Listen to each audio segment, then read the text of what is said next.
The story opens with noble ladies and young misses gossiping among themselves. Who will be this year's young lady? Then a girl walked over and said, "Of course, no one." She explained that today the emperor would appear with the empress, while the prince had been away for several years, supposedly off slaying monsters. So no young lady would be entering hand in hand with a member of the imperial family. Hearing that, one noble lady asked curiously, "But isn't Lucille, the master of the magic tower, also royalty?" The other girl covered her mouth and chuckled. This is exactly why the girls from the Frontier Academy never know anything. After that thought, she said, "That person definitely won't be attending this party." She went on to say that Lucille was the only stain on the imperial family because he suffered from magic reflux and could easily go mad. He was the unlucky royal who had been pushed off to the magic tower after receiving the title of Grand Duke. So there was no way he would ever come here. Hearing all this made the noble ladies even more shocked. We really don't know much about what happens in the capital. The gossiping noble lady was not just nosy. She had endless stories to tell. She continued, "Listen to me, today my partner." Before she could finish, a voice suddenly rang out. "Grand Duke Lucille Winterrose Grespin is entering." Hearing that, the gossiping noble lady turned around in shock. The voice spoke again, announcing, "And his partner is Lady Daphne Peregrine." That startled her even more, as if she could not believe what she was seeing. How could this be? Those two? What in the world was going on? At that moment, Lady Daphne also noticed the noble ladies standing nearby. Everyone was overjoyed to see her. "Miss Daphne, you finally came." Seeing that, she greeted them warmly in return. In this story, Daphne Peregrine was an extremely powerful noblewoman. She was the villainess from the bloody romance novel 7 p.m. that I had once read. When the goddess went to the battlefield to drive away the demons, for heroes followed her. Grespin represented peace, Kairohin represented justice, Evan represented strength, and the last was the Watcher of Demons, the ancestor of the Peregrine family. The Peregrine family inherited exceptional magical power from generation to generation, or tremendous swordsmanship capable of slaying monsters in an instant. But Daphne possessed no magic at all. Amelia Peregrine, her mother, died right after giving birth to Daphne. Grieving the loss of his daughter, the Duke turned his back on his granddaughter, and Daphne believed that if she became a saint, she would be able to cast off all those insults. Because of that, there was no one in the Empire who did not know Daphne. With her warped state of mind, the young lady became infamous for beating people regardless of who they were. She caused one scandal after another and was eventually sent away to the outskirts. That was Daphne in the original story, but not the Daphne of now. Daphne's face was cold and expressionless. Suddenly, Lucille leaned close and said, "Can you see it, my lady? Everyone is looking at you." She turned to him and replied, "I know. That was the whole purpose of me coming here in the first place." Hearing that, he smiled and said, "It seems you've grown used to everyone staring at you." On the outside, she forced a smile, but inside she was fuming. She cursed inwardly. Even if that was the point, this is still insanely stressful. Their conversation was becoming more and more awkward, and Lucille simply stared at her in silence. Then Daphne said, "Your Highness, let me make one thing clear. You are not allowed to get jealous." At that, he clicked his tongue softly. Then he began to sound dejected. "I wish no one would look at you." Daphne felt completely helpless. "I'm sorry, but this is the party hall. It's a place where people come to meet each other." Lucille thought gloomily, "TCH, I failed." Just as he had said, people were constantly talking about her. "That's Lady Daphne. She's so beautiful." He thought sadly. As expected, "I don't like this at all. She wins people over far too easily." Seeing him like that, Daphne interrupted his thoughts. "What is it? No matter what, you're still my partner. If it weren't for your Highness, I wouldn't even have been able to attend this party." As she said that, she thought, "The reason I can attract everyone's attention like this, the reason I can announce my return to the capital, is all thanks to Lucille." Having come to that conclusion, Daphne expressed her gratitude. "Thank you very much." Seeing her beautiful face made Lucille blush so hard he had to cover his face with his hand. Noticing his strange reaction, she asked worriedly, "What's wrong? Are you hurting somewhere? I'll go get some medicine." Lucille immediately took her hand and said, "No need." Then he flirted shamelessly, "This is what happens when I'm moved by you." The noble ladies behind them were thrilled by the display of affection, while Daphne herself turned to stone. If he likes me, then great, I guess, but this is so uncomfortable. Still, the important thing right now was that she had to survive. She had returned to the capital with the Master of the Magic Tower, a character who existed in the original story, in the role of his partner. Clenching her palm, she thought, at this rate, I probably escaped the fate of ending up in prison, right? Just wait, just wait. Even if the original heroine comes here, I'll enjoy everything I have in this life first and die later. A moment later, the music for the party began to play. The couples joined hands and stepped into the center of the hall for the dance. Like everyone else, Lucio called out, "My lady," and as they danced, he asked, "What do you think of your first royal ball?" Daphne answered, "Just as I expected, it's so ornate and splendid that I'm very happy. Everyone looks wonderful." Hearing that, he smiled faintly, then leaned closer and said, "But I still hope that in your eyes, I'm the most wonderful of all." Another bit of flirting from him left Our Lady helpless again, and all she could do was force a smile and reply, "Your Highness, everyone is watching us."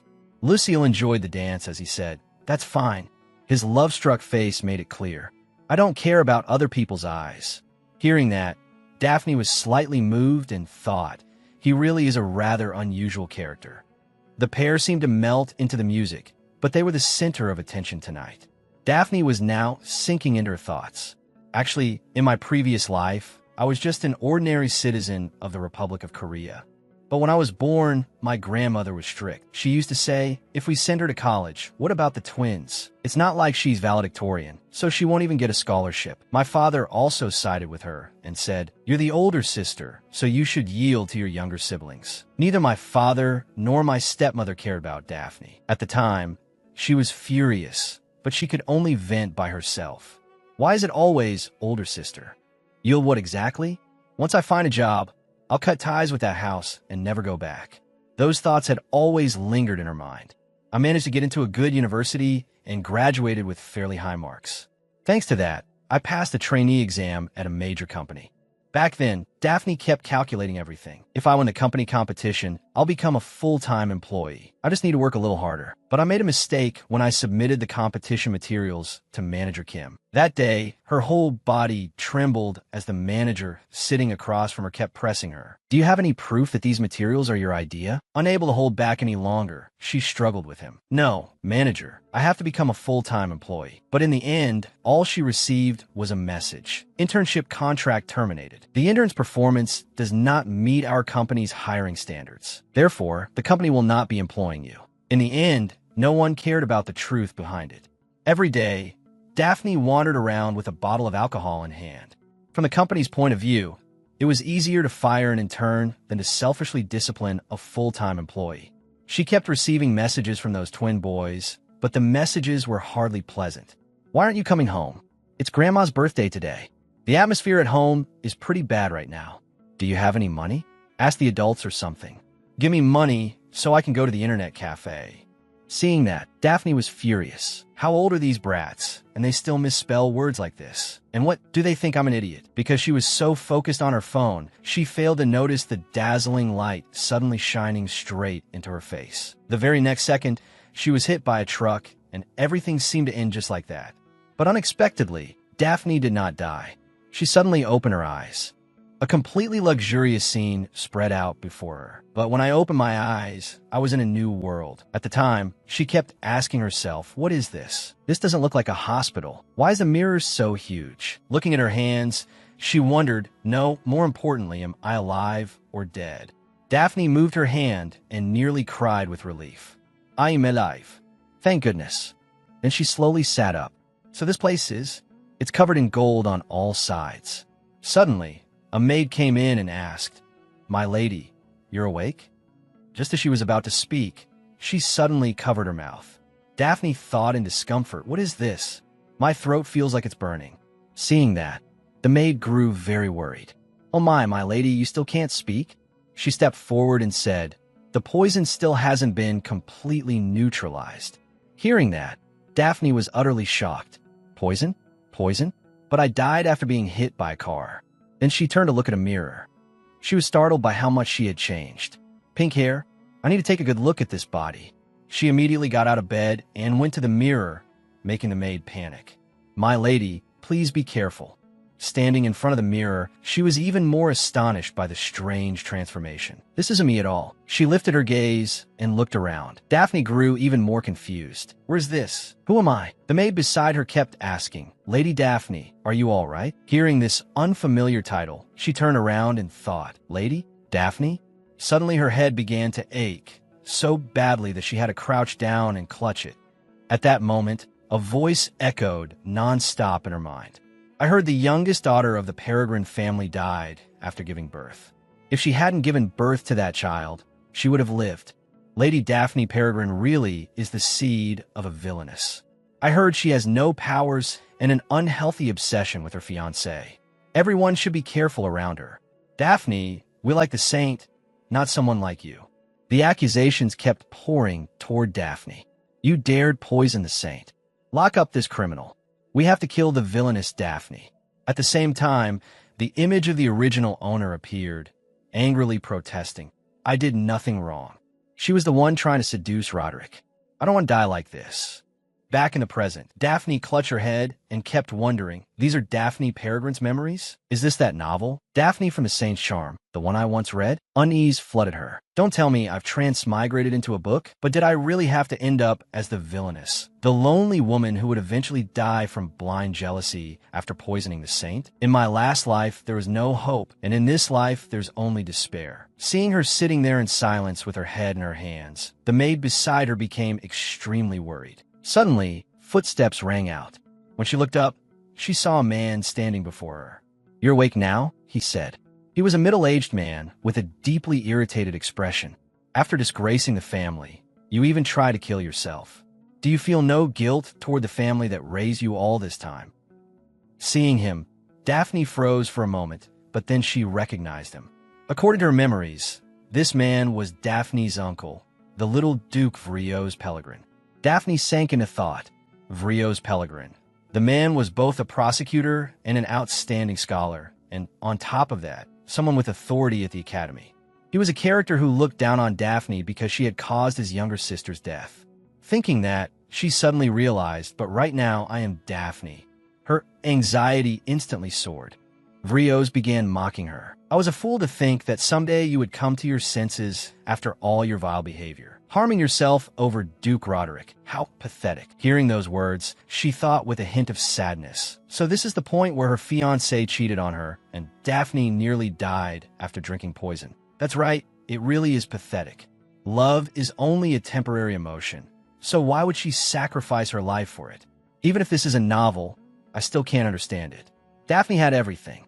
How foolish. At that moment, she was drowning in confusion. Why did I have to end up in this body? Vrios could only shake his head as he looked at her. Then he tossed a glass vial to her and said, "This is my final act of kindness. Your punishment will be decided later." Seeing it, she realized it was medicine. He continued, "This is the end of your pathetic string of behavior. You no longer have any chances left." As he left, he added, "Until the Duke returns, do not take even a single step outside this room." A few days later, Daphne seemed to have recovered. She was heading somewhere, looking rather surprised. Looking around at the withered flowers, she wondered, is this Daphne's greenhouse?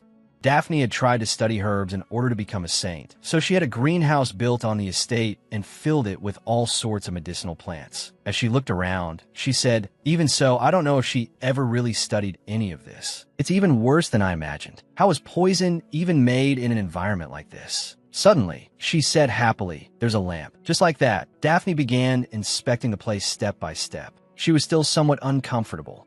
"Even though I took Vrios' medicine to neutralize the poison, it still hasn't been completely cured. I need more medicine." If this were the real Daphne, she probably wouldn't be capable of making an antidote. But if it's me, that's a different story. At that moment, she was brimming with confidence. 5 years of part-time experience and herbal medicine clinic with 5-star customer service. Every elderly lady who came through my hands left satisfied. Goodness, this student girl is so kind. Her memorization skills were 5-star too, making everyone click their tongues in admiration. When did you memorize all these herbs? Even her compounding and application skills were 5-star. Everyone acknowledged Daphne's hard work. I'll raise your salary. Would you stay and work here long term? I'll tell you about the medicinal ingredients you're curious about. Those achievements made her even more confident. Before I quit, he even offered me a full-time position. After that, I got a job at a pharmaceutical company, so I turned him down. Even so, that was still valuable experience. Thanks to that, I could probably mix medicine with my eyes closed. Without thinking too much more, Daphne began calculating. Let's see. I hope there are some herbs here that resemble the ones from my previous life. Suddenly, a voice rang out, "Brother, hurry and come here." Hearing that, she was slightly startled. What's this? A child voice. Without the slightest hesitation, she immediately went to the door and peered outside. Outside were two little boys running around and playing. "Brother, if you run that slowly, how are you ever going to become a knight?" "That's unfair. It's not because I'm slow." Suddenly, one boy shouted, "Watch out." It turned out that when she opened the door, she had bumped into the other boy. Daphne was slightly annoyed. Running in the hallway, the other boy quickly ran over to help his younger brother. "Junri, are you okay? Can you stand up?" These two were the Peregrine twins. Daphne had realized it by then too. "Right, I remember. This boy is Vrios's son, my relative." Eileen, Vrios's wife, had died not long after giving birth to these twins, so the children had never received any affection from him. Later, they would meet the original heroine, and after receiving that kind of love for the first time, they would become little knights who protected her. As Daphne stood up, she sank in her thoughts. In both my previous life and this one, I end up entangled with twins.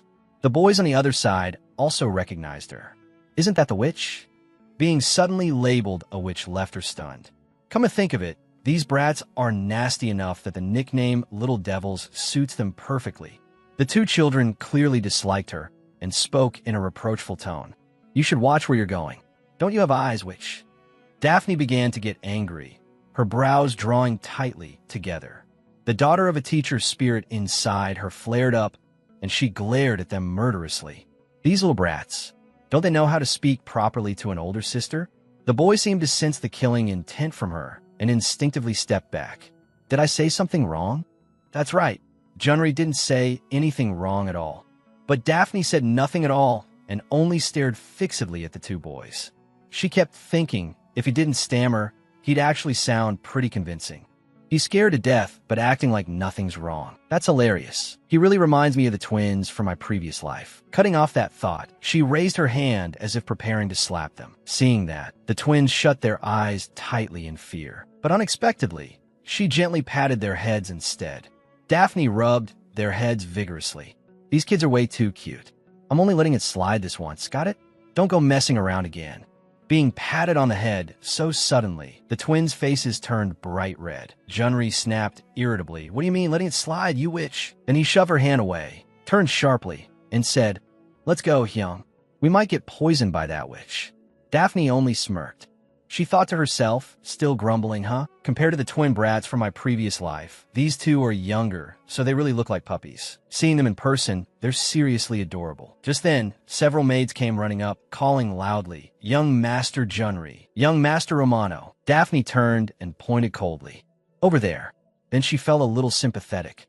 Taking care of these twins must be rough. I know exactly what that's like. The two maids immediately bowed at a full 90 degrees. "Thank you, milady." Then they dashed off like the wind. Seeing that, Daphne said helplessly, "So those kids running wild through the halls is a regular thing, huh? That's a little different from what I imagined." Scene changed to the afternoon of a beautiful day. At that moment, Daphne began her research journey. I already tried making it with similar ingredients. In front of her was a vivid green potion. It looked terrifying, but she still had to try drinking it. Just the smell alone almost made her want to throw up. But she had no choice but to accept it. So she gulped it all down in one go. Suddenly, Daphne's bright eyes widened, and she regained some of her vitality at once. It's actually good, and the pain's gone down too. Lost in thought, she nearly let the bottle slip from her hand. Daphne quickly caught it. That was close. It almost broke. A woman who heard the noise came rushing in. "Are you all right?" She threw her arms around Daphne. "Let me take a closer look. Do you know how worried I was?" But Daphne only responded with a blank expression. "Who is this?" The woman froze in shock. "How can you not remember me?" Then she quickly introduced herself. "I'm Flora, the teacher you liked best." Hearing that, Daphne tried hard to remember. After a while, it hit her like a thunderbolt. Could this be Flora Sailroot? It was said that when Queen Helra was young, her marriage proposal had been rejected by Daphne's grandfather, the head of the Peregrine family. Unable to overcome that sense of defeat, even after many years, she swore she would take revenge on the Peregrine family, no matter the cost. And Daphne, with her image as a villainess, had helped her infiltrate the ducal household. Daphne recalled a scene from a banquet. Back then, Helra had shouted nonstop. There was poison at the banquet. I heard Lady Daphne studies herbs. Lock her up until there is proof. Even if there's no clear evidence yet, anyone can tell from her past wicked behavior. We can't leave someone untrustworthy by her side, or she may do this again. And so, under the excuse of reforming Daphne, Flora Sailroot, the queen's confidant and the woman nicknamed the Angel of the Temple, had been sent to the Duke's estate. Remembering that, Daphne felt utterly exasperated. Aren't they being way too childish? What kind of affection is this, treating their own granddaughter like that? Flora kept chattering beside her. Daphne, the Duke's notice canceling your engagement to Roderick must have shocked you terribly. That's probably why you didn't come to greet me and look so absent-minded. But Daphne barely cared about her at all. Flora stubbornly grabbed her hand and continued, "It's all right. I'll help you. If you do as I say, you can become a saintess and make your fiancé's heart flutter." Then Flora leaned her face in close, making Daphne feel tremendous pressure. "Why are you staring at me like that?" After a moment, Flora said, "Still, I'm glad your face wasn't harmed at all. Even if your reputation is fading, fortunately, you still possess beauty beyond compare. That's the only weapon we have, after all, so we need to hone it well. Men love appearances, so we women have to work even harder. This beauty is essential if we want to change Duke Roderick's mind." Seeing her like that, Daphne thought helplessly, she came to visit a sick person and didn't ask even once about my health. Instead, she's mocking me and treating me like a tool. Meanwhile, Flora kept filling her head with poisonous ideas. Go look in a mirror. Roderick won't be able to help but love you. Have I ever been wrong before? So just trust me and do as I say. Suddenly, Daphne remembered the time when her department head had stolen all her accomplishments. With resentment, she thought, I don't know if words like this still work on me, but I don't want to be used again. I'm sick of it. Thinking that, she coldly cut in. Could you pay a little attention? Seeing her strange expression, Flora was stunned. What? Daphne began questioning her. You just said men love appearances, so women like us have to try even harder, right? She flicked her hair and mocked her. Then shouldn't you be the one trying harder, ma'am? Hearing that, Flora became furious. Daphne, what are you saying?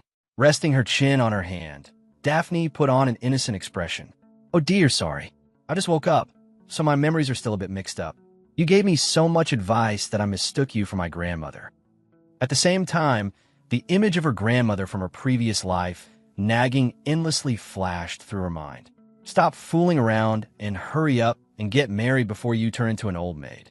At that moment, Flora clenched her palms tightly, and her whole body began to tremble. Watching her, Daphne thought, Flora isn't old enough to be called a grandmother yet, and she's still unmarried, so that definitely must have hurt her pride. But Flora couldn't get angry at Daphne, who had just escaped death, because that would only make her look even more ridiculous. So, how does it feel now to be looked down on by Daphne? Flora forced out a smile and said, It seems your mind still isn't very clear. Thank you for thinking of me. Seeing her expression, Daphne secretly felt pleased. She may be smiling, but one look at the corners of her mouth is enough to tell me she's furious. Thinking that, she smiled and said, Please don't say that. It's only natural for a student like me to do such things. By the way, that beauty shop I often visit has a special service for my family when we go there. She suggested, Would you like to come with me sometime? Hearing that, Flora became extremely irritated. Her face darkened. Grandmother, and now family? If that's the case, then there's only one thing going through Flora's head right now. Her mind really isn't right anymore. To think she actually mistook me for her grandmother. After thinking that, Flora turned away and said, My interference has clearly been pointless. I won't concern myself any further. The two maids behind her had witnessed everything, but they didn't say a word. Then Flora turned back to look at Daphne. Covering her mouth, she said, I'll take care of those efforts myself, so you should rest. Your health is most important, you know. I still have to go to the temple and the imperial palace to inform them that you've awakened. Hearing that, Daphne smirked. then gave her a falsely sweet smile. Yes, thank you. Flora truly is a dependable adult. At that moment, Flora was filled with suspicion. Why had the obedient child who used to follow every word now become like this? Daphne had officially dealt her a devastating blow. Without any more hesitation, Flora turned away. I'll be going now. It's time. Inwardly, she told herself that she needed to keep watching her. Daphne put her hands on her hips and looked in Flora's direction. Who started first? Then she touched her throat and said, Anyway, my throat doesn't hurt anymore now. I didn't expect the medicine I made to work this well. After that, she began calculating. First, I managed to save my life. But what should I do now? If I pretend I've sincerely reflected on myself, will I be placed under supervision in the borderlands? Her eyes drifted far away as her mind worked furiously. If I quietly live in the borderlands like a dead mouse, the Peregrine family will eventually forget I even exist, and I can live somewhere peaceful. There'll be mountains, rivers, and fresh air. I can live just fine even on my own. And with my nasty reputation, no one will dare come near me anyway. Thinking that, she grew a little excited. Great, then let's try living like a villainess born with a golden spoon. Scene changed to that same afternoon at House Grespin's castle. Lucio was smoking a cigarette, his face showing not the slightest interest. Leaning back in his chair, he said boredly, Nothing interesting ever happens. Meanwhile, Daphne was walking down the corridor, and at the same time, two people were following her. As if noticing that she was walking faster and faster, the two behind her also quickened their pace. Daphne turned around and asked, Do you two have something you want to say to me? It turned out the two were the twins, Romano and Junri. They were both sweating profusely. Though a little nervous, they still raised their voices. We're not following you. We're just passing through here. Right, Hyung? Yeah, we come to this hallway all the time. Seeing that, she asked, So you two are going to the library too? They immediately replied, That's right. We came here to read books. Right, Hyung? Without saying anything more, the twins ran to the library doors. Let's go inside. The moment she stepped in, she was overwhelmed by the sheer size of the library. Daphne thought in amazement. It's like a movie set or one of those famous foreign libraries. As she wandered around, she commented, The books are organized so neatly. In a world without computers, the books are still arranged alphabetically. A little later, she sat down in a chair. Then Daphne prepared to enjoy her own little moment of relaxation. I've always wanted to try reading by the fireplace, and now it's actually happening. This is amazing. Suddenly, the two boys poked their heads out. Seeing them, she asked helplessly, What is it? Want to read together? Like a bristling cat, Junri jumped up and said, No way. We always read by the fireplace. That's all, so that's why I was looking. But they were taken aback by what Daphne said next. Then sit next to me, she said gently. There's still room. It's enough for both of you. Without a moment's hesitation, the two of them climbed onto the seat. Junri was still putting on airs. Since he wanted to sit with us that badly, we'll make a special exception. His heart was blooming, but his mouth was still rude. A special exception, got it? I don't normally let other people sit with us. Hearing that, Daphne felt utterly helpless. What an honor. I'll have to write about this in my diary before bed tonight. Not wanting to keep chatting with these two brats, she turned to her real purpose. The herbs here are the same as the ones from my previous life. Here, I can learn new knowledge from the nobles, but thanks to my previous experience, I'm still ahead of them. While thinking, she suddenly paused. But why are they so quiet? Did they fall asleep? When she turned to look, she saw Junri focused intently on a book. Seeing that, she thought in surprise, I thought he was joking. So he really does like reading. Looking at the book he was reading, she was even more shocked. What kind of book is that? Is he really a child? Or is he possessed or something? Then she looked over at Romano. He's probably smart like Vrios, my future hope. But when she saw the book he was reading, Daphne was even more astonished. A fairy tale? No, it looks more like a mythology book. Seeing that, she guessed, Romano seems interested in myths. I wonder if there's any useful information in the original story. But unexpectedly, Romano closed the book. Awkwardly, she said, sorry. It just looked interesting. Do you like that book? Junri immediately answered, That's his favorite book. Hearing that, Daphne asked, Really? Then who do you like best in that book? The boy answered quickly, I like the hero, Then she turned to Romano and asked, "What about you? Who do you like?" The boy answered shyly, "I like the hero too." He said, "The hero is really strong. They used the Saintess to defeat the demon and brought peace to the Empire." A flashback appeared to the scene from that morning, when Daphne had been sparring verbally with Flora while the twins hid behind the bushes and watched. Junri said brightly, "That which just defeated Demon Flora. She's just like a hero." At that moment, Romano's eyes were full of admiration. "That's right. I want to be as strong as the heroes from the legends. And one day, I'll defeat a demon too." Then Romano continued, "Of course, that was just what I thought when I was little. It's different now. It's only a childish fantasy." But unexpectedly, Daphne said, "That's a wonderful dream," leaving the boy stunned. Resting her chin on her hand, she said, "I've never had any desire to save the world, but Romano wants to become a hero. Just that alone makes me think Romano has a better chance of becoming a hero than anyone else." But then Junri suddenly cut in. "Without a Saintess, how can anyone become a hero? Heroes are the ones who help the Saintess defeat the demon. There's no Saintess now, and no demon either. So doesn't that mean heroes can't exist?" Romano lowered his head, blushing, and replied, "I know. I was just imagining it a little." Daphne, acting like a demon, let out a wicked little laugh and rubbed Junri's head. "Even if there isn't one now, if Junri does something bad, then maybe they'll appear again." The boy said irritably, "I didn't do anything bad. Don't touch me, you witch." Still grabbing at his hair, she asked darkly, "You're calling me a witch again? Junri, do you know this? Witches are even stronger than demons." Then she began threatening him. "In that case, I'll summon a demon right now." Junri was so frightened that he fell flat onto the floor. Daphne then took Romano along with her and said, "Junri, there's no need to be afraid. If a demon appears, then the Saintess will appear too, and that will be the perfect chance for a hero to rise." Romano smiled as brightly as a flower and said, "I'll save you, Junri." Seeing that, Junri became deeply embarrassed, while Daphne thought to herself, "Romano looks so timid, yet he's actually the older brother." When she was about to leave, they asked, "Where are you going?" She replied, "I've already read all the books I wanted to, so I'm going back to my room." Hearing that, they immediately said, "Then I'm going too." "Me too." Daphne gave a helpless smile. "Don't mind me. Just keep doing whatever you were doing." The twins immediately put on adorable expressions. "We're done studying. Aren't you leaving?"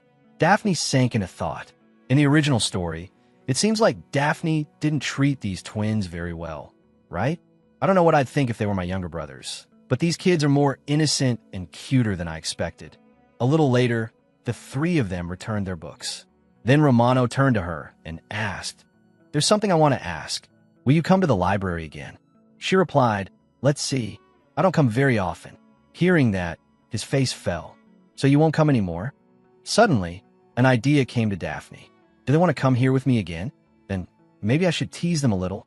After thinking that, she said, "Not often, but I'll come from time to time if you two want me to. But I have one condition." Hearing that, Romano asked excitedly, "What is it?" Daphne proposed, "If Junri calls me Big Sis, then I will." Hearing that, the boy froze, his face turning bright red. Soon, shouts rang out through the library. That was none other than Junri. He kept yelling, "Who would ever call a witch Big Sis?" Daphne calmly said, "I think there must be something wrong with my ears. Why do I keep hearing the word witch? Is a demon calling me?" Seeing that, the boy trembled with anger, while she was on the verge of laughing as she asked, "What should I do? Little Junri will never call me that, right?" Then she turned to Romano instead. "What about you? Why don't you try saying it?" Inside, Daphne was chuckling. These kids look so worried. Looking at their flushed faces, she thought to herself, "But I can't keep teasing them forever. They'll really start to hate me. I should stop here." Just as she was about to say something, Romano walked over and tugged at her. In the sweetest voice, he asked, "Big sister, you'll come again, right?" Seeing that, Daphne couldn't help feeling happy. She felt like jumping for joy. "Seriously, that's way too cute." Junri also stepped forward and said, "Me too." But unexpectedly, she asked, "But why aren't you attending class? Isn't it class time right now? Don't you have lessons today?" Romano lowered his head and answered, "I don't want to go to class. It's boring." Junri agreed as well. "That's right. We've already learned everything, so there's nothing left for us to study." Seeing that, Daphne felt a little suspicious. This atmosphere. Suddenly, in the distance, a maid spotted the two young masters and cried out, "Young Master Junri, young Master Romano." "My lady, are you all together?" Daphne asked, "What is it?" The maid replied, "The two young masters' lesson time ended long ago, my lady. If there's no problem, may I take the two young masters away?" Before Daphne could answer, the twins jumped in first. "We're not going anywhere." The servant looked utterly flustered. "Young masters, if you skip lessons today, we'll be scolded. Why have you been acting like this lately?" Then her face darkened as she demanded, "Has Lady Peregrine done something to the two young masters?" Daphne folded her arms and sneered. "Wait a second. You make it sound like I've been deliberately keeping them here all this time. What a narrow-minded way of looking at things." Then the twins' voices rang out. "We got caught again because of this witch." Hearing that, the servant awkwardly said, "Young masters, calling Lady Peregrine a witch is a bit..." Junri, completely unbothered, shot back. "If she's a witch, then she's a witch. What else are we supposed to call her?" As they walked away, they whispered to each other, "What a shame. Next time, let's get rid of that witch first and then go to class, brother." "Yeah, sound good." Before leaving, they didn't forget to glance back at her. Seeing that, Daphne was a little surprised. "Huh, are they actually helping me?" She tilted her head and smiled. "That's not childish at all." Just then, an orange-haired maid approached and called out, "My lady." Daphne opened her watch and wondered, "Is it already time?" Without another thought, she headed forward, her face bright with delight. A little later, in the Wayne district, the area looked wide and open. Suddenly, a hand slammed hard onto the table. Who would accept a price like this? The shop owner asked, "Is setting a reasonable price for a product wrong?" The customer flared up. "But this price is too much. Even if you're running an illegal business, you should have some conscience. You talk to customers that arrogantly? Do you believe I can make sure you never do business again?" The owner stared at him with killing intent and asked, "What did you just say, sir?" Sensing that he was no match for the man, the customer started trembling. "I'll pay." He immediately handed over the money. The customer left in fear, and from behind him the owner called loudly, "Please come again." Now the only person left in the shop was the young man. Then he let out a long sigh. He looked a little dejected. "If you've got the guts, come back again, bastard. This is depressing. Maybe I should just give up." Before he could finish, a voice spoke up. "Give up on what?" Without hesitation, he answered, "This shop." When he looked up, he saw a man wearing a black hood. "Hello, Gale. Long time no see." The man walked over and asked, "You look angry. Did something happen?" Gale awkwardly replied. A very stubborn customer came by, but the transaction ended safely. Sweating nervously, he thought, "Did he hear what I said just now?" Not dwelling on it, he quickly asked, "But, master, when did you get here?" The man slowly removed his cloak, revealing a handsome face. It was none other than Lucille. He answered, "Right before you got all gloomy and said you wanted to give up." Hearing that, Gil quickly changed the subject. "By the way, have you been to the Magic Tower?" Lucille replied, "I was begged by people standing on the line between life and death, so I wanted to see just how close to death they really were." Then he asked, "Any other orders?" Gale brightened and answered, "There's one request for a potion to make the person they like fall in love with them. But that kind is difficult, and it's not really your preferred field, master, so I set it aside." Lucille took the paper and smiled. "Tell him I'm aware of it." Gale looked stunned. "Really?" Lucille said, "Gale, you know this, don't you? Human senses are truly foolish. They often mistake fear for love. If two people were hanging upside down together from a single rope, wouldn't they fall for each other faster?" And just like that, one request was solved. Hearing that, Gale could only think helplessly. "That's right. My master specializes in killing people." Then the two switched to another subject. "Is there nothing more interesting going on?" Lady Peregrine attempted suicide with poison because her engagement was about to be broken off. She really is a noble lady crazed by love, just like the rumors say. Then Gale asked again, "Master, aren't you going today?" Lucille replied, "No. You were planning to quit, so I'll stay here and supervise." As if struck in the chest, Gale protested, "I was only joking about quitting." "Yes, and I was only joking about resting in my room." A little later, Lucille closed the ledger. Sitting there, he pondered, buying antidote ingredients. Rayer's Peregrine. So he's still buying medicine because of his niece. Lady Peregrine has quite a good family. For such a pitiful woman, her family is still perfectly normal. How fortunate. What exactly is that thing called love? Damn magic. I don't even like smoking, but I have no other choice. While he was thinking, there was suddenly a knock at the door.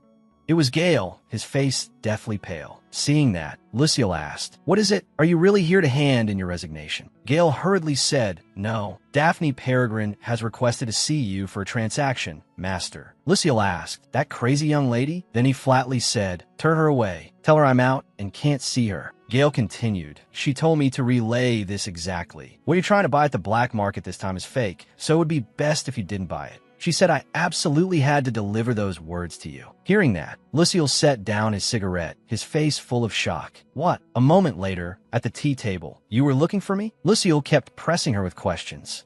"How do you know I'm searching for sacred relic? And how do you know it's fake?" Sitting before him with her arms crossed, Daphne stayed silent for a moment. Then she countered with a question. "Is placing the sofa across from you like that your way of saying sit down? Is that your version of hospitality?" Lucille seemed to understand what she meant. "Ah, I was in too much of a hurry. How rude of me."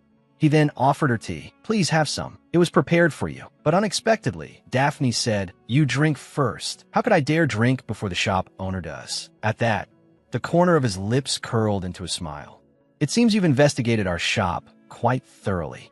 Daphne frowned inwardly. "As I thought, he put a truth serum in it. Why am I so nervous?"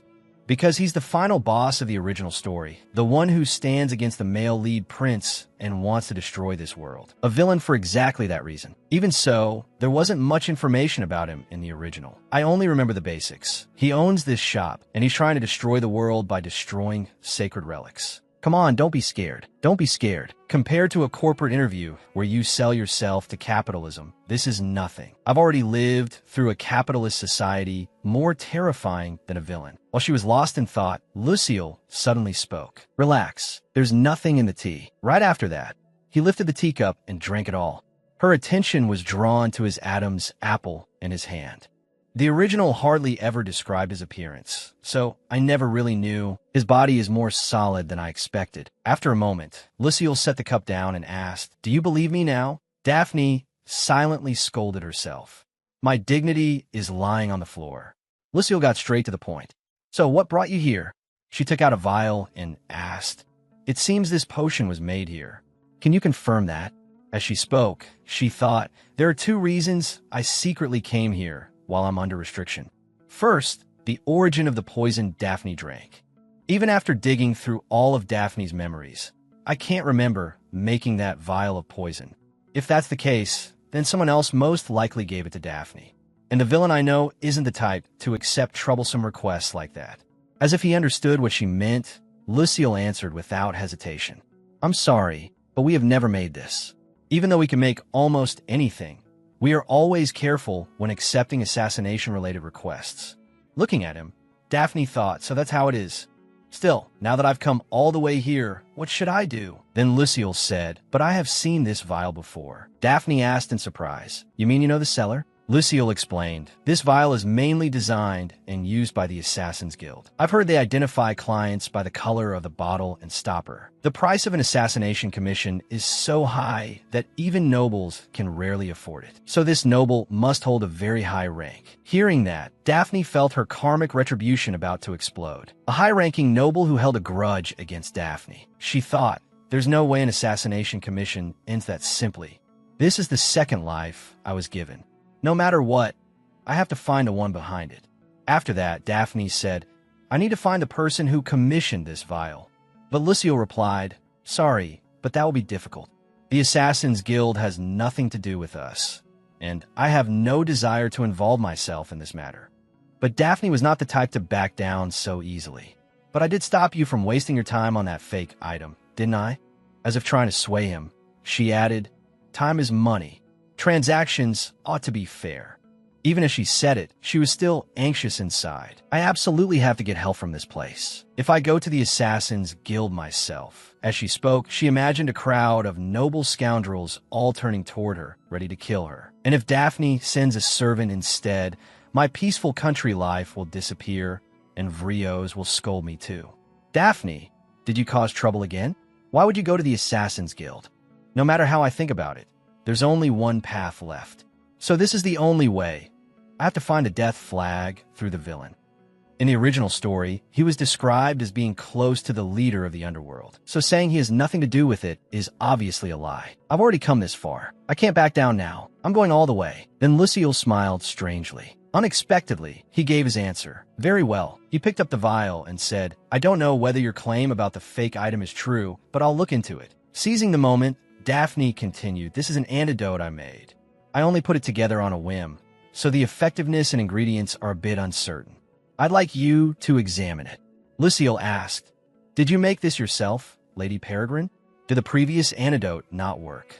His question startled her a little. It did help somewhat, but how do you know I already took another antidote? Without pausing, Luciel replied, Lord Peregrine requested that we make an antidote. He wanted one that would be effective and cause no harm to the body. Didn't you know? Daphne looked surprised. He commissioned it from this black market. He's always lived uprightly, so that no one would become entangled with his family. He cares more about his niece than I thought. No, compared to letting people say Lady Peregrine was abandoned, attempted suicide, and nearly died, go to the black market for his niece would be less damaging to his reputation. At that thought, she broke into a sweat. He really is clever. Seeing her silent, Luciel asked, that antidote was very expensive. Is there a problem? Daphne answered, no, it's just that the one I made is more effective. The words that came out of her mouth hit him like a punch. The antidote here tastes awful. It was the worst flavor I've ever had in my life, though the smell was ordinary enough. But the antidote I made tastes very good and smells nice. The moment I drank it, I started recovering. The effect was very obvious. Luciel was silent for a moment, then replied, I understand. Then, with a dangerous air, he said, I'll investigate every part of this, every last detail. Daphne could tell from his words that he was displeased.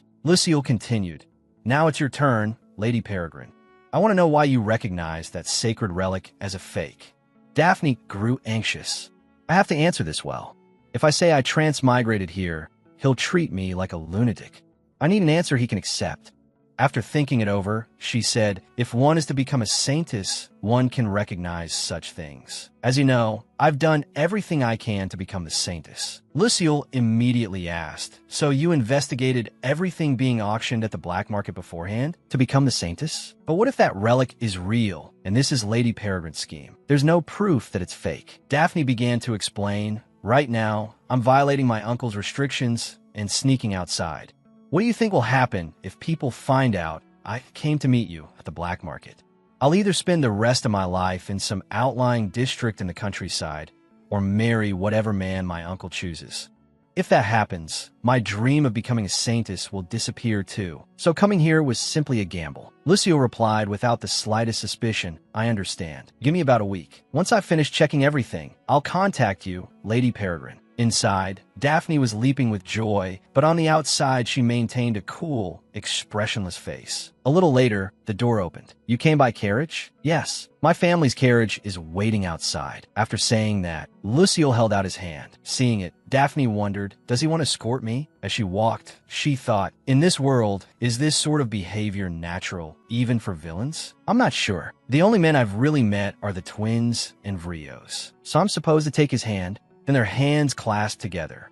Luciel unconsciously smiled.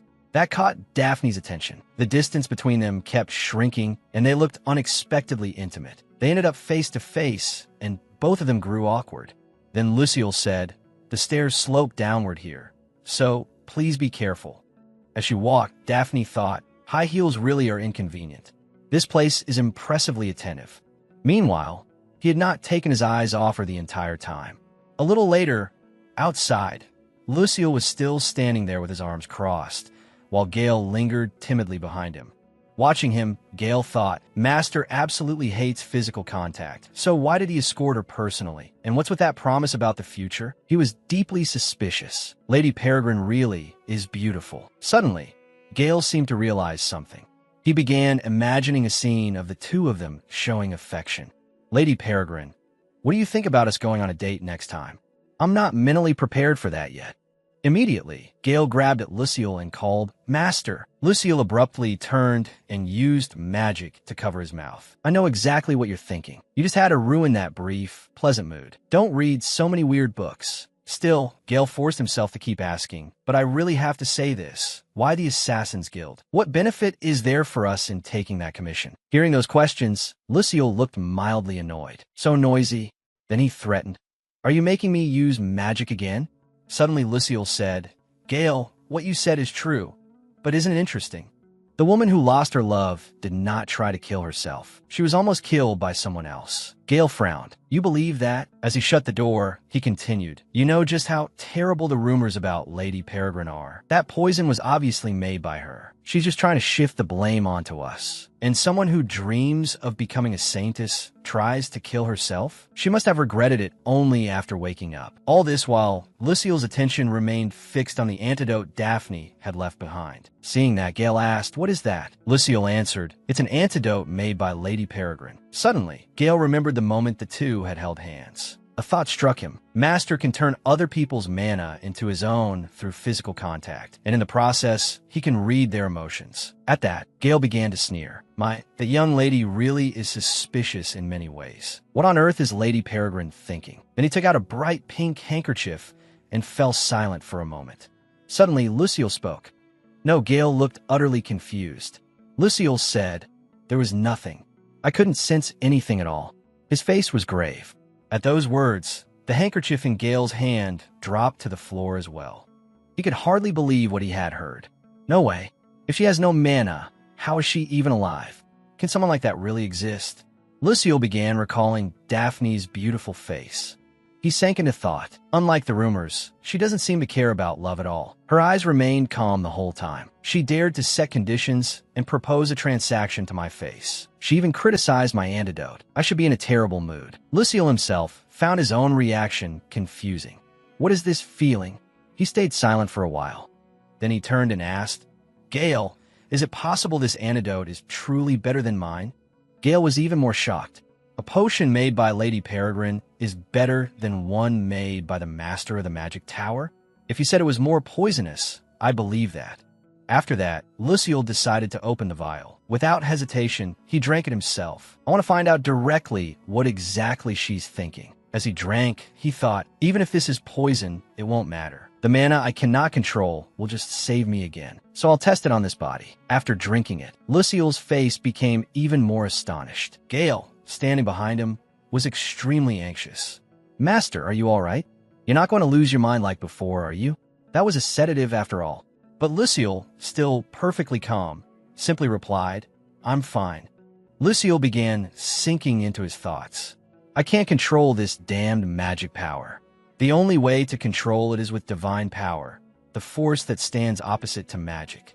Bloody images kept flashing through his mind, and among them was even himself, curled up in a corner. His face looked utterly terrified, but even that had not worked. So after leaving the magic tower, I made all kinds of drugs to destroy myself. If one of them worked and killed me, everyone would be pleased by my death. Suddenly, Lucille said, "My headache is gone." He looked down at his palm and wondered, did this really work? She's the only person whose emotions and thoughts I can't read at all. Daphne's beautiful face kept appearing in his mind. Clenching his hand, he thought, in any case, she's the one who might be able to cure me. Now one question kept circling in his head. Who on earth is that girl? By the time Daphne returned to the Peregrine estate, it had started to rain, and she had just gotten home as well. She looked thoroughly miserable. I seriously feel like throwing up. Motion sickness in this era is the worst. Then she turned and asked, "Where is the little Duke?" A maid immediately answered, "He didn't come looking for you, Your Grace." Hearing that, Daphne said, "Thank you. You must have been very worried before I returned."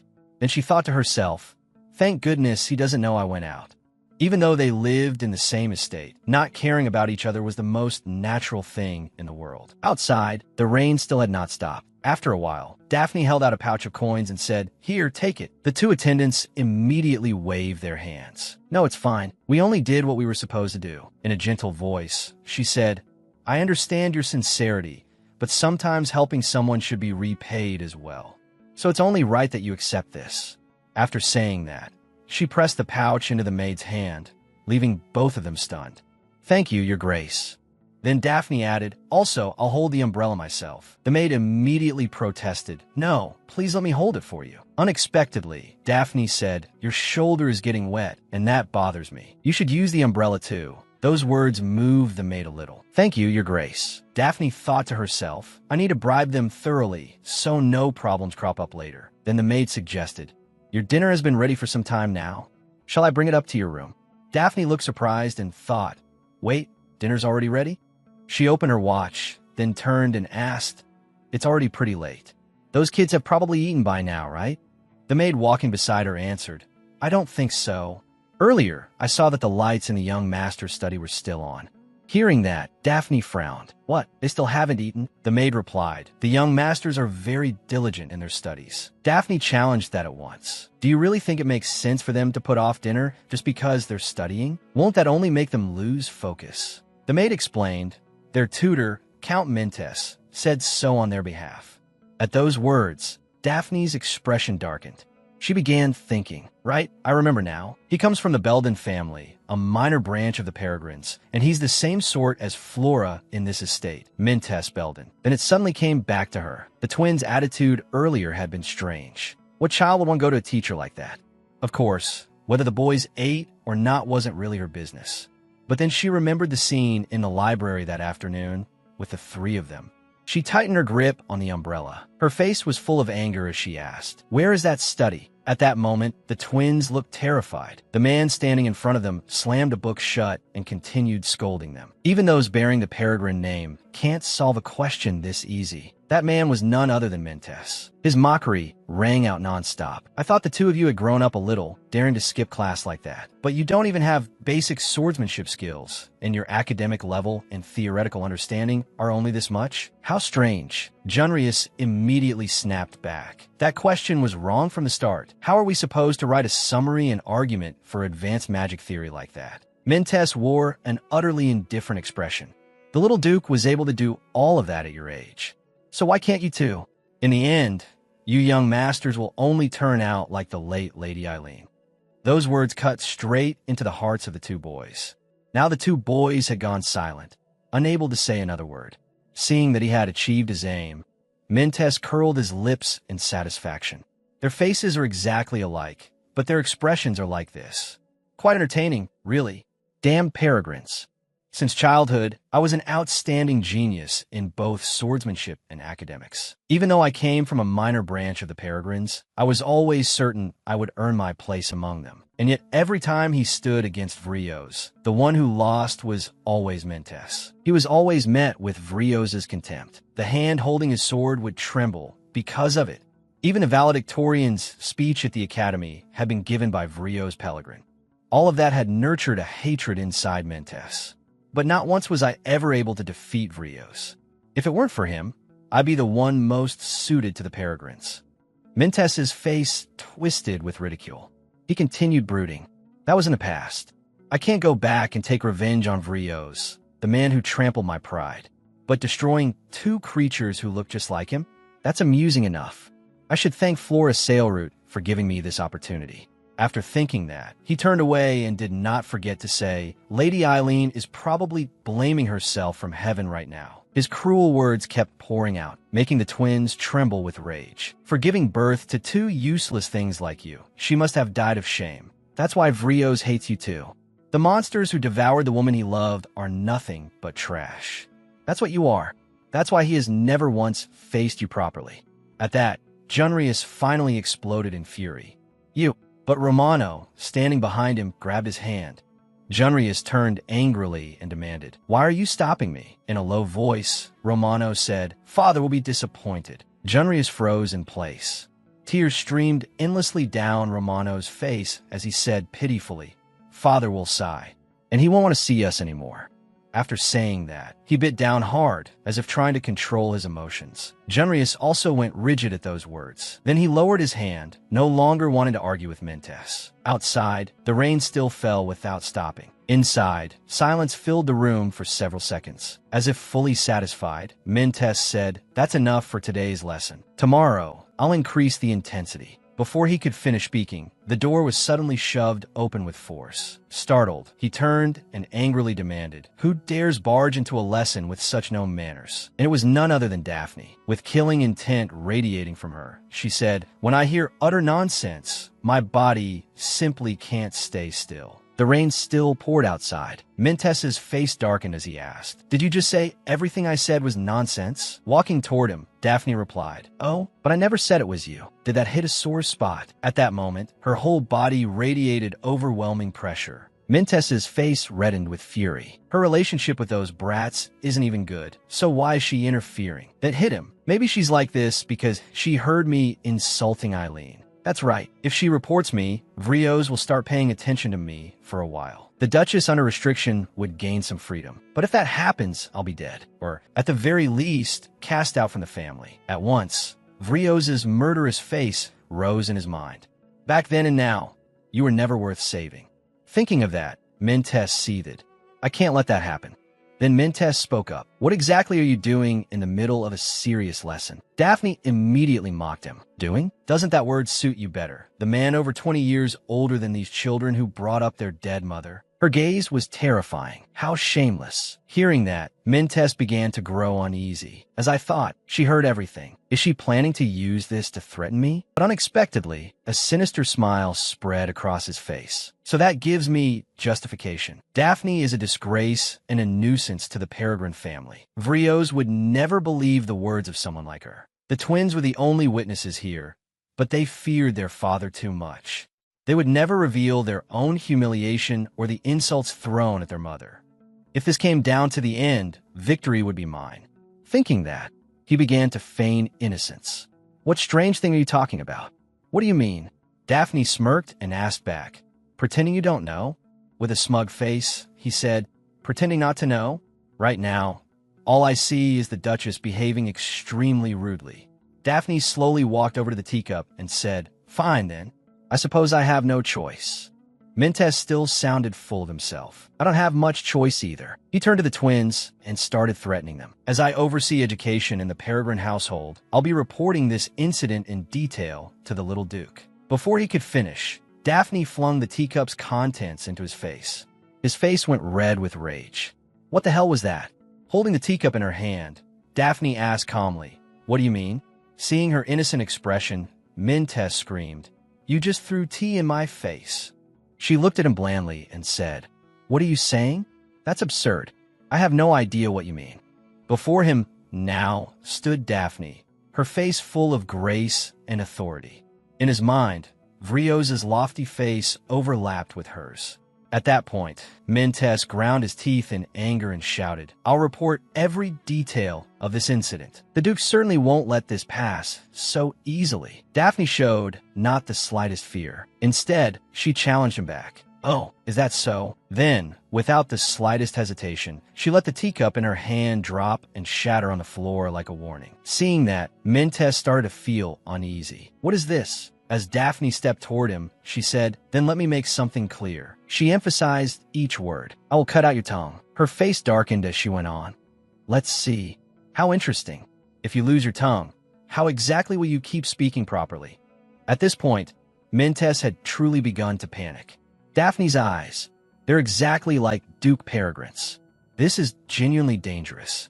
Then he decided to leave, not forgetting to spit out, I won't let this go. Just wait and see. Watching his retreating back, Daphne frowned. I hadn't meant to corner him this far, but bringing up their mother was just too cowardly. But these children, after thinking that, she turned to the twins and asked gently, Are you all right? There's broken glass on the floor, so be careful. Then a soft voice asked, Why did you help us? Romano timidly said he was right. We were the ones in the wrong. Mother died because of us, so it's only natural that father finds it painful to look at us. Seeing his brother like that, Junrius reached over and held his hand. The emotions inside the boy kept spilling out. If we had never been born, his eyes brimmed with tears, then mother would still be alive, and father would probably be happy too. Junrius began worrying for his brother. But Romano wanted to say all of it. That man was right. So why would you help us? Daphne bent down and said gently, Do I need a reason to help? And I think everything he said was wrong. No matter what happens, children should never be abused. There is no existence in this world that shouldn't have been born. Of course, that piece of trash from earlier is the exception. At that, Romano stopped crying and listened. She continued, If a hero were here, they would save anyone in danger. Then she leaned in and soothed him. That's right, a hero. So don't cry anymore. Then she turned teasingly to Junrius. Your brother has stopped crying, so you should too, right? The boy flushed red and turned away. I wasn't crying, yet tears were still rolling down his face. Seeing that, Romano let out a small laugh. Like a puffed-up cat, Junrius jumped and shouted, Why are you laughing? It's all your fault. Romano couldn't hold back his smile. Junri, it's because you were trying so hard not to cry that you looked funny. Both boys now looked at each other with tearful eyes. Neither of them could hold back their emotions any longer. Then they threw themselves into each other's arms, showing their affection. Watching them from beside, Daphne found herself smiling too. A little while later, the rain grew even heavier. Daphne, however, was confused. Why am I stuck between these two now? Then she finally said, You two, everything's fine now, so let go of my clothes. Junrius heard that and asked, You don't like being with us? Daphne flustered and replied, It's not that I dislike it. I was just worried you two might feel uncomfortable. With tears still in his eyes, Romano asked, Are we a burden to you? At that point, all she could say was, Not at all. Hearing that answer made them incredibly happy. Then Junrius' stomach suddenly growled. Daphne remembered at once and suggested, Shall we go eat dinner now? The boy asked back together. As if teasing him a little, she asked, What's wrong? You don't want to eat with your older sister? But Junrius' reply came with surprising politeness. Yes. That took her completely by surprise. The boy looked terribly flustered. His cheeks had turned red as he shyly added, I want to eat with you, big sister. Seeing that, Daphne thought happily, It feels like I've been acknowledged by a shy little cat. But I can't show that on my face, or he'll run away from embarrassment. Then she took both boys by the hand and cheerfully said, All right, let's go. But as soon as they stepped out, they saw the umbrella she had thrown earlier lying on the ground. One of the boys asked the umbrella, Is that yours, big sister? Daphne blushed, evidence of my losing control earlier. But unexpectedly, the two boys immediately started arguing. Big sister wants to share the umbrella with me. What? I'm the one who's going to share it with her. Then you can just cover yourself with your hand. But I asked first. The noise made her frown in irritation. You two, with one hand on her hip, she warned them, If you keep fighting, I'll go separately. Hearing that, Romano immediately backed down. Then I'll go without the umbrella. Brother can get wet if he wants. Junrius was no different. Fine, I'll let you have it. Seeing that, Daphne nodded in satisfaction and patted both boys on the head. Good, we'll share together. But from now on, no fighting. You have to get along, all right? Hearing that, they answered happily, yes. As they walked through the rain, Daphne thought to herself, they're so adorable. Once these kids open their hearts, they give their affection so easily. Elsewhere, Flora was raising her voice in irritation. Why are you so slow? Is it really that hard to stand there holding an umbrella? If my dress gets wet, can you take responsibility for it? A maid hurried over to attend to her. I'm sorry, my lady. Flora cast sharp glances around and thought bitterly, I can't believe I had to hear that the queen is disappointed in me. None of this would have happened if Daphne had just done as I said. An image rose in her mind of Daphne with her hair in disarray, begging, Roderick, this can't go on. Roderick won't love me anymore. Please help me. But unexpectedly, the girl had not died from the poison and had instead become strange. Flora remembered Daphne's mocking words from yesterday. Thinking of that, she clicked her tongue. Inside, she continued cursing. I don't like what she's doing at all, because she's exactly like Alima Peregrine, foolish to the core. Neither mother nor daughter can use magic. Both are disgraces to the family. It's truly shameful. Before Duke Peregrine returns to the territory, I need to settle this matter. I should think of things that improve my mood instead. Anger does nothing for my beauty. Flora closed her eyes and rested her chin on her hand. Then she began scheming. Someday, Vrios Pellegrin will become my lover. A little later, she turned and asked, While I was away, did the young masters cause any trouble? At that question, the maid became extremely flustered. But in the end, she still answered, Today, they skipped their lessons again and came back late. Hearing that, Flora was utterly shocked. She had already dismissed those lowly families who had nothing but book knowledge, and had even personally invited Count Mentes. Thinking of that, Flora angrily shouted, What on earth is going on? The maid, frightened, said, I don't know why either, but recently they seem to have become very close with Lady Daphne. Today I even saw them together, so perhaps that's why. Hearing that, Flora was furious. She thought, that shameless Daphne, how dare she interfere even in the children's education? Then she asked, where is she now? The maid immediately replied, right now, she is having a meal with the two young masters in her private dining room, ma'am. Hearing that, Flora fell into thought once more. Ever since Eileen died, the family had never once eaten together in this estate, yet the three of them were now dining together in Daphne's dining room. She began to grow suspicious. What exactly is Daphne doing? Without another word, Flora turned and said, I need to go see the young masters. Suddenly, Count Mentes approached her, soaked like a drowned rat, startling her badly. Seeing him, she immediately asked, what are you doing here? It's raining. Has the lesson already ended? At the word lesson, he became absolutely enraged. Do you know what happened to me while I was teaching the young masters? Lady Daphne Peregrine splashed tea in my face. And as if that weren't enough, she even threatened me. Hearing that, Flora was even more astonished. Mentes angrily continued, I tried to endure it for the sake of Her Majesty and you, Flora, but I can't anymore. I will report this to the temple and file an official complaint. Hearing that, Flora panicked. Wait, Count. Suddenly, the queen's voice surfaced in her mind. If only there were nothing more for me to be disappointed in you over. Flora clenched her palm in fury. So Daphne dares to stand in my way? Then a voice suddenly spoke up. Lady Flora, I have something to tell you. She immediately turned around. The butler behind her was trembling non-stop as he said, actually, Lady Daphne went to the Wayne district today. Even though she told me to keep it a secret, I'm very worried. At that, Flora curled her lips into a smile, her face brightening at once. She thought, perfect, I finally got her by the ankle. Perhaps she went there to buy luxurious goods. But who would believe that? Anyone could tell she had gone to the assassination guild there. Her expression turned extremely sinister. This time, I'll teach her what proper manners are. Meanwhile, back to our main pair. The two boys were eating with obvious delight. Seeing that, Daphne said, slow down. No matter how delicious it is, if you eat that fast, you'll choke. The moment she finished speaking, Junrius beside her did indeed choke. She patted his back and said, see, I told you so. Looking at the scene, she felt incredibly happy. They must have been really hungry. Well, of course, they had gone hungry until late at night. Then she looked off into the distance and thought, no matter what, this meal feels so warm and delicious. And these adorable children too. Eating together with someone really is wonderful. If I go out to the countryside, I won't be able to sit together with the children like this anymore. Thinking that, she felt a little sad. But this feeling will fade soon enough. Suddenly, she snapped back to herself. What am I even thinking? Pull yourself together. I need to figure out a way to escape from here.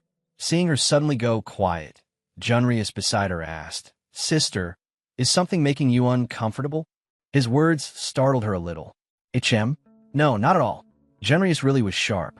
Then she turned and asked, what about you, Romano? Is it good? The boy shyly said, please call me Emin. Seeing that, she could hardly resist how cute he was and thought, does he mean he wants me to call him by a more affectionate nickname? Without overthinking it, she said, all right, Emin, how is the meal? The boy immediately answered, it's delicious. Then, sweetly, he added, it tastes even better because we're eating together. Hearing that, she was rather surprised. Does he like this that much? Now that I think about it, I've never seen them eat together with Vrios. Why is that? In the original story, Vrios clearly treasured these children very much. Then Daphne grew suspicious. Could it be because he's the type of father who is clumsy at expressing affection toward his children? The image of Vrios as a devil rose in her mind, disgracing the family, then trying to kill himself. Well, maybe that really is possible. Thinking that, she clenched her hand. She kept drinking water. But if he never says things aloud, how are the children supposed to understand? That must be why, even when Mentes mistreated them, they never said anything. How infuriating. Then something seemed to hit Junrius, and he jolted. The boy began coughing violently. Alarmed, Daphne said, Junri, slow down. Here, drink some water first. Then she asked in a stern voice, what did I tell you just now? He politely replied, to eat slowly. Exactly. A little later, in the corridor of the estate, Vrios was striding down the hall, deep in thought as he walked. He recalled Flora coming into his room earlier to complain. I thought I had better report this to you first, young Duke. Lady Daphne threw tea in Count Mintes's face and threatened him, so the Count says he intends to resign. Furthermore, today she secretly went out and visited the Wayne district, and as you know, that place is full of illegal shops. After hearing everything she said, Vrios asked with a headache, "What exactly are you implying?" She put on an innocent act and said, "I'm only worried she may get mixed up in something dangerous. Also, I heard she has become very close with the young masters lately. Even Count Mentes is resigning. I don't know whether the young masters have also been influenced by her." At that, he was deeply startled and asked, "What? The children? Where are the children?" Returning to the present, Vrios quickly pushed the door open and stepped inside. Before him was the affectionate sight of Daphne and Junrius together. At once, his face darkened as he asked, "What are you all doing right now?" Hearing the familiar voice, Daphne looked puzzled. "Vrios? Why did you suddenly come here?" When he saw Junrius about to lift the glass of water, Vrios anxiously shouted the boy's name. He snatched the glass away and asked repeatedly, "You're going to drink this? How is your body? Do you feel anything strange?" Junrius looked frightened by his reaction. Daphne, on the other hand, became deeply uneasy. "Does he think I poisoned the children?" Then he ordered, "Take the children away." The butler immediately obeyed. "Young masters, come with me." After the children had been led away, Vrios set the glass down and said, "I heard what happened between you and Count Mentes." He demanded, "That's true, isn't it?" But unexpectedly, Daphne answered very quickly, "Yes, that's right." Hearing that, he angrily asked, "How could you do that? Why exactly? Open your mouth and explain yourself." Daphne's expression was ice cold. Without saying a word, she simply picked up the glass of water and drank it in one gulp, making Vrios call out her name in alarm. Seeing that, Daphne asked, "Why are you so startled? Does it shock you that much to see me drink this?" Then she slowly lowered the glass. Her face was utterly cold. "Or did you think there was poison in it?" After saying that, she thought, "I understand why Vrios would misunderstand. It was a situation where that was entirely possible. But if I keep understanding and letting it slide, I'll be suspected for the rest of my life. And above all, I truly didn't do anything." Finishing her thoughts, Daphne said, "I had already drunk from this glass from the beginning." Junrius choked, "So I handed it to him. So if there really had been poison in it, like you said, I would already be dead by now."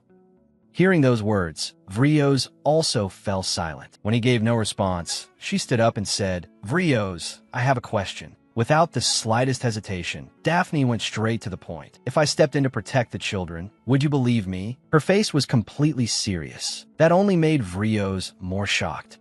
"What?" Out in the corridor, the butler's voice rang out, "Young masters, let's go."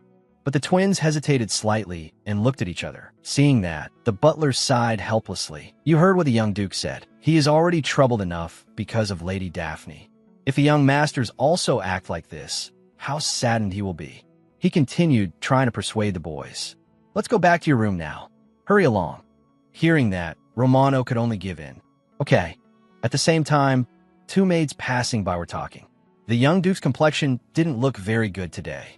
Don't you know? Today is Lady Eileen's Memorial Day."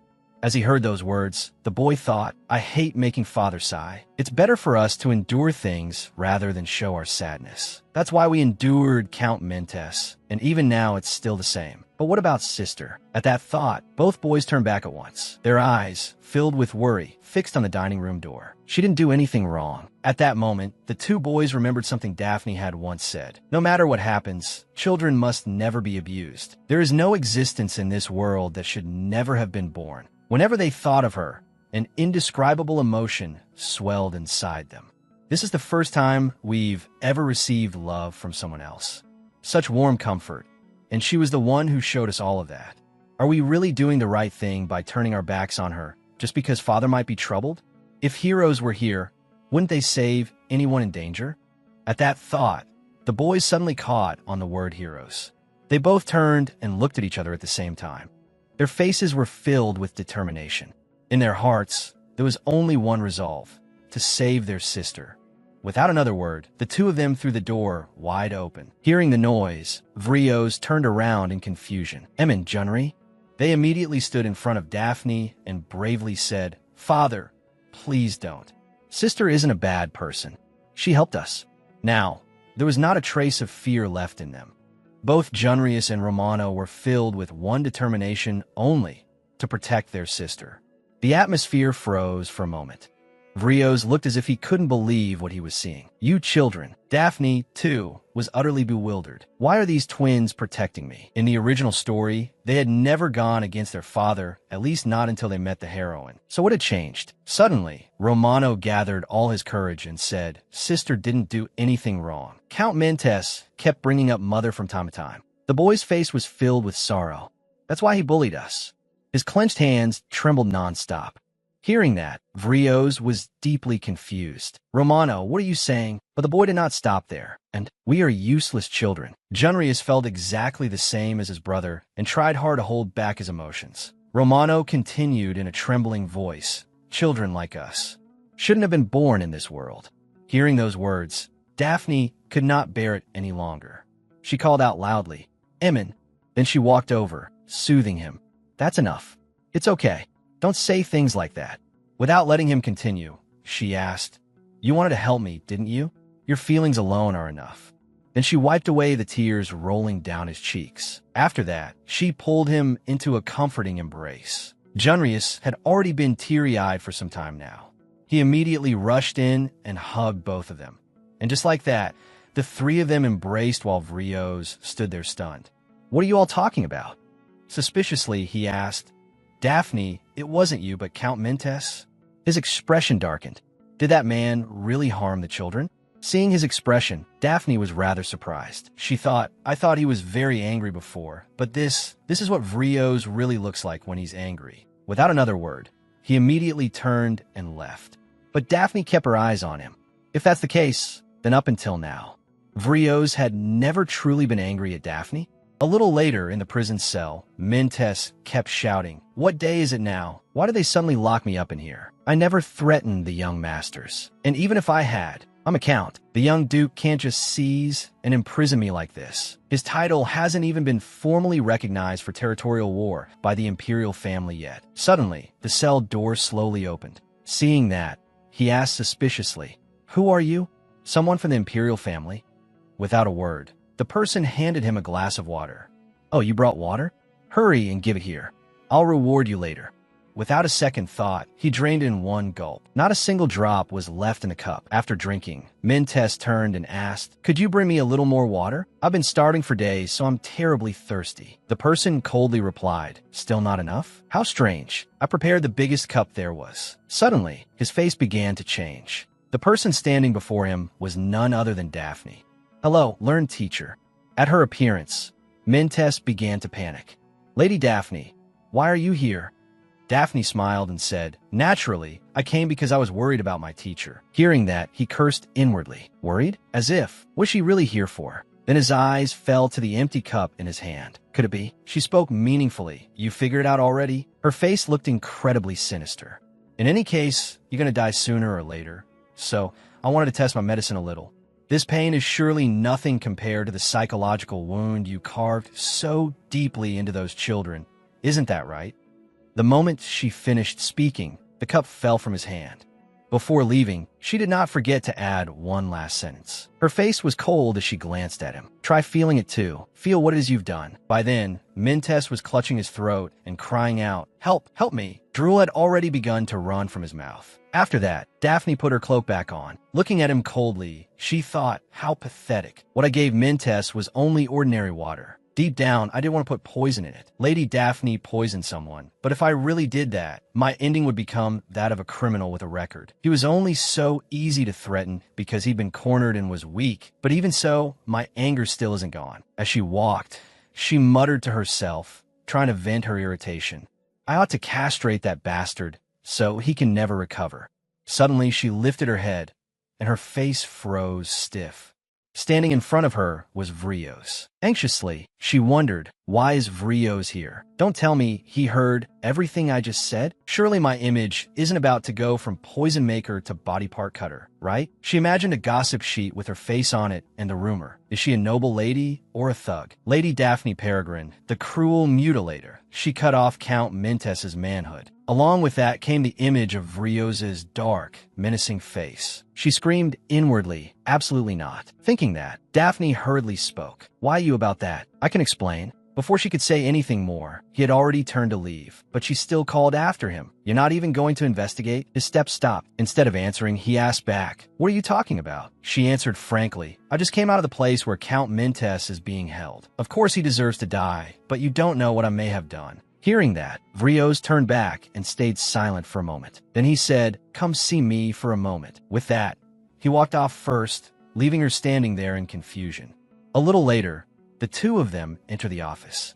When he saw that Daphne still wasn't coming in, he asked, "Why are you standing there?" Nervously, she said, "I think it might be better if I just stay here and listen." "Sit down. It won't take long." "Yes." Her attention then fell on a book on the desk. It's good that it was found." She picked it up and asked, "What is this?" He answered, "It's the diary I found in Count Mintes's estate." At the mention of that name, Daphne's expression turned irritated. "That bastard's. Why all of a sudden?" Then she suddenly remembered something. At that moment, images of Mintes's past failures flashed repeatedly through her mind. "I know Mintes felt inferior in front of Rios. If not for Vrios, I would have become one of the Peregrines. Eileen is dead already, but because she married that bastard, she deserved to die. As for those defective twins, I'll trample and destroy them." The look of sorrow on their faces brightens my mood. But to this extent, her brows drew tightly together. She couldn't believe he had harbored such thoughts toward the children. A little later, Vrios spoke. "I always thought I was going in the right direction, because I had learned that if you looked around with a soft heart, your thoughts would grow clouded and give your enemies a chance to dig into your weaknesses. I thought the children would follow me well enough, but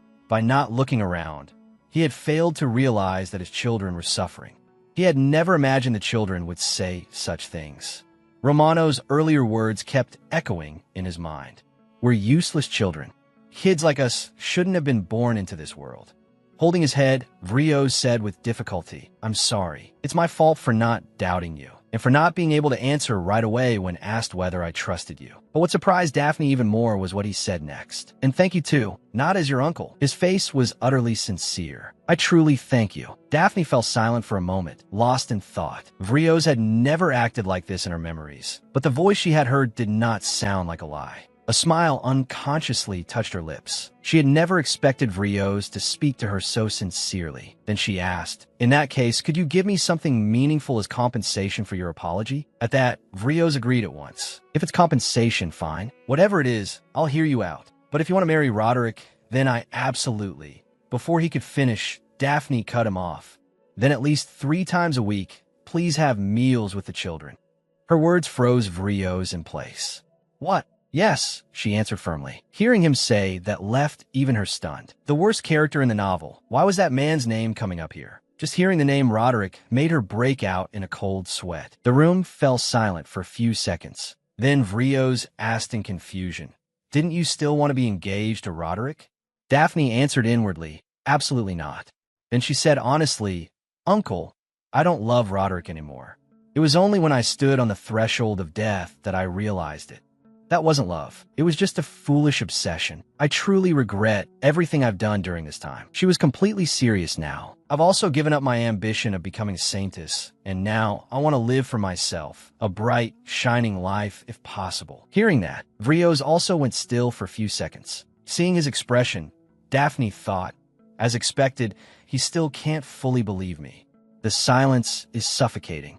Then she continued, "Anyway, my way of thinking is completely different from before. I have no intention of meeting Roderick again. So could you grant my request?" Vrios fell silent for a moment to think. Then he asked again, "Have meals with the children?" But unexpectedly, Daphne asked, "Do you resent the children because of Lady Eileen's death?"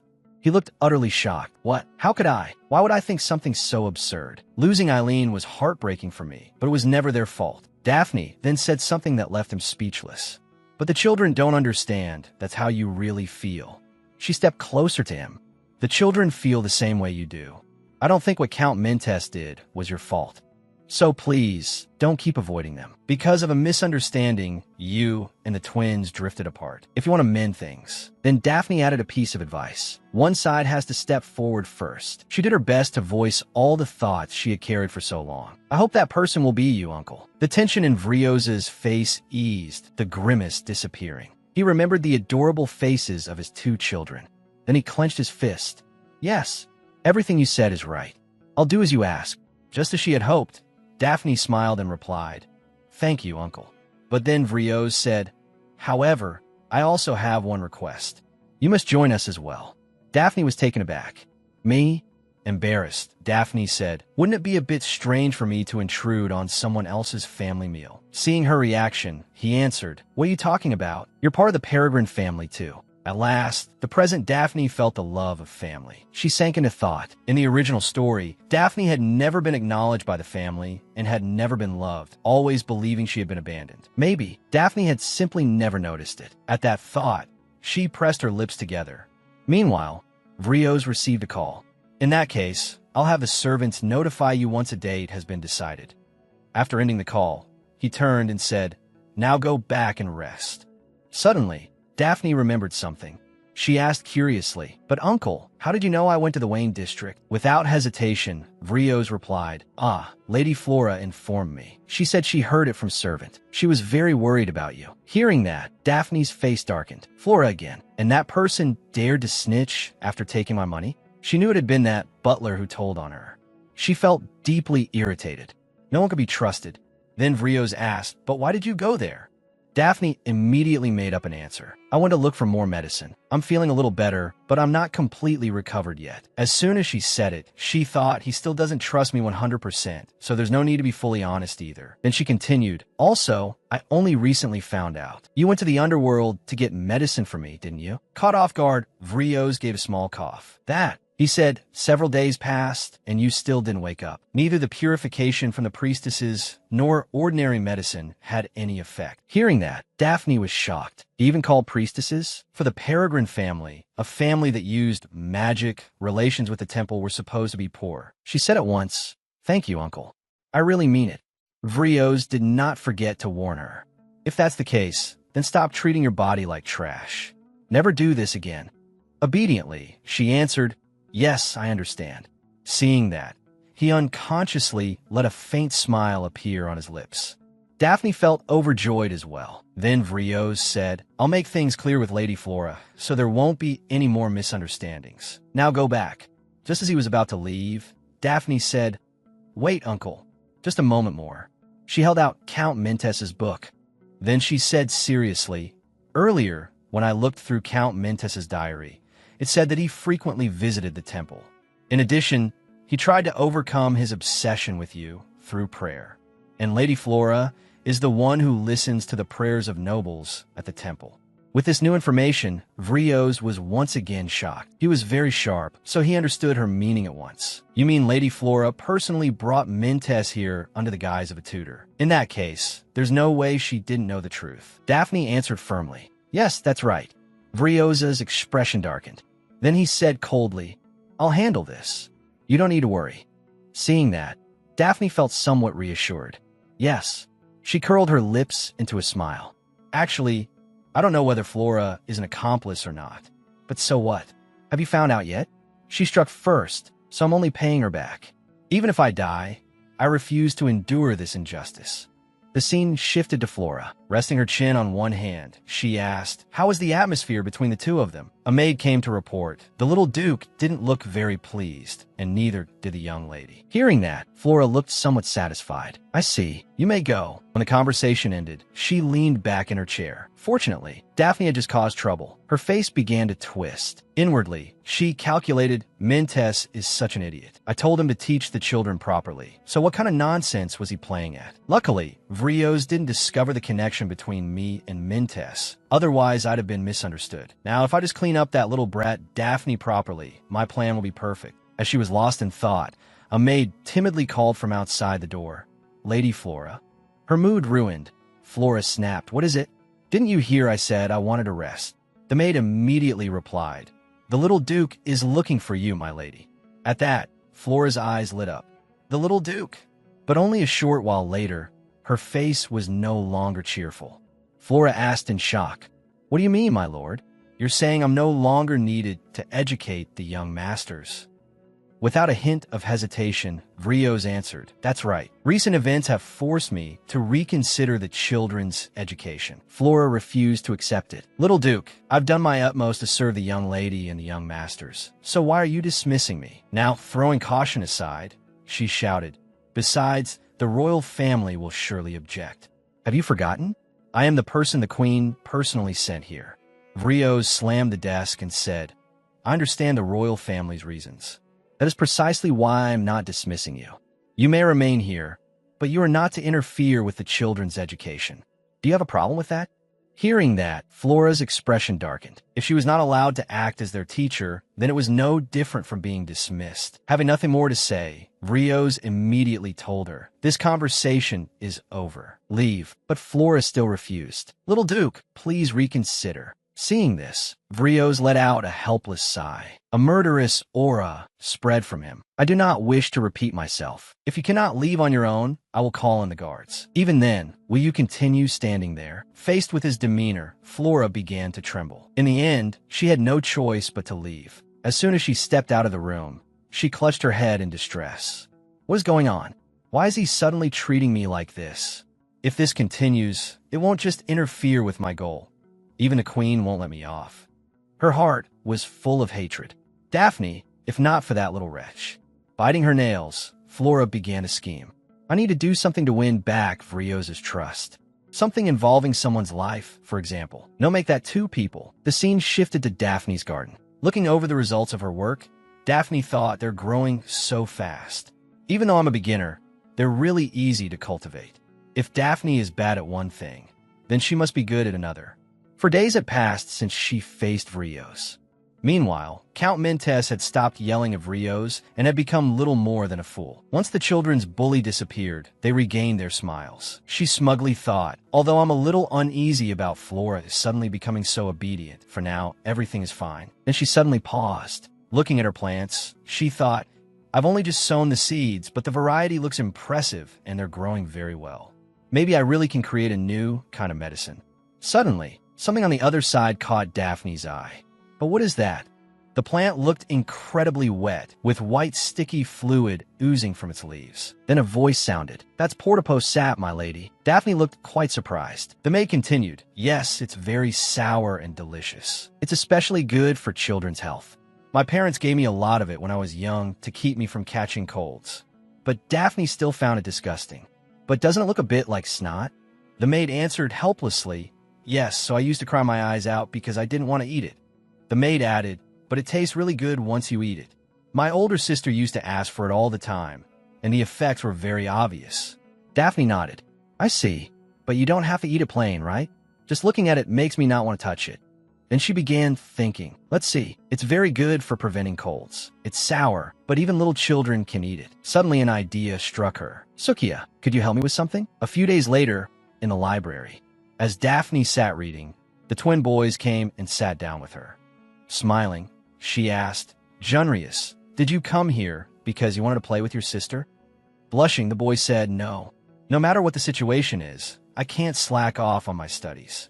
Hearing that, she patted his head. Oh, then let's see how diligently you've been studying. Once again, Junrius opened a book filled with writing Daphne couldn't understand at all. She immediately teased him. Junrius, do you even understand what you're reading? Feeling slighted, the boy jumped up. Of course I do. I learned this before from Teacher Bennett. He spread the book wide open, proudly showing off how hard he had been studying. Daphne's eyes landed on the lines. Without magical power in the body, one cannot use magic. Remember this when using magic. As expected of Teacher Bennett, I really did choose the right teacher, Junrius declared. My goal is to become a great magic swordsman like father. Daphne said helplessly, you really are studying hard. Good for you. Then she added, you should review your spelling too. Hearing that, he looked as if he'd been struck by lightning. Did I get that much wrong? Seeing his expression, she smiled. No, just a few places. I made mistakes all the time when I was little too. Even adults often spell things wrong, so don't be discouraged. Then Daphne began correcting Junrius' spelling.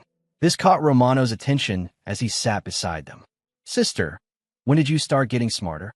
Hearing that, she asked helplessly, so I used to be an idiot? The two boys immediately worked together to answer. Yes, super dumb. Daphne said, actually, there's a reason I'm this smart. At once, the boys' eyes lit up as they turned toward her. What is it? Leaning back in her chair while they continued pleading, she said, this is a national secret, you know. Should I tell you? I'm only telling you to understand. Then Daphne took out a cute ribbon-tied pouch and said, it's all thanks to this. The twin boys stared at the pouch. What is that? When she opened it, they asked in surprise. Candy. Junrius looked at it suspiciously. That seemed shady. Seeing that, Daphne tried reverse psychology. If you don't like it, fine. I'll eat it all. At once, the boys jumped up. No, I'll eat it. Me too. Junrius immediately popped one into his mouth. Daphne asked, how does it taste? The two boys reacted differently. Romano said, it's really good, sister. But Junrius complained, it's too sour. My mouth feels all tingly. Romano replied, that's why I like it. The sourness makes it delicious. Junrius kept putting more into his mouth. Well, it's not like I hate it. It's sweet too. But then he cried out once more, sour. Watching his expression, Daphne laughed until tears came to her eyes. Look at Junrius's face. She thought happily, this should be enough, right? My idea worked. This was children's vitamins. In this world, making medicine in pill form wasn't effective, so all medicine was made as powder. Naturally, that meant it tasted awful. And once it touched the tongue, it was even worse. But what if it were turned into candy? It would be easy to eat and easy to chew. Even without sugar, the flavor could still be preserved. This was a brand new technology no one in this world could come up with. A patent meant money. All of it would become retirement funds for old age. At that point, Daphne could luxuriate in piles of money. Farewell, everyone. I've thrown off all the chains and restraints of this world. I'm going to find my own happiness. Just imagining it already made her happy. Then Romano asked, but what is this called? Doesn't it have a name? Hearing that, Daphne began to think. I feel a little guilty stealing someone else's product name. Does this world even have trademark rights? Since it's made from Portapo sap. After thinking it over, she answered, Popo. Romano grinned brightly. That sounds so cute, like a puppy. Then he suggested, sister, please make more Popo next time. Then something caught Daphne's attention. It was Romano's book. She asked, but Amy, is the magic circuit really that difficult? It seems like you've been reading only that page this whole time. If that's the case, then isn't it Uncle's area of expertise? Why don't you go ask him directly? The remark clearly hit the mark, and the boy's face turned red. Daphne continued, Amy, you want to do that too, don't you? After hesitating for a moment, he answered, that's true. Then he covered his face with the book and said, but I'm afraid of bothering father. At meals lately, he hasn't said a word. Hearing that, Daphne inwardly agreed. Right, that is pretty serious. But that's not how Uncle truly feels. I understand that. Then she patted the boy's head. There's no way that's true. In a gentle voice, she said, on the contrary, Uncle would definitely be happy. Hearing that, Romano was utterly astonished. Daphne smiled at the boy. Then he, too, unconsciously broke into a bright smile. Suddenly, Junrius shattered the sweet atmosphere. I have something I want to ask too. Take me with you. After that, the three of them decided to go together. A little later, in Vrios's office, he looked quite exhausted. His mind was weighed down with many thoughts. Fortunately, Count Mintes's matter had not spread and had already been resolved, but even 10 corpses would not be enough to take responsibility for the Lord's disappearance. Then he let out a faint laugh. Still, the children would no longer have to feel tired anymore. Suddenly, he recalled the atmosphere at dinner 2 days earlier. Daphne had looked extremely awkward, and the twin boys had not shown even a single smile. Thinking of that gave him quite a headache. But as expected, eating together with him really was no fun at all. Then he placed his hand on the desk and said, forcing them to stay with someone they hate is truly difficult. Perhaps we should stop eating together. Suddenly, a voice interrupted his thoughts. Uncle, it was Daphne. I wanted to tell you something. It might be about the meals. Hearing that, Vrios stood up as well and said, all right. I also have something to say. His face was extremely serious. Let's just pretend that eating together with the children never existed. Startled, she asked, why? Vrios immediately replied, because the children feel uncomfortable, and so do I. At the very least, they should be able to eat in comfort. The twins had heard all of those words. He continued, you must be tired too, right? Thank you for coming to talk to me. Daphne awkwardly said, well, today I was studying in the library with the children and they wanted to ask you a few questions about magic, so we came here. Hearing that, Vrios was quite surprised. The boys, their faces tinged with sadness, said, we didn't mean to make Father uncomfortable. Maybe Father is busy. We're sorry. We'll come back later. Vrios immediately said, no, that's not it. I didn't mean it that way just now. He said, I don't dislike you. On the contrary, it's because I love you very much that I worry so much. Then he knelt down and said, I'm truly happy that you came to see me. His face was utterly sincere. I've been waiting for this moment for a very long time. So if you don't mind, Could you tell me what you're confused about? Hearing those moving words, the two boys looked as if they might burst into tears. Then Vrios opened his arms and said, "Come here. Let's take a look at what part you find difficult." The boys immediately stepped forward and slowly opened the book. What caught his eye was the line, "My goal is to become a great magic swordsman like father." Overwhelmed by emotion, Vrios immediately embraced his two sons. They, too, returned their father's love. Tears unknowingly streamed down his cheeks. Daphne had witnessed all the love shared among the three of them from start to finish. Scene change. Several days later, under a clear blue sky. It had been several days since that incident, and now all four of them were gathered together, eating a meal. The awkward atmosphere had disappeared after the misunderstanding was cleared up. The children and Vrios often talked with each other now as well. Daphne was extremely happy to see this. How nice. Before long, they would become close like an ordinary family. Suddenly, a maid approached and said, "My lady, a letter has arrived for you." That made her rather surprised.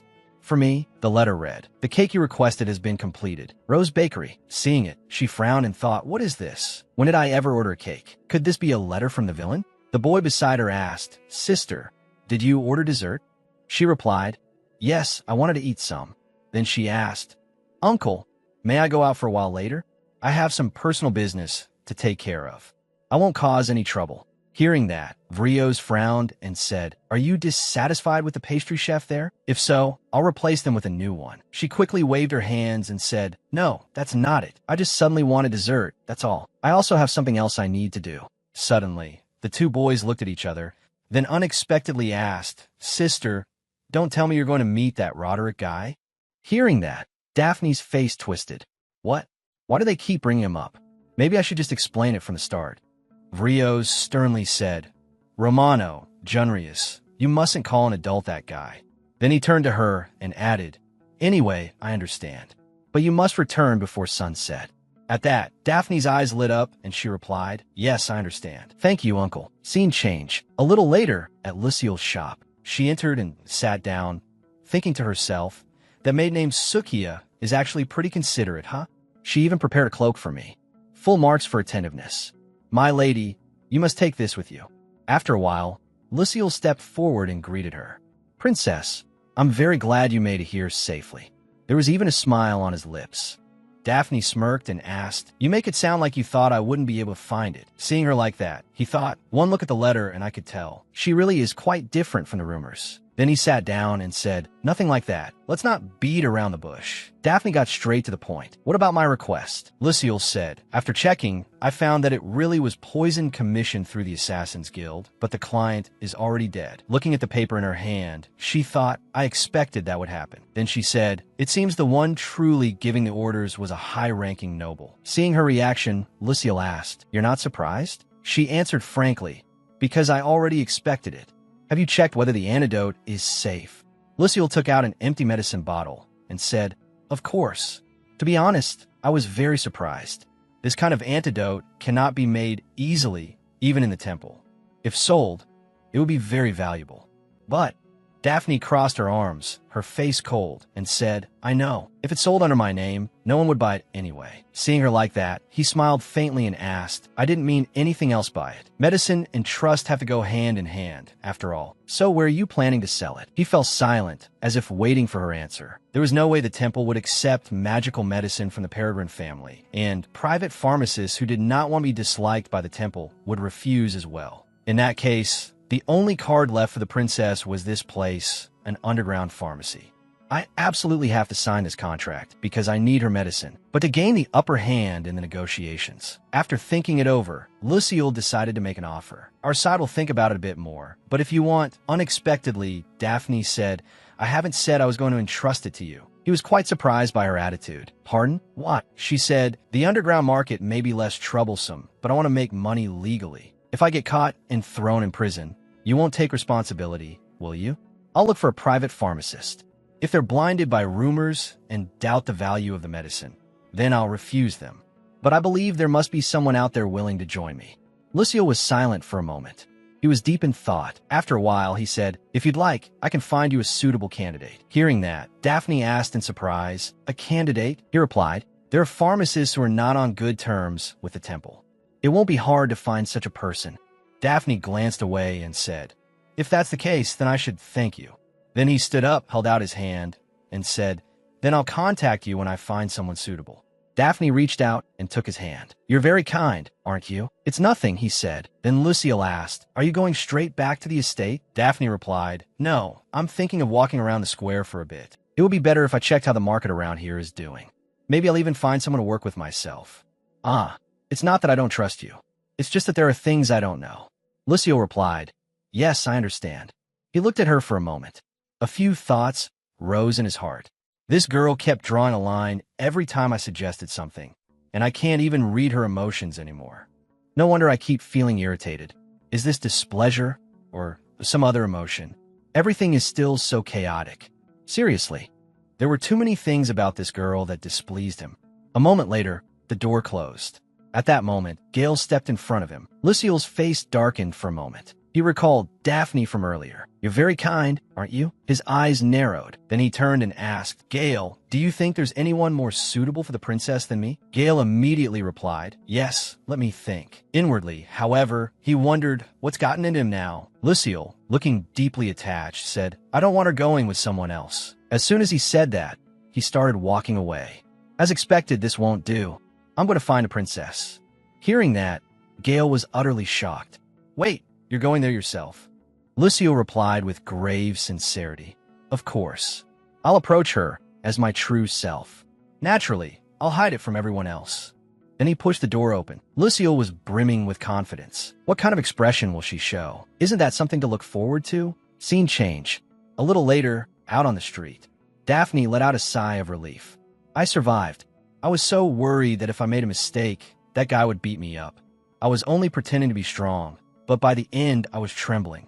Suddenly, she flared up in anger. "I absolutely must not get involved with him again. I need to refuse every temptation and do everything on my own." After walking for a while, she stopped in front of a stall. "Still, I told him I was going out to the bakery, so I should buy something before going back." Standing before her was a shop clerk, clearly preparing to fleece a customer. "Welcome, dear customer. Please come in." He introduced the shop. "We specialize in medicine. We provide everything from basic recovery potions to premium painkillers. We even have medicines approved by the temple." After his introduction, he asked, "What kind of medicine are you looking for?"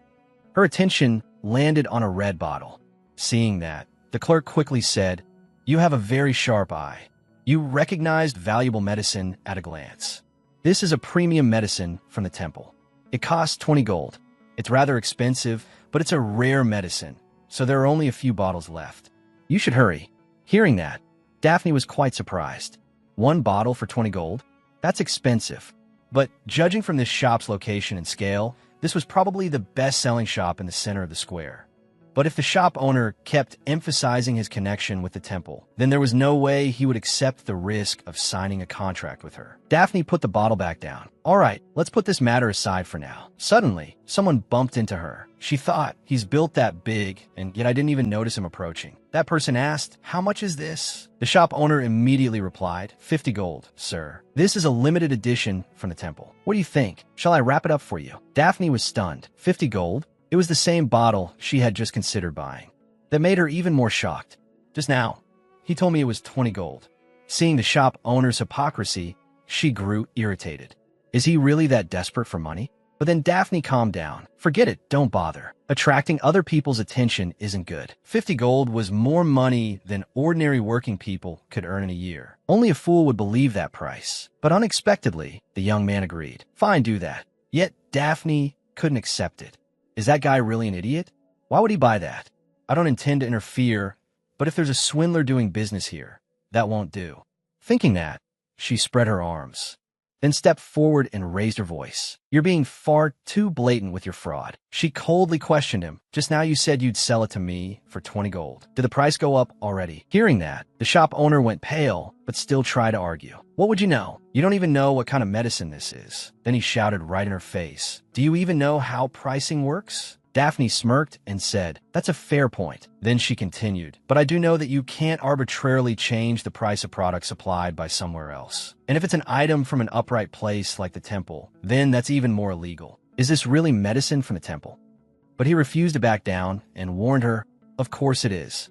Don't insult my shop any further." Hearing that, Daphne said coldly, "Did the temple give you permission to change the prices freely?" As if struck in his weak spot, he clenched his fist. He waved his hand and shouted, "Who are you? Who do you think you are, interfering with someone else's business?"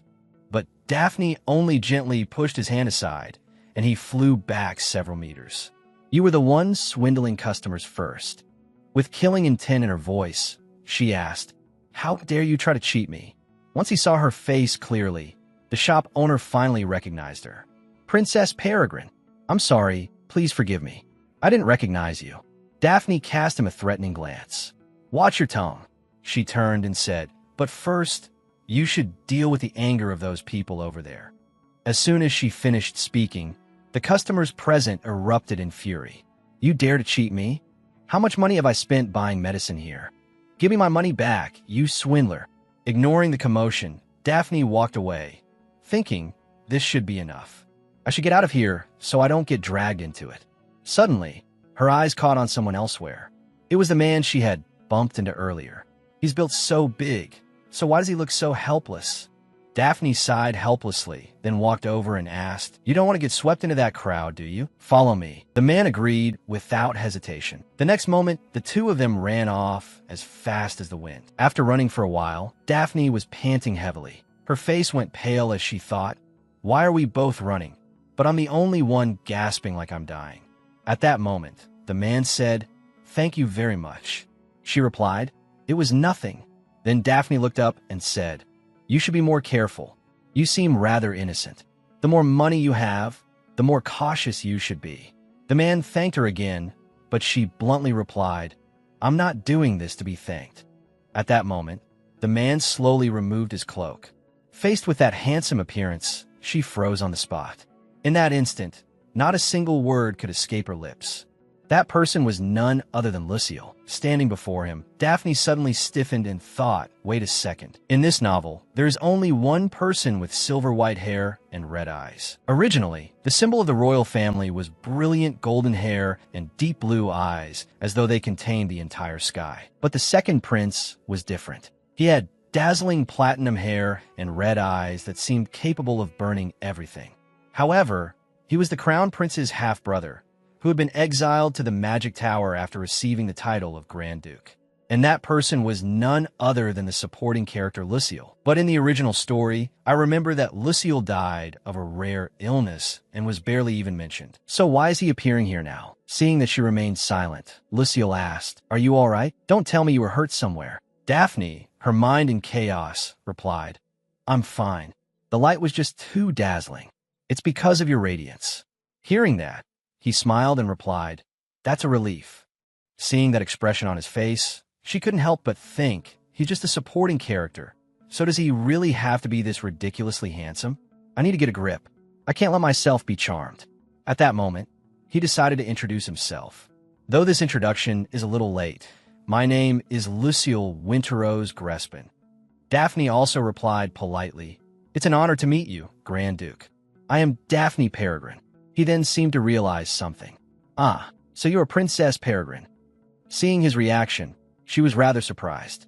Everyone who hears my name reacts with disgust, but his reaction is so different. Moreover, he was even speaking politely to her, despite having a much higher rank and despite almost being scammed. Could it be because he had lived in seclusion in the magic tower, so he knew nothing about the outside world? Then Lucille continued, "Thank you once again.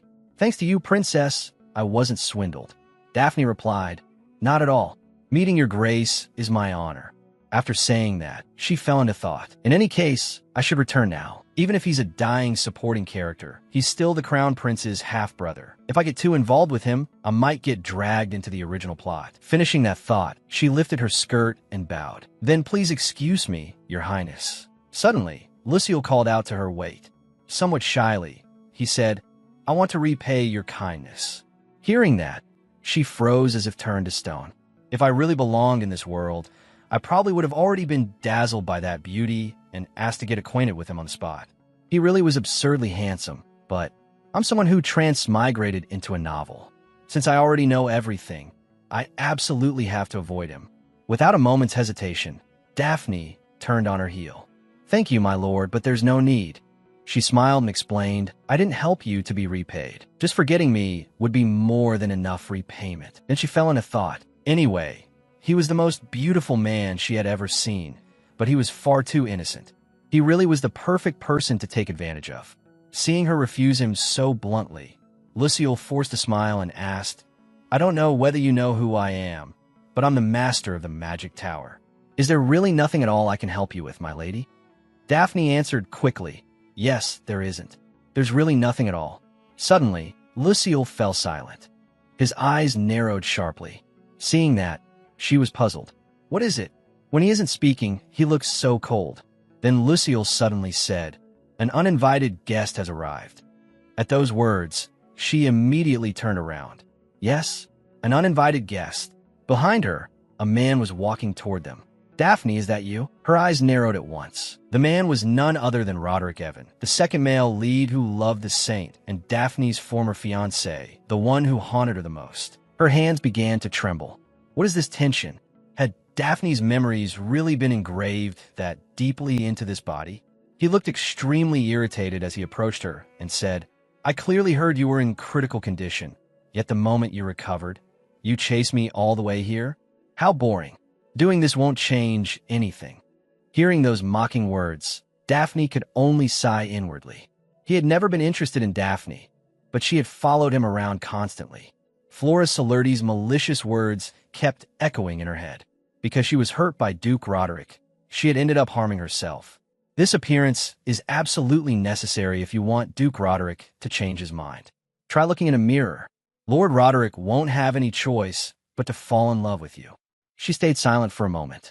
But Roderick still didn't stop. "Daphne, no matter what you do, I have no intention of continuing this engagement," so before he could finish, she cut in. "I agree." She took off her cloak. "I feel the same way as you do, Duke. Fortunately, I'm no longer in love with you." At that moment, she looked overflowing with charm. Hearing that, a smile rose to Lucille's lips. Roderick sneered and continued mocking her.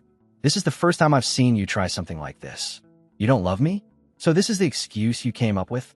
Looks like you got caught trying to follow me and are using this as an excuse." Daphne replied coldly, "People's feelings change more easily than you think.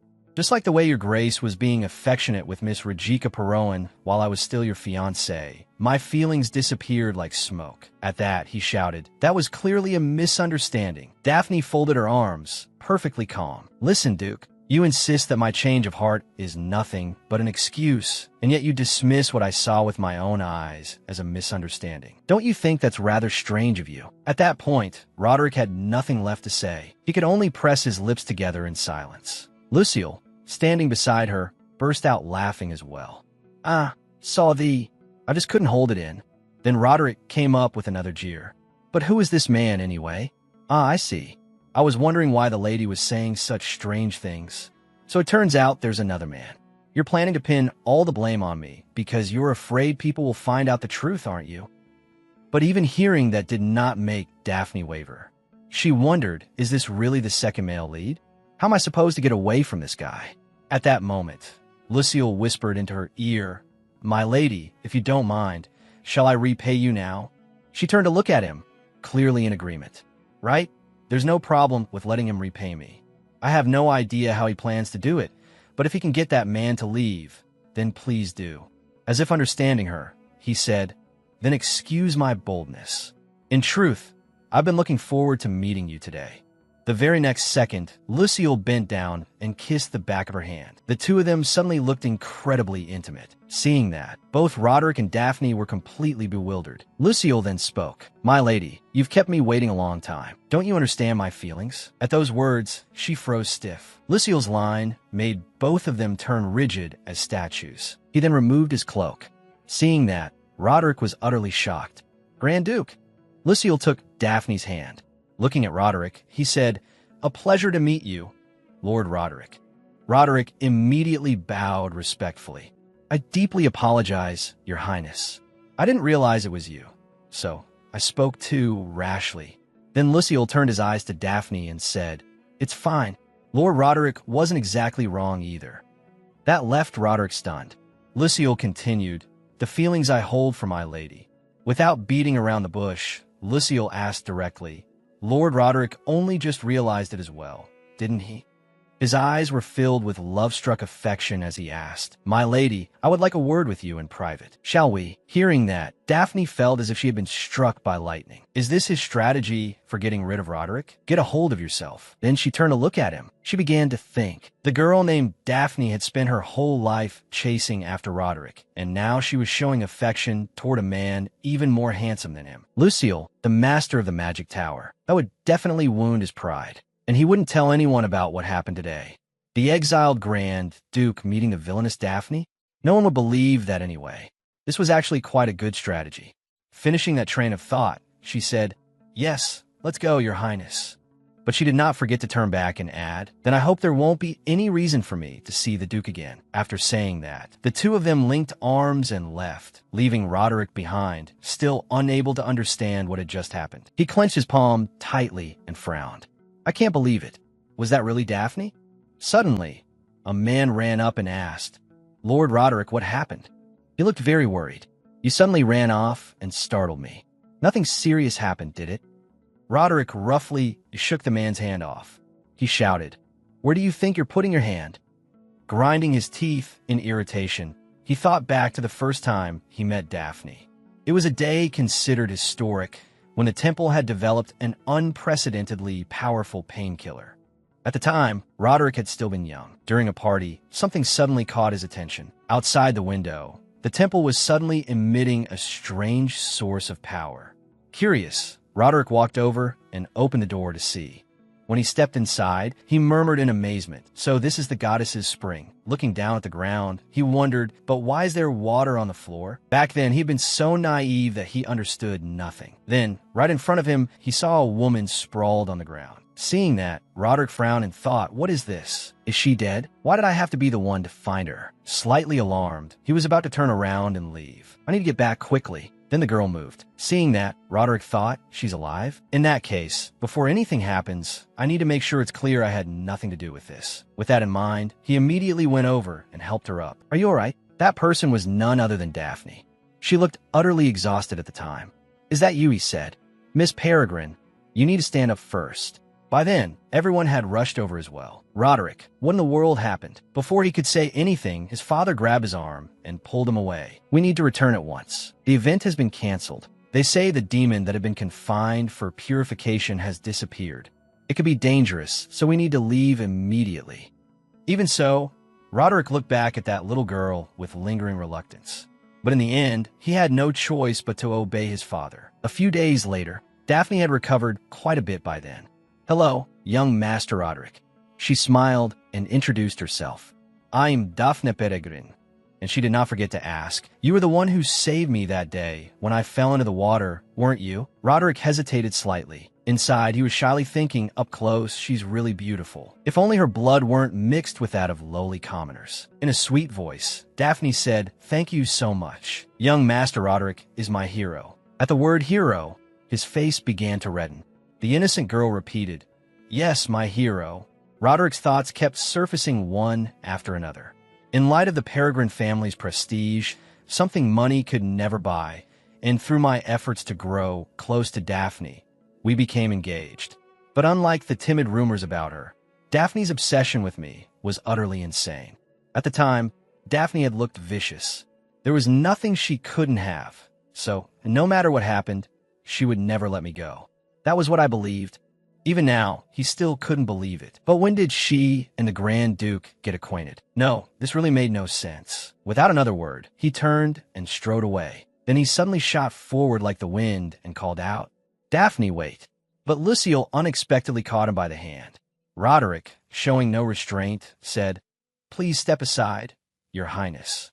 Lucille was smiling, but his words carried a hidden edge. Duke Evan, it seems you still don't understand the current situation. Let me offer you a piece of advice. At that, Roderick thought irritably, he looks so fragile, but his strength is monstrous. Then Lucille leaned close to his ear. Slowly, he said, You've been dumped. Those words left Roderick frozen. The sky overhead was bright and clear. Beside him, Daphne stood thinking, At this point, he probably won't come after me anymore, right? I was really worried at first, but it looks like getting away from him was easier than I thought. But what were those two talking about just now? Roderick didn't look very pleased. Then she looked toward Lucille. Still, no matter what, it was all thanks to him. There were so many things she wanted to say, but first, with that thought, she spoke. "Thank you, Your Highness. If you hadn't helped me, I would have just stood there arguing with him." Hearing that, he replied, "Then that's a relief." Then Daphne continued, "But Your Highness really shouldn't get involved with me." Lucille asked, puzzled, "Why not?" She answered, "Because I'm Daphne Peregrine." He immediately put on a sorrowful expression and asked,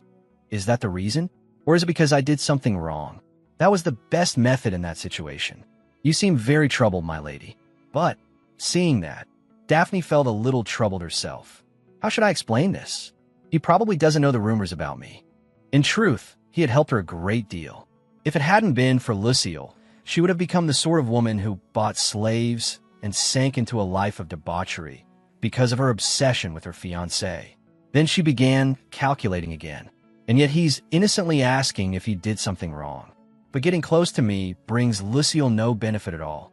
Thinking that, Daphne decided to speak. "Your Highness did nothing wrong. I'm the one who asked for your help. It's just, I feel sorry toward Your Highness." Hearing that, Lucille's face lit up. At that moment, he looked just like an adorable puppy. Daphne couldn't help but let out a laugh. "What is this? I only said that much. And he's already this happy? He looks like a puppy being praised by its owner. So cute." Suddenly, Lucille stared at her with wide eyes. Daphne wondered, what's with Lucille's expression? Then her smile faded too. Her face darkened as she thought, did I just make that wicked expression again? He must have been startled. Well, I'm a villainess after all. A little later, Daphne continued her calculations.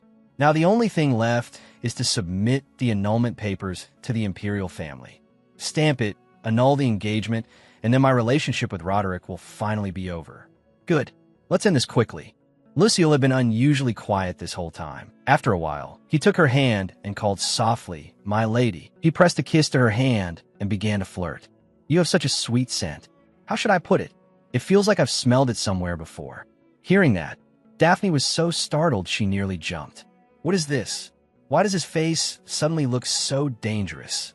Looking at his love-struck expression, she thought, just a moment ago, he was still acting shy. It felt like an old myth, as if I wanted to reach out and touch something I clearly knew I shouldn't touch. Then Daphne suddenly saw that cute puppy-like face of his again. After that, she shyly covered her face and thought, this is bad. What am I even thinking? Get a grip. Why am I having thoughts like that about this innocent guy? Then she remembered. A sweet scent. Could it be? She took out a few candies and asked, "Are you talking about this?" Daphne introduced them. "This is something I made. They're called Popo. They're sweet and delicious." Then she offered, "Would you like to try one?" Without any hesitation, she popped one into her own mouth first to show him. "Let me prove it. It's not poisoned. See?"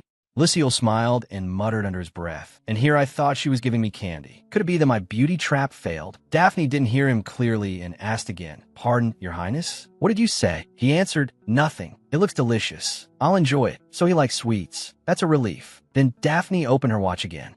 "What time is it? It's on this late already?" Seeing that, she spoke up. "Then I'll be going now." Lucille asked regretfully, "You're leaving already?" She replied, "Yes. I need to stop by the bakery before all the desserts sell out."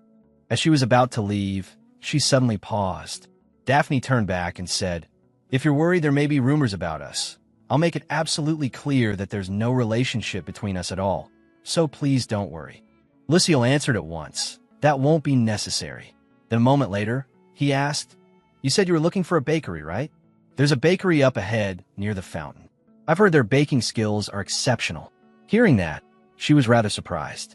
He's even recommending a bakery to me? He's really kind. "Thank you, Your Highness. I'll definitely stop by. Then I'll be off."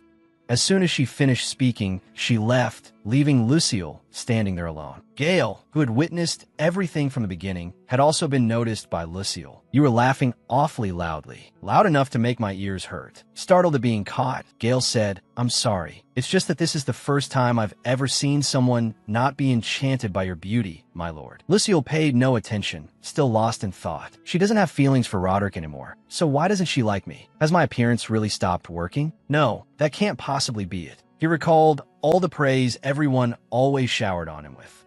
"Lord Lucille, you're so beautiful. I think I'll go blind from your radiance." Please, just look at me once. Right? How can my looks possibly have no effect? Only then did Lucille speak. I truly don't understand. Then he suddenly asked, Gale, is there something I'm lacking that even I don't know about? Gale answered immediately, You lack nothing at all. Seeing that he seemed to be holding back, Lucille said, Just say it. Be honest. As if given permission, Gale immediately said, Your personality. Not that. Empathy. Not that either. Then Gale fell silent for a moment in thought. After that, he said, The way you treat me. In his room, Lucille stared at the candy in his palm and murmured, Daphne Peregrine. He recalled the sight of her excitedly holding up the candy and saying, Would you like to try one? Lucille held Daphne's candy in his hand. They call her a villainess, and yet she carries candy around with her. And she's even more unusual than I thought. He smiled. Looking back, Lucille reminisced, I received something like this that day too, didn't I? A young girl's voice echoed in his memory. Everyone else is out there enjoying the party. Why are you here? He had been chained and locked in a prison cell. Worried, she asked, Are you hurt anywhere? The little girl crouched down, held out a piece of candy, and said, Would you like to try this? In a gentle voice, the young girl comforted him. It's sweet and delicious. Maybe it'll help you forget the pain for a little while. Lucille felt a bit regretful, even though afterward I couldn't remember anything and thought it had all been a dream. The image of Daphne smiling suddenly appeared in his mind. He smiled faintly. The face really brings back old memories. As Lucille unwrapped the candy, he remembered something else. Besides, that sweet scent from earlier seemed to be coming from her. He smelled the candy. So what exactly was it? It's not this scent. Lucille covered his mouth and thought, and that bottle of medicine too. I don't know exactly what to do yet, but I definitely can't let it fall into anyone else's hands. That girl has many things I need to learn more about. At the same time, Daphne sat by the window, hugging a gift box and smiling softly. At the mansion, Sukiya said cheerfully, My lady, you came back early. As Daphne stepped down from the carriage holding the box, she said, The dessert I love was still available. Sukiya raised her hands to receive it and replied, Wow, it smells wonderful. She covered her mouth and whispered to Daphne, But the young master has arrived. Daphne looked puzzled. The young master? Could it be? Inside the mansion, that man took off his outer coat. Daphne guessed, Is it the younger master? He was giving instructions to the maids. This was Vrios Pellegrin's younger brother, Scene Pellegrin. He was very kind and gentle, completely unlike Vrios. More than that, he was the only one trying to mend this broken family. Daphne thought to herself, Everyone, including me, failed to see Scene's true heart. She turned and asked, Where's my aunt? Suddenly, someone called out, Daphne. That person walked over. She turned to look. She knew her. It was Scene Pellegrin's wife, Ripno Pellegrin. Holding her stomach gently, Ripno said, It's been a long time, hasn't it? Daphne quietly assessed her. She was just as kind as her husband and always warm toward Daphne. But then Ripno said softly, I only just arrived and took a little walk in the garden, and suddenly I smelled something delicious. Daphne looked at her. In the original story, Ripno would die after miscarrying this child, and Scene, devastated by the shock, would take his own life as well. Daphne lowered her eyes. Knowing that future so clearly, she couldn't feel at ease facing Ripno. Ripno gently asked, Are you heading inside now? Ripno took her hand and hurriedly explained, I'm sorry I came so late. By the time I heard the news from the sanatorium, it was already late. Looking haggard and downcast, she added, I tried to come as quickly as I could, but my body hasn't been well. Daphne averted her gaze and thought, her face is full of affection. How could she speak so warmly? Daphne didn't answer. Not noticing, Ripno continued gently, But seeing that you're safe puts me at ease. I won't bother you, but I still hope you'll come see me from time to time. Daphne was flustered. I don't find her bothersome at all. Did this expression of mine make her misunderstand? Or is it because, in the original story, Daphne angrily shouted and shoved Ripno's hand away? Don't pretend we're close. She had always been irritable like that. Ripno finished speaking, held her stomach, and turned away. Then I'll be going. You should get some rest, Daphne. Daphne thought helplessly, if I let her go like this, I'll regret it. She spoke up. Would you like to eat with me? Ripno widened her eyes in surprise. Daphne gave an awkward smile. About a lot of things. Beside her, Sukiya chimed in and held up the box. Daphne said softly, But I don't have any friends to share them with. Ripno looked at her and asked, May I? Daphne answered firmly, Of course. Ripno smiled. Then let me prepare some tea. There's a tea I bought at the sanatorium, and it's very good. Daphne thought sincerely, even if this won't save her life, I don't want someone as warm as her to die for nothing. The two sat facing each other and enjoyed afternoon tea. Daphne set down her teacup. She asked Ripno, "How are the cookies?" Ripno happily cupped her face. "They're so delicious. My little baby likes them too." Then she asked warmly, "Is this your favorite bakery?" Daphne answered reluctantly, "Ah, yes. That's right." A memory came back to her. The boy had asked, "Sister, are you ordering dessert?" Daphne had replied, "Yeah, because I want to eat it." She had gone out to the bakery Lucio recommended. It really was delicious. As expected, he had excellent taste. Ripno gently asked, "Your body really is all right?" Daphne answered honestly, "Yes. My uncle found medicine for me, and thanks to that, I feel much better than before." Ripno let out a sigh of relief. "That's wonderful." She continued, "Then I wonder." Daphne looked confused. What? Is there still something she's curious about? Then it struck her. Could it be? Daphne ran her fingers over her teacup. She said seriously, "I'm going to break off my engagement with Roderick." Ripno was startled. "What?" Daphne smiled and continued, "And I'm also giving up my ambition of becoming a saintess. I definitely won't do anything foolish like trying to kill myself again." Ripno abruptly stood up. "Why, you're telling the truth?" Startled, Daphne replied, "Why, yes, of course." Ripno sat back down and breathed out. "Thank goodness." "Thank goodness, Daphne."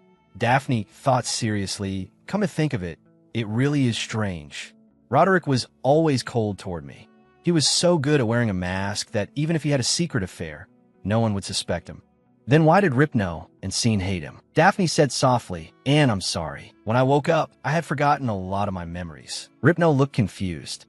Daphne asked curiously, "But I want to know, why did you try to stop me from getting engaged to Roderick?" Ripno froze. Ripno lowered her eyes and answered, "Well, I happened to overhear something he said to others." A proud man with a cane sneered, "Have you heard about Daphne?" Ripno said angrily, "He was speaking ill of you." Daphne frowned at that. Ripno's face grew a little sad as she continued, "And yet you still liked Duke Ivist. Still, I thought once you were married, maybe he would change his mind, but Daphne. A person who picks people apart behind their backs won't change just because he gets married.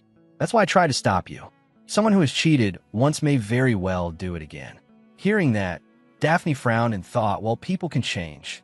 So from now on, I just have to live happily. That was only a story in a novel. Her face darkened slightly as she said, "I think you're right, Aunt.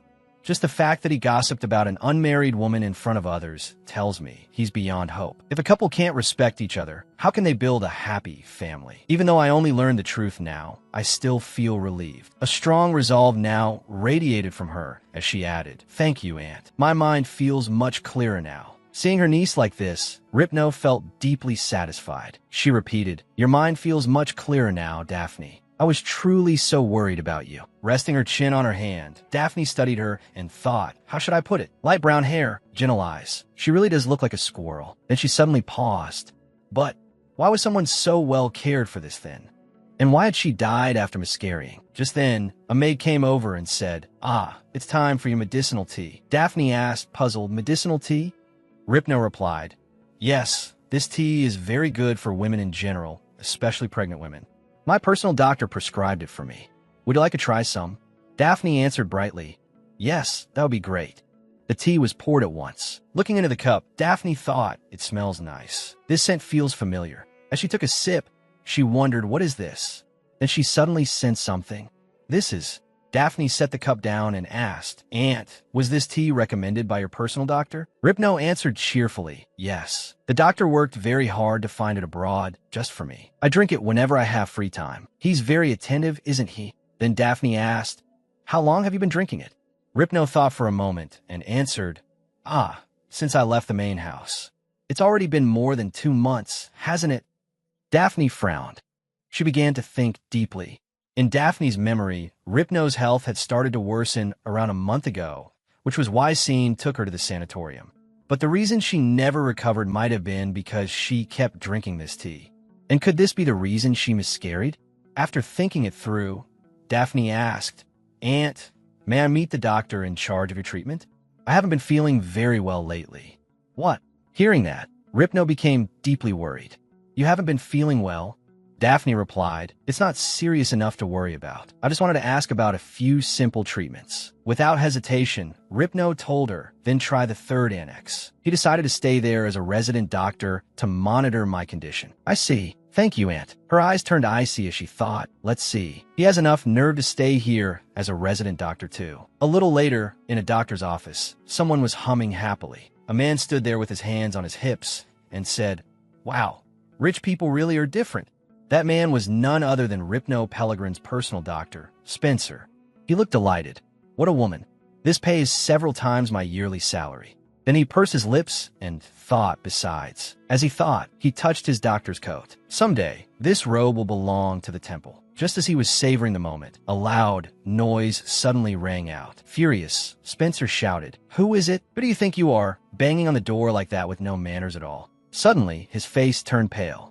A high heel stepped into view, and it was none other than Daphne. Folding her arms, she said hello. At once, he became timid. "Princess, forgive me. I didn't realize it was you." It's all right." Then, Daphne asked seriously, "I heard you gave my aunt a very fine tea. Apparently she drinks it quite often, so I became curious. How good is it?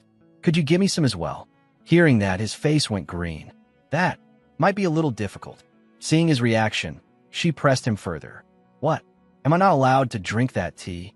"No, it's not that."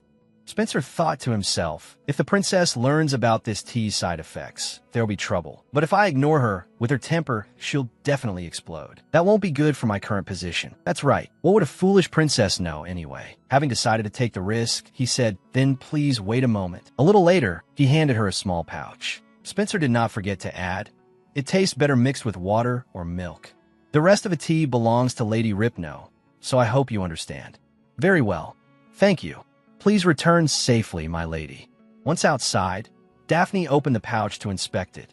Then she tasted a little to confirm it. Just as she had expected, sure enough, it was koix seed powder. Koix is a tall tropical grain plant in the Poaceae family. She began thinking, koix powder. Pregnant women shouldn't take it because it isn't good for the fetus. In my past life, I knew that very well.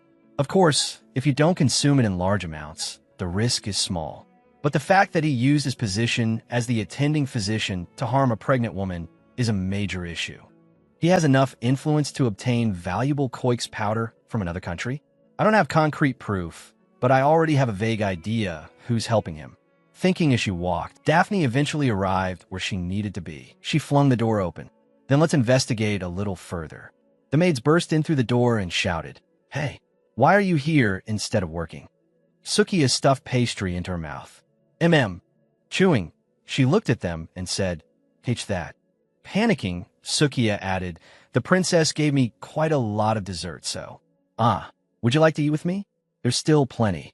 One of them snapped, "It's still working hours, you know." Sukiya smiled and held up the basket of pastries. "But this is the side residence, and besides, it's Princess Daphne's place. Hardly anyone comes here anyway." The maid stared at the tempting basket.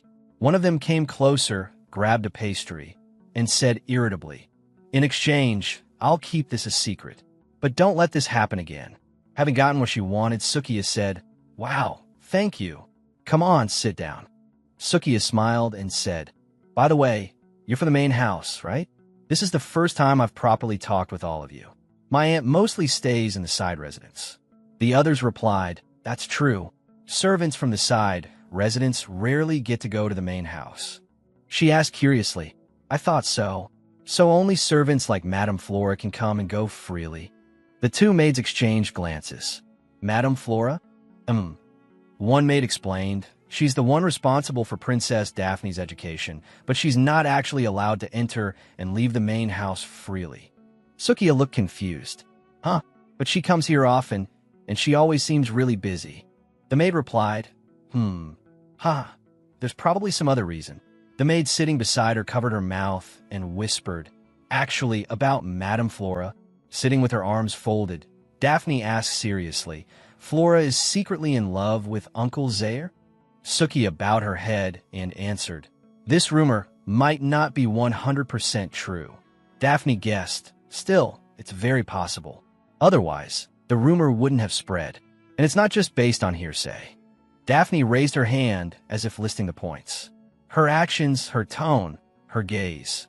She remembered, When she faced him, Flora didn't hide any of it.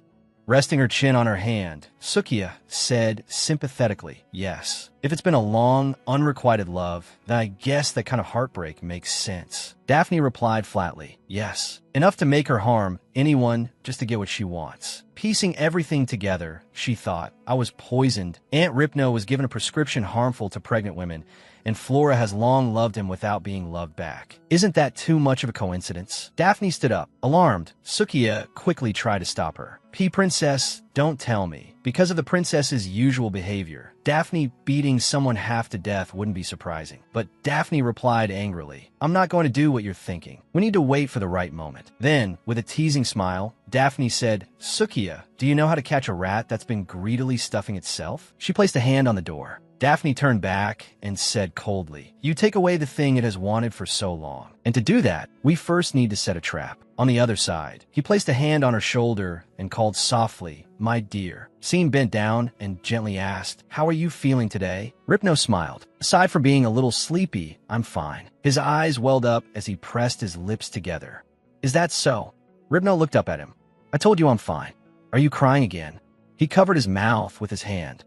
But Ripno smiled faintly. Our child will get through all of this, and I'm still receiving treatment regularly. Lowering her eyes, she said, if you're sad, it breaks my heart too. At times like this, the father has to be strong. With reddened eyes, Scene looked at her and forced a smile. He bent down and said reassuringly, I know, my love. Inwardly, he prayed, little one, stay healthy and come into the world soon. Ripno took Scene's hand. Then came a knock at the door. Startled, she said, oh my, I think it's time for my tea. He replied gently, sit down. I'll get it. When he opened the door, Daphne was standing outside holding tea and smiling. Hello, uncle. Scene stared at her in surprise. Daphne? What brings you here? Oh no, it's just been a long time, hasn't it? Flustered, he stammered. And no, that's not what I meant, Daphne laughed. It's fine. I just stopped by because I wanted to ask you something. Would you and Aunt like to have dinner with the family in the main house tonight? Scene blinked blankly. With the family? Dinner? Daphne answered yes. A family should eat together. After all, smiling, she said, if there's no problem, please join us, both of you. He hesitated. Together? Daphne replied, yes. Father will be there too. And of course the twins as well. Scene thought to himself, brother too? He asked again, may I really dine with everyone? Daphne answered casually, of course. If you have time, please come. I'll tell the servants to prepare plenty of good food. She handed the cup to Scene. And this is Aunt's tea. He took it. As Flora walked, she thought, ever since that death, no banquet has been held at the ducal estate. Is the Duke finally beginning to move actively to solidify his position?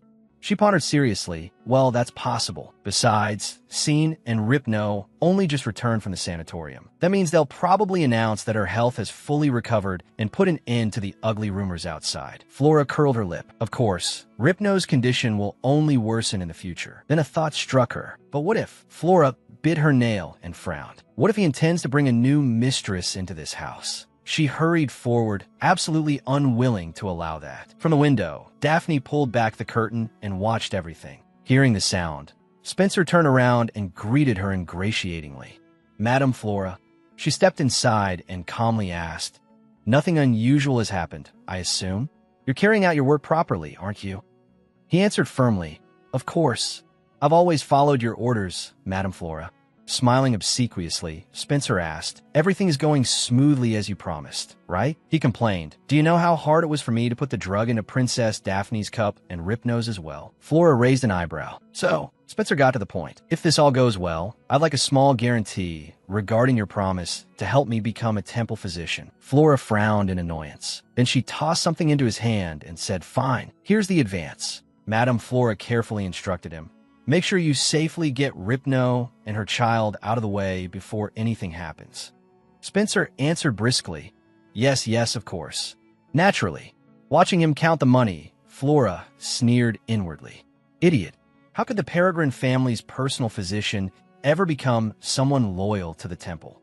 She let out a breath. This is your own fault. Who told you to trust others so naively? Just then, someone came in and said, Lady Flora, it's me, Mamboro. She asked, "What is it?" "It's still early." Panting, the woman replied, "Hey shit. I heard the banquet has already started, my lady." Flora suddenly shouted, "What?" "It started even though the honored guests haven't arrived yet." Mamboro answered awkwardly, "I don't know either. I just heard that it had begun." Irritated, Flora brushed past her and said loudly, "Spencer, go on ahead. If you're Ripno's personal doctor, then you can get me into the banquet without an invitation, can't you?" He hurried after her and replied, "Yes, yes, of course, my lady." Flora hurried along in confusion.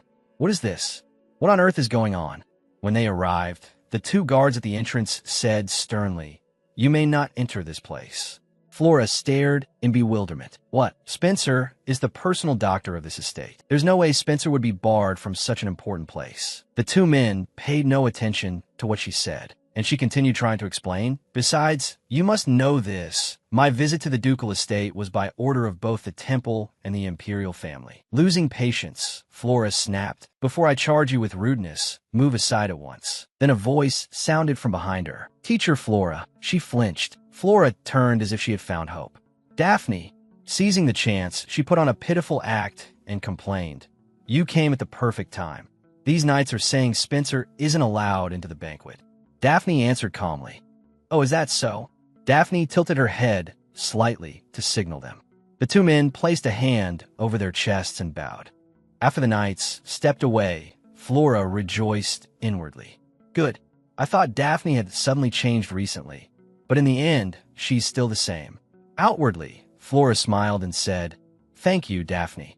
With a fond smile, she added, "Then let us go together." But Daphne calmly clasped her hands behind her back and replied, "Oh no.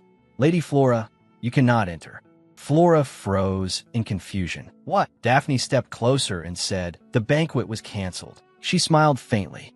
"The schedule was arranged too suddenly, so I wasn't able to invite the other honored guests in time. So now Father is simply dining with the family. It's unfortunate, but the knights had no choice but to stop you, Lady Flora, since you are not a member of our family." Flora's voice trembled in disbelief. "What? That can't be." Angrily, Flora said, "If it were an invitation from Peregrine, plenty of nobles would attend no matter what." Then a thought struck her. Wait, there's no way Vrios would have accepted such a sudden proposal. Flora looked at Daphne. Could it be? Daphne smiled lightly and said, "But Lady Flora, there's something I'm curious about. How did you know there would be a banquet?" Flora stammered. Daphne placed a hand on Flora's shoulder. Leaning close, she whispered into her ear, "Shall I say it for you? There must have been a spy mixed in among the servants here. That person told you there would be a banquet, but because Uncle had rebuked you, you couldn't come and go here freely anymore. That's why you brought Spencer with you, right? Because you thought that if Aunt Ripno's personal doctor came, you would naturally be allowed in as well, didn't you?" Flora went pale and stammered. Behind her, Spencer broke into a cold sweat. Daphne calmly continued, releasing her hand, "Which means the two of you are on the same side. And giving Aunt Ripno Koik seeds while she was pregnant was something the two of you did together, wasn't it?" Daphne curled her lips in mockery. "So now you have a choice. Either you personally report everything you've done to Uncle, or I keep you tightly in my grasp and send you back to the imperial palace you love so much." Fear gripped Flora. Just when had Daphne figured out her plan, Flora gritted her teeth. She was unwilling to accept it. "I can't let everything I've worked for until today be ruined because of that little brat." She denied everything. "What are you talking about? I don't understand a word you're saying." Pretending to stay calm, Flora explained, "Spencer is merely a student I'm fond of, and he only helped me attend this banquet. In fact, this is the first time I've even heard it existed." Then she turned to him with a sorrowful look and called out, "Spencer, did you really feed Ripno those so-called Koik seeds? TSK, how could you do something so horrible?" Daphne simply watched the show unfold. Nearly crying from fear, he answered, "What do you mean by that? Are you planning to dump all the blame on me?" Spencer burst into tears as he shouted, "It was Madame Flora who ordered me to poison Lady Daphne, and it was also Madame Flora who caused Ripno to eat Koik's seeds and Miss Scary." Flora screamed, pointing at him, "Daphne, don't listen to him. It's all lies. This is exactly why he's nothing but a low-born commoner." Trembling with rage, Spencer shouted back, "Humph." She said the Peregrine name was completely wasted on Lady Daphne here, so she wanted her dead as soon as possible. Spencer spilled everything, and she said the child in Ripno's womb was the same. The future little duke and the twin young masters would have their path blocked by that child, so it had to be eliminated immediately. Furious, Flora yelled, "WH what? Why, you liar? When did I ever say that?" He went on. She said that even if she did such things, no one would believe Lady Daphne or some commoner doctor anyway. The door cracked open. It slowly swung wider, and the light shone straight onto Flora's face. Startled, she gasped a little. Two men stood there, glaring at Flora in fury. She shrank back in fear. "Little Duke Vrios." Flora then looked at the man beside him, seeing. Daphne stood off to one side with her arms folded and a slight smirk on her face. Flora looked up at them, deathly pale. "No." In panic, Flora screamed, "Please listen to me. I truly did nothing. It's all a misunderstanding." Vrios raised his sword to her throat. Frowning sternly, Vrios said, "If you dare lie, you will die here this instant." His face darkened as he looked at Flora. She trembled violently. "Ah!" Flora collapsed to her knees and said in a shaking voice, "Everything I did was for your sake, little Duke." Lowering her head, she begged for mercy. "So please, I ask you to understand my heart." Coldly, Vrios said, "Lock Flora and Spencer in prison at once." She stared in bewilderment. "What?" he continued. "If the temple asks for the reason after the matter is concluded," Vrios said clearly, "I will tell them you deliberately tried to kill Lady Daphne Peregrine and threatened the young masters of this family." The knight beside him answered, "Yes, sir." Several men seized Flora by the arms and restrained her as they dragged her away. Flora struggled desperately. "A little Duke, please listen to me," she screamed. "Little Duke." Then a mocking voice rang out behind her. "Bye-bye." Daphne waved with a smirk. "Hope we never meet again." Flora's face flushed red with rage as she shrieked, "Daphne!" She was dragged farther away, but she kept screaming, "Please listen to me. Let go of me. Do you even know who I am?" The three of them stood in silence, watching. Daphne thought seriously, so it really was Flora, the one who hired the assassins to poison me and gave Ripno the Koik seeds. She glanced at Vrios. "Honestly, I didn't expect things to go this smoothly." She called softly, "Uncle." Vrios, still trembling and unable to fully accept what had happened, answered, "Ah." In fear, he said, "Daphne nearly died because of this. And so did Ripno and the baby." Suddenly, Vrios's eyes widened. In alarm, he cried out, "Doctor, call the doctor here at once. We need to check on Ripno and the baby immediately." Scene grabbed Vrios's sleeve and said, "Brother." He soothed him, "It's all right. Calm down. They're both safe. Thanks to Daphne, I had another doctor examine her, so they made it through the danger." Vrios still said anxiously, "But she's been drinking that tea every day." Gently, Daphne replied, "You don't need to worry about that." The two men looked at her, and she continued, "I gave Aunt Ripno a tea with a similar taste instead. It was just grain powder. That tea isn't harmful to pregnant women." Daphne reassured them. Fortunately, she hadn't been drinking the Koik's tea for very long, so you really don't need to worry. The two men were so stunned they couldn't answer. Daphne thought in confusion, "Did I say something wrong? Why did the atmosphere suddenly turn like this?" Scene stepped forward and said sincerely, "Thank you, Daphne." Taking her hand, he said happily, "Thank you, truly." His eyes welled up as he hesitated. "If it weren't for you." Daphne looked at him timidly and said, Sorry, Uncle, but can I greet you properly later?" Scene asked in confusion, "What?"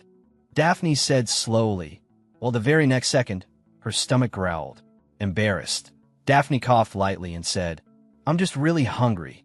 She glanced behind her and added, "And the kids are too." The two children came running over, hugged Daphne, and looked up at him. "Can we go eat now?" Junrius blinked in surprise. "Oh, Uncle, are you crying?" Alma chimed in from beside him. "You're crying?" The two children stared wide-eyed. Father's eyes are red too. Vrios turned away, red-faced, and coughed several times. Footsteps sounded. Daphne turned and smiled. "Auntie's here too." One hand on her belly, Ripno smiled and said, "Oh my, the whole family really is gathered together." Her hand rested against the wall. Seeing that, Daphne thought, she remembered that moment, when he had held out his hand, and she had placed hers in it. Daphne smiled faintly. "I really did learn quite a lot from that villain." She walked over to Ripno, held out her hand, and said, "Let's go, Auntie." Daphne looked at Ripno gently. Ripno smiled warmly and replied, "Thank you, Daphne," as she reached out her hand. Ripno's hand met Daphne's. Daphne led her along and said brightly, Now that the main character has arrived, let's eat. The two children cheered. I am starving. Looking down, he asked, very well, then how are Lady Peregrine and the mother doing? The one who had spoken was the Emperor of the Empire, Curtis. Vrios placed a hand over his chest in formal salute and answered, both are safe, Your Majesty. The three children in her womb are safe as well. Curtis said, I see. He thought to himself, the little Duke does not normally come to report such things in person. This time, it must be because Mother was involved. Closing his eyes, Curtis said, I have dealt with the culprit, Flora Sailroot, and the attending physician as you wished. Vrios answered indifferently, is that so? Then perhaps you still don't know. He raised his eyes and looked at him with a frown. In a cold voice, Vrios said, where Flora Sailurti's loyalty truly lies. She had knelt before the Empress, begging. Curtis stiffened. What do you mean? Vrios replied, in the end, it is always the losing side that makes the first move. Curtis said, are you mocking me now? Calmly, Vrios answered, no, Your Majesty. If I had intended anything, I would have acted long ago. Then he said seriously, but at present, Peregrine is holding the line, and we have been enduring a great deal. I hope Your Majesty will recognize that. Grinding his teeth, Curtis frowned and said, I will reduce the restrictions on the transfer of mana stones from Peregrine territory. Vrios answered, that is not enough. Curtis's eyes widened. Rising abruptly, the Emperor shouted in anger, what more do you want? Newly excavated mana, stones open to you? Or an enormous sum in compensation? Vrios answered coldly, I want to know whether the real culprit in the poisoning at the Empress Dowager's banquet was truly my niece. Curtis clenched his teeth. Vrios declared, therefore, I request that the case be investigated again. Curtis could not hide his unease. With a lowered voice and a furrowed brow, he said, reinvestigated. Vrios closed his eyes, his face heavy with thought. Then he spoke, his tone calm, but unmistakably cold. If Your Majesty had trusted my niece's words from the beginning, this would never have happened. The Emperor grew agitated. He slammed his hand down on the desk, his voice angry but tinged with uncertainty. But in that situation, Vrios cut him off. Opening his sharp eyes, he looked straight at him. That situation Your Majesty speaks of ultimately pushed my niece to the boundary between life and death. He stressed every word, bitterness in his voice. So, is it not only right to re-examine that incident? At those words, the Emperor faltered, his expression sinking. He fell silent, as though dragged away by a storm of thoughts. The issue was not simply reopening the investigation. Old memories rose in his mind, questions echoing endlessly. What if his mother really had done it, simply because she hated Duke Peregrine? At that thought, Curtis lowered his head, covered his face with one hand, and let out a quiet sigh. Silence filled the room, heavy enough to make it hard to breathe. Vrios said nothing more. His gaze softened slightly, but his heart remained in turmoil. Even if the case were reopened and the Empress Dowager were revealed as the true culprit, His Majesty would never execute his own mother. Painful memories flooded his mind, and he thought, just as the Empress Dowager did to Daphne, if suspicion were to arise between them, the Empress Dowager would lose the trust of the son most important to her. Curtis suddenly spoke, his voice rough. I didn't think you cared this much about family, little Duke. Vrios lowered his head, his expression unreadable, and simply replied, thank you for Your Majesty's decision. Then I shall take my leave and return to check on my family. The Emperor said nothing more, only sat in silence, deep in thought. His eyes followed Vrios as he departed, his heart full of conflict. Vrios stepped out of the great chamber, walking slowly, but each step was firm. But when he reached the long corridor, he suddenly stopped. A familiar voice sounded from ahead. Oh my! Vrios turned, his eyes darkening. Standing before him was the Empress Dowager. A gentle smile remained on her face, but her eyes were sharp and unreadable. Little Duke Vrios, it has been a long time. Her voice carried a trace of mockery. She stepped closer, as though teasing him. Are you on your way back after meeting His Majesty? Even so, Vrios bowed respectfully. Yes, Your Highness the Empress Dowager. It has been a long time since I last paid my respects. She came nearer, and took Vrioz's arm as if they were close. Her smile looked tender, yet somehow forced. "Last time, you promised you would visit the Imperial Palace often. I waited a very long time, but you never contacted me at all." The Empress Dowager looked at him intently and sighed as if out of concern. "My, how gaunt you become. Have you been eating properly?" Then she suddenly invited him. "As it happens, I was just about to have some tea. Would you like to join me? I'll have a blend prepared that suits the little duke." Vrioz gave a small wave of refusal at once. Bowing his head, he said with utmost courtesy, "I am truly sorry, Your Highness. I still have many matters to attend to." Hearing this, the Empress Dowager replied in a disappointed tone that did little to hide its sarcasm. "So busy that you don't even have time for tea? How disappointing." Vrioz maintained his polite manner, but his sharp, icy eyes looked straight at her. Suspicion welled up inside him. To have tea, one would have to go to the garden, and the garden lay opposite this place. The fact that she had come all the way here meant she already knew what had happened. His voice sank lower, gentle but firm. "I am sorry, Your Highness. My father does not enjoy tea, and neither do I. I'm not particularly fond of it either." The Empress Dowager gave a faint, crooked smile, while whispers rose around her. Softly, she replied, "Is that so?" Vrioz nodded. "Yes. Besides, my family situation at the moment is not very good." Someone nearby asked curiously, "Oh dear, has something happened?" Vrioz answered frankly, with a touch of sarcasm, "It's just that some stray trash from outside has been lingering around us lately." The person sounded alarmed. "Even in the capital? Oh my, that's serious." Vrioz narrowed his eyes. His voice was low and cold, yet full of confidence. "But don't worry. I will definitely catch them." A deep resentment flashed sharply in his gaze. His words were like a blade. "If they dare lay a hand on Peregrine, they will pay a very heavy price." The Empress Dowager faltered for a moment, but quickly smiled and changed the subject in a gentle tone. "The little duke works so hard. How rude of me, keeping you when you're so busy. Well then, I shall be on my way. You've worked hard." With that, she quickly left together with those around her. After returning to her private chambers, the Empress Dowager slammed her teacup onto the floor in fury, shattering it into pieces. "So the little duke asked for the case to be reopened?" Her voice sank, her eyes darkening, and then she waved a hand toward the maid. "Will you leave me alone?" The maid trembled and stammered, "Why, yes, Your Highness."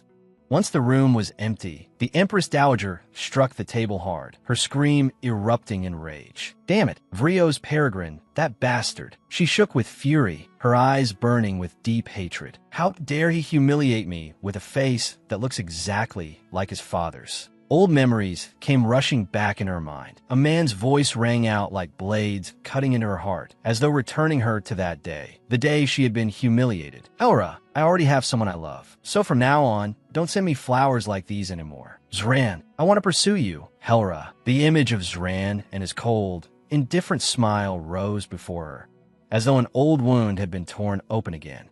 Helra clenched her teeth, and inside her, the fire of hatred surged up beyond extinguishing. A deep, scheming glint flashed in the Empress Dowager's furious eyes. She thought to herself that this was the perfect chance to ruin the Peregrine family's reputation. Taking a deep breath, she forced herself to calm down and began to wonder, when had he figured it out? Could it be that Madame Flora had left him some kind of clue? Thoughts rushed through her mind in a tangled web. No, if he had found something through Flora, there would have been no need to request a reinvestigation. A memory from the past suddenly came back to her. At the time, one of her close maids had entered and reported anxiously, "Your Highness, something seems rather off. Daphne has suddenly become very strange lately. It's as if she's become a completely different person." But the Empress Dowager had paid no attention at all. She replied irritably, "That stupid girl, changing a little wouldn't make any difference. So why are you making such a fuss?" The Empress Dowager took a deep breath, suppressing her displeasure, then continued, her voice even sharper this time. "So stop standing there spouting nonsense and keep watching her carefully. We'll need to make use of that girl later." Her close attendant lowered her head and answered respectfully, "I understand, Your Highness." Back in the present, the Empress Dowager felt unease rise in her chest. She lightly bit at her fingernail and wondered to herself, how could something like that have happened? Her gaze turned icy enough to pierce through anything. As she walked, she accidentally stepped on the shattered pieces of the cup from earlier.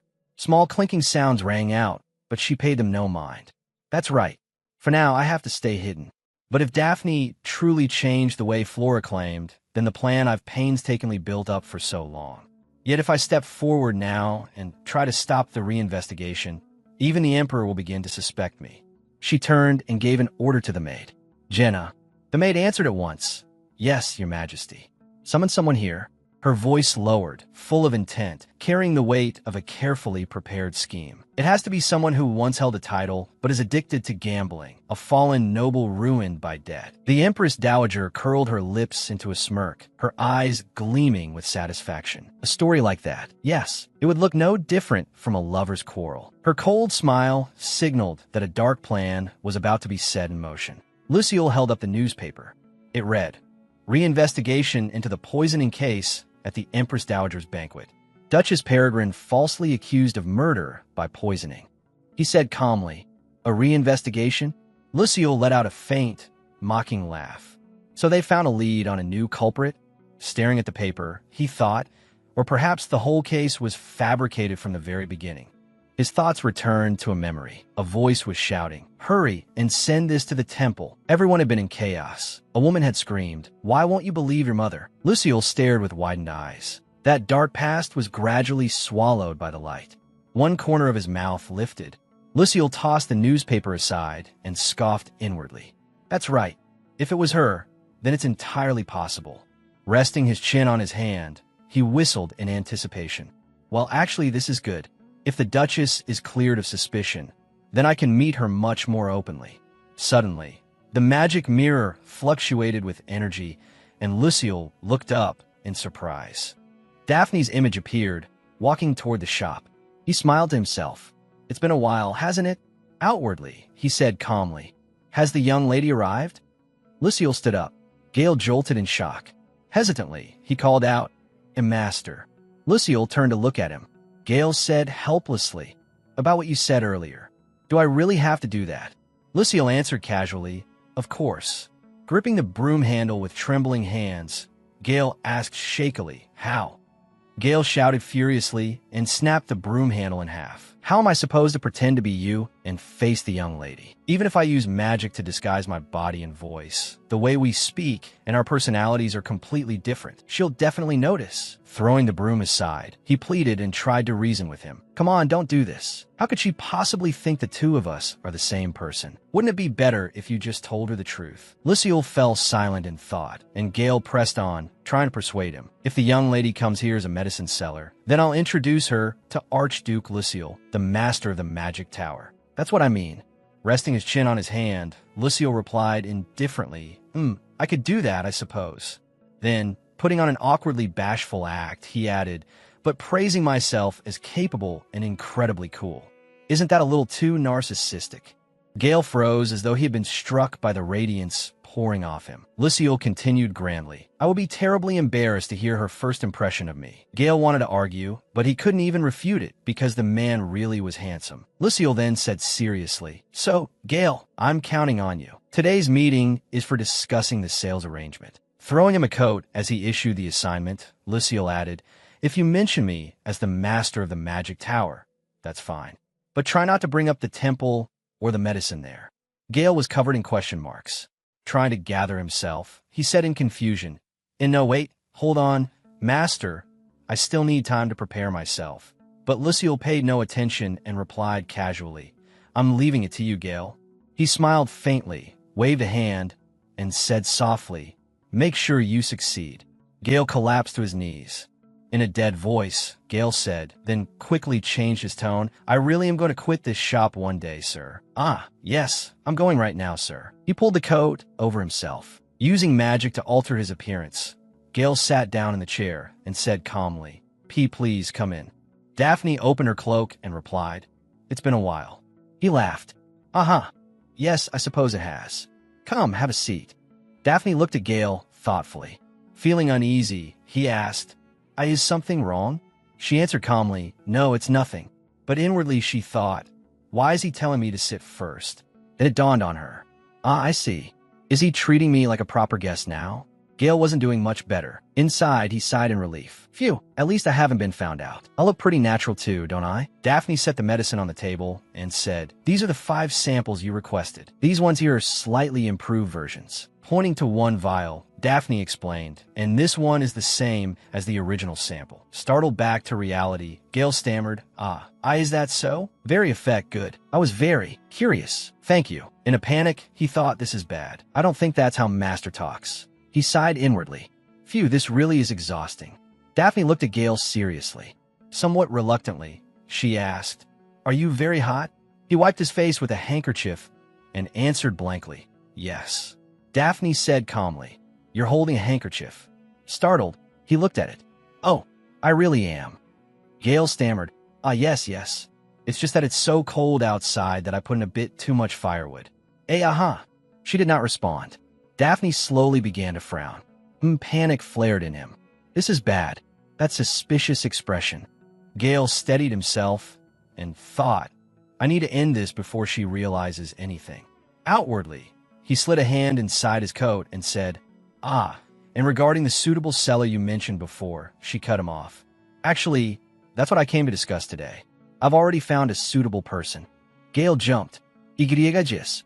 He recalled Lucille smiling as he said, "Make sure you succeed. If you fail, you know what happens." Gale screamed inwardly. No, Master will kill me."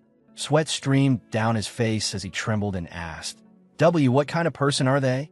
"I don't know who it is, of course, but I think the person I wanted to recommend would be better." Internally, he cried, "Please, young lady, save me."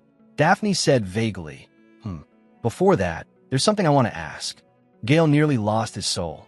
What is it?" Inside, he thought desperately, "How do I change her mind? For my own safety." Daphne said calmly, "Recently, I ran into someone I never expected to meet. It was Archduke Lucille." He flinched. Gale thought, "I was just about to bring up Master myself, and now the young lady mentioned him first." He recalled the moment the two of them had been together and silently agreed. It was true that they had met recently. Gale's expression darkened as he thought, "But why is she bringing him up so suddenly?" She asked, "I heard the Archduke suffers from a rare illness. Do you know anything about it?" Startled, he looked up. Crossing her arms, Daphne said seriously, "You know far more than I do, so I want you to tell me everything you know." Gale answered softly. He explained as calmly as he could. "Yes, that's true. It's a rare illness, and no treatment has been found yet.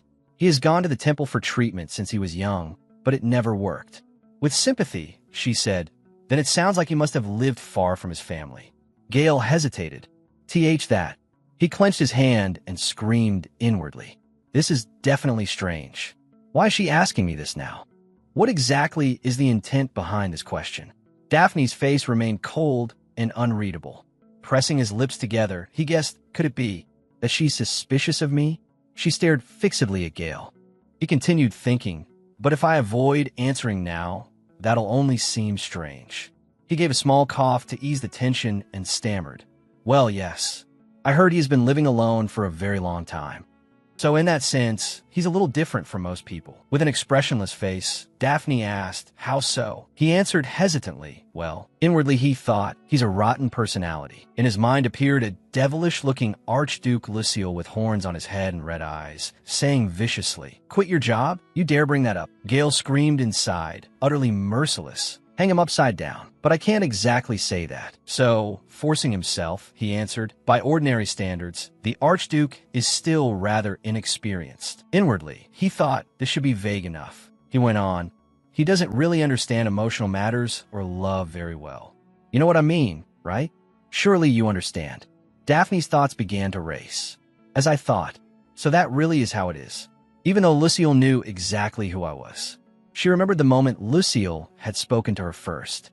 Your Lady Peregrine. Yet he still treated me so kindly, as if nothing at all was wrong. She also remembered him saying, at the time, the young lady looked very troubled. Her thoughts continued. When he failed to realize that the street vendor in front of him was a fraud, I thought he was simply naive. Because of his mana reflux illness, his childhood was never whole to begin with. Since then, loneliness must have surrounded him. And so, even the smallest bit of affection or concern would have been enough to make him happy. That must be why he could smile so innocently like that. I think I can understand, because I once had a time when I longed for affection too. a fate of never being loved and of being able to die at any moment. Once again, she pictured Lucille smiling brightly at her as he called, "My lady." "The Archduke's time is limited," she murmured inwardly. Letting out a sigh, she looked at the man before her and thought, he really is the villain. Knowing all this about Archduke Lucille, the master of the magic tower. Sitting across from her, Gale asked, "But why are you asking about that?" Daphne replied, "I've already decided who I'm going to sell the medicine to." Gale's mouth fell open and he shouted, "You can't." Before he could finish, she added, "It's Archduke Lucille." At that, Gale froze stiff. "Ah," he asked. She looked at him. "What did you just say?" Gale hurriedly stood and stammered. "I mean, the person you chose is excellent." "Ah, actually, I was planning to recommend him to you as well. His illness can't be treated with the medicines currently available, so your medicine will definitely be able to help him." Tense, he thought, "I have no idea what's going on, but this is moving in a good direction, right?" Daphne said calmly, "If that's the case, then that would be wonderful." Embarrassed, Gale replied, "How remarkable. We both thought of the same person." Then, smiling awkwardly, he added, "In that case, I'll help arrange a meeting between you and the Archduke." She raised a hand to refuse. "No, that won't be necessary." Her thoughts began again. "Of course, it would be easier if the villain introduced me. But Lucille is the kind of person who trusts things too easily. I can't let him meet the villain." In her mind, she imagined Lucille with his hands tied, being brought before her by Gale. "I don't know what the villain might do to Lucille. Besides, the only reason I still come here is because the poison is still in my body. But if this project succeeds, then I won't have anything to do with either the villain or Lucille anymore." She continued thinking, "For now, I have to stay as far away from the original plot as possible." Daphne said, "I am Daphne Peregrine, someone everyone avoids. So if I approach him using my own name, it may give rise to needless suspicion." Gale replied, "I see." Then he asked, "So how do you plan to meet the Archduke again?" She answered, "I'll make it look like a natural chance encounter." Pulling up her hood, she went on, "And please keep those medicine samples. I'm going to start with an exclusive contract, and as for the non-exclusive contract with you, we can discuss that later." Gale stammered, "I understand." Daphne's hand rested on the doorknob. She turned back to look, and seeing that, Gale asked, "What is it?" Daphne wondered inwardly. "He's not escorting me out today?" Looking at Gale, sitting in his chair, Daphne thought he didn't seem to be feeling very well earlier. Could that be why? So even the villain who destroys the world is just an ordinary human being. She asked, "How do you feel after taking all those medicines?" Hearing that, Gale asked back, "Pardon?" She told him, "We didn't seem to be feeling very well, so consider it my way of repaying you." With that, she opened the door and walked out, leaving Gale alone in the room. The moment no one else remained, he tore off the cloak and collapsed onto the chair. "It's finally over," he thought to himself. "Well, at least I got the contract and a bunch of medicine for free. That young lady is actually a good person." Suddenly, someone came close and whispered into his ear, "Gale, how did it go?" He screamed. Sitting bolt upright, Gale shouted, "Master, if you're going to appear, at least make some noise first. You know full well that I have a weak heart." Lucille leaned against the chair and smiled sweetly. I was just a little curious." Gale asked him, "Didn't you hear everything from behind the room already?" A question mark all but appeared over Lucille's head. "Why would I eavesdrop on a young lady's conversation? That would be terribly rude." Looking pitiful, Lucille added, "Don't tell me you don't even know basic manners like that." Gale fumed inwardly. Is that really something the man who feeds customers false information should be saying? Gale reported to Lucille, "First of all, I received the medicine. There are 5 bottles in total. The last one is the same as before, and the others are improved versions."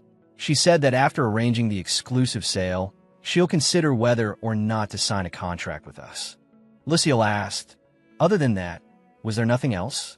Gale wondered, "What is this? Why do you suddenly look disappointed and hopeful at the same time?" Then he said, "She said she wants to make a deal with you, Master. To be precise, with the Archduke." Hearing that, Lucille smiled. "Is that so?" A faint blush rose on his face as he shyly murmured, "How unexpected." Gale was utterly stunned. What the hell? He's embarrassed right now? He began doubting his own eyes. Master can make an innocent expression like that? Smiling brightly, Lucille said, "No matter how competitive I may be, it would be a little awkward to get my hands bloody before meeting the young lady." Gale could only think helplessly. I knew it. Innocent my foot. Humming as he headed for the door, Lucille was stopped by Gale asking, "But where are you going now?" Lucille answered with a radiant smile. "To see the young lady. Isn't she waiting on the first floor?" Gale hesitated. "Ah, about that." Then he continued, "The young lady said she'd meet you directly, without going through me. Like a chance encounter." Lucille asked, "So?" Terrified, Gale said, "Already left the shop." At that, Lucille's hand slipped from the doorknob. In shock, he asked, "What?" She left. After asking where Daphne was and hearing that she had already gone, Lucille was utterly stunned. Trying to salvage the situation a little, Gale carefully took a rather unusual-looking bottle of medicine from his pocket and presented it with both hands. "Master." Then he quickly explained what it was. "These are some sample medicines." Since he had a portion in hand to study their effects more closely, Gale felt somewhat confident. If we can successfully figure out the ingredients, then we won't need to seek out that young lady anymore. It seemed perfectly reasonable. Lucille could only say, "True enough," but inwardly, something felt strange. And yet, for some reason, I don't want things to go smoothly at all. Even before he understood why he felt that way, Lucille quickly said, "All right, hand it over." Of the two vividly colored bottles, he happened to pick the one filled with a brilliant blue liquid, as if it were glowing with radiation. Lucille's trust in Gale seemed immense. Without the slightest hesitation, he pulled the stopper from the bottle and only asked in passing, "This is the improved sample." After receiving the reply, "Yes," he said without any concern, "Then let's see." The very next second after those words left his mouth, he tipped the bottle back and gulped the medicine down in one swift motion. No one knew what kind of reaction or effect would follow. For the moment, the only thing visible was Lucille's expression as his eyes widened, as if a bolt of lightning had just struck straight through him. And before he knew it, a smile spread across his face, satisfied, yet just as strange. "Huh." Seeing his master's rather unusual reaction, Gale was startled and quickly asked, "Is something wrong, sir?" But it was nothing serious. Lucille had simply realized, in surprise, what she had done. So she had changed the ingredients and the concentration to lessen its effects. Still confused and not fully understanding, he merely replied, "Yes." Having already drunk one of the two, he tightly gripped the remaining vial in his hand and couldn't help praising her inwardly. As expected, she really was a smart girl. No matter how many were requested, she had no intention of handing over 5 original vials to someone who hadn't even signed a contract yet. The more he thought about it, the harder it became to suppress the feelings he had for Daphne, and he murmured, "That's exactly why I can't help paying attention to her." A smart and warm woman, someone who knew how to protect herself, completely unlike the rumors painting her as a vicious villainess, especially when Lucille recalled the moment she had overcome her own awkwardness and handed him something herself, saying, "This is a type of candy I made myself. It's called Popo. It's sweet and delicious." So of course it was only natural that he would notice someone like her. A strange charm kept drawing his gaze in, making it impossible to look away. And since feelings couldn't continue forever from only one side, he made up his mind. But if I'm the only one like this, that's a little unfair. So I'll make the princess feel the same way I do. Just thinking about it was already amusing. Lucille grew so excited that he hummed to himself and commented, "Well, anyone who sees this face would have no choice." Suddenly, he snapped his fingers, and his ordinary cloak was instantly adorned with a pure white hood. Lucille looked so handsome he was no different from a god. His gaze shifted slightly, and he touched his necklace before asking, "Where should it be? Should I act out the kind of chance encounter the princess wants?"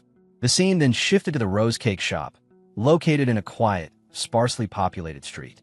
Though there was no sign of anyone yet, the table was already set with all kinds of sweets, from macarons to pudding, along with a warm cup of tea. It turned out that after leaving, Daphne had prepared a light spread. As she sat waiting for him, many thoughts crossed her mind. I said I'd find a way to meet him, but honestly, this is the only place I could think of. So it's not as simple as just choosing somewhere I like. Daphne had come to the rose cake shop again because it had caught her attention before. The cake the princess requested is ready. She was just enjoying herself when sudden chatter from nearby reached her ears. "I heard the Archduke comes here all the time." That made Daphne frown in irritation. And of course, right then, a group of noble ladies showed up and started chatting among themselves. "He really looks like an angel. He's unbelievably handsome. Hearing them gossip about exactly the person she had in mind, Daphne grew a little displeased, her expression stiffening. Are these girls here to see Lucille? Then I really did come to the right place. Ignoring her own thoughts, eavesdropping now seemed far more important than anything else. Without realizing it, Daphne slowly held the pastry in her mouth as she thought to herself, Lucille has always been popular with women from the start. As expected, with a face like that, of course he would be. Who doesn't like a handsome man? After nothing but praise up until then, their voices suddenly turned much more tense. By the way, did you read that article? I heard something bad happened there, didn't it? At that, another girl nearby replied in a thoughtless tone, Ah, that place. And unable to keep it in any longer, she eagerly went on with the gossip. Lady Flora, the woman regarded as the temple's angel. No matter how much she was pressured, how could she possibly do something as horrible as poisoning someone? Unlike the majority, one of them spoke up with her own opinion. I think she was framed, but the way she said it, dripping with affectation and arrogance, made her instantly unlikable.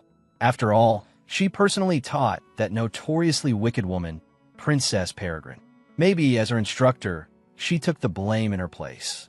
Though the words sounded ordinary on the surface, the mockery hidden underneath was sharp and vicious. The other two ladies happily joined in, laughing with delight. TCH, that actually does sound plausible. Exactly. Lady Flora was never that kind of person. Daphne's blood boiled, but there was nothing she could do except curse them inwardly. These women. Anyone else would be one thing, but I can't stand this. With a sharp glare and killing intent in her eyes, she stared hard at their table and considered it. Since I already have a bad reputation anyway, should I just get up and flip their table over? This is the first time I've actually wanted to act according to character. But man proposes, heaven disposes. The three women's table, which had been perfectly still moments ago, suddenly started shaking violently, leaving them all bewildered. Just a second later, the three of them were flung right out of their seats, as if blown away by the wind. Their faces turned pale as they cried out. Where did that strong gust come from all of a sudden? Tea spilled all over my dress. What am I supposed to do? Someone call a server. Watching the chaos at the next table,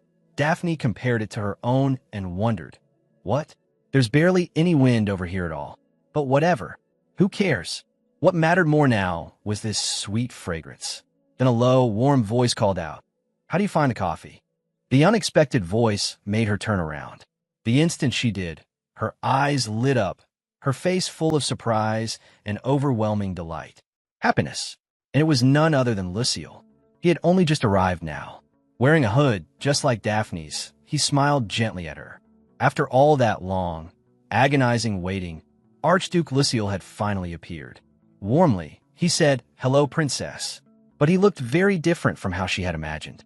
That made Daphne stare at him in amazement. This was a completely unreal kind of shock.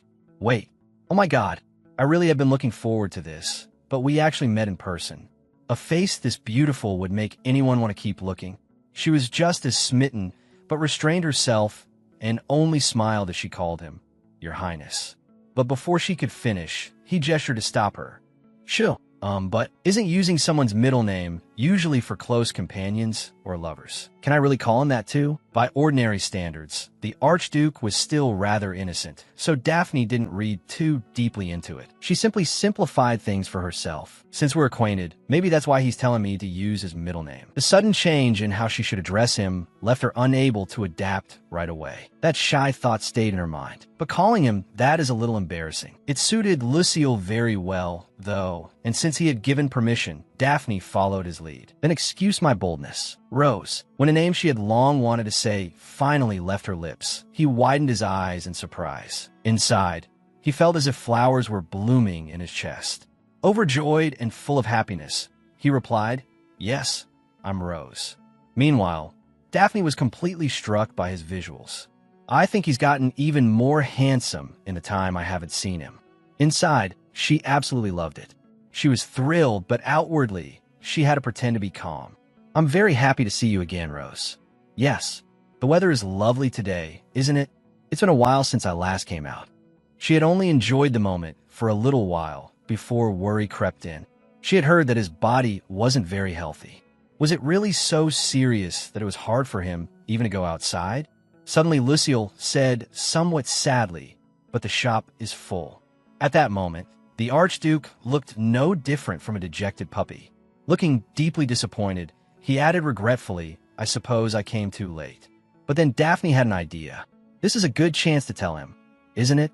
Thinking that if she was going to do it, she had to do it now, she decided to invite Lucille over. If you don't mind, would you like to sit with me? At first he seemed slightly surprised, as if he might refuse, but inwardly he hesitated before asking, would that be all right? Of course it would. Daphne smiled brightly, as if giving him a signal, though inside, she was nervous too. If I let him slip away now, it'll only be harder later. So she seized his agreement firmly. Daphne gently brushed back her hair. In the breeze, she looked soft and stunningly beautiful. And the weather is lovely today too, so I thought it was the perfect time to have tea with someone. But heaven must have been watching, because the three ladies, still not finished with their misfortune, screamed again, ah, another strong gust. No, I spent 4 hours getting my hair done at the salon. What on earth is going on today? Hearing Daphne invite him like that, Lucille no longer refused. All right, the weather really is lovely. Then I'll accept your kindness. Under the cream-toned awning, with the entire cafe still retaining the original baked brick color of its structure,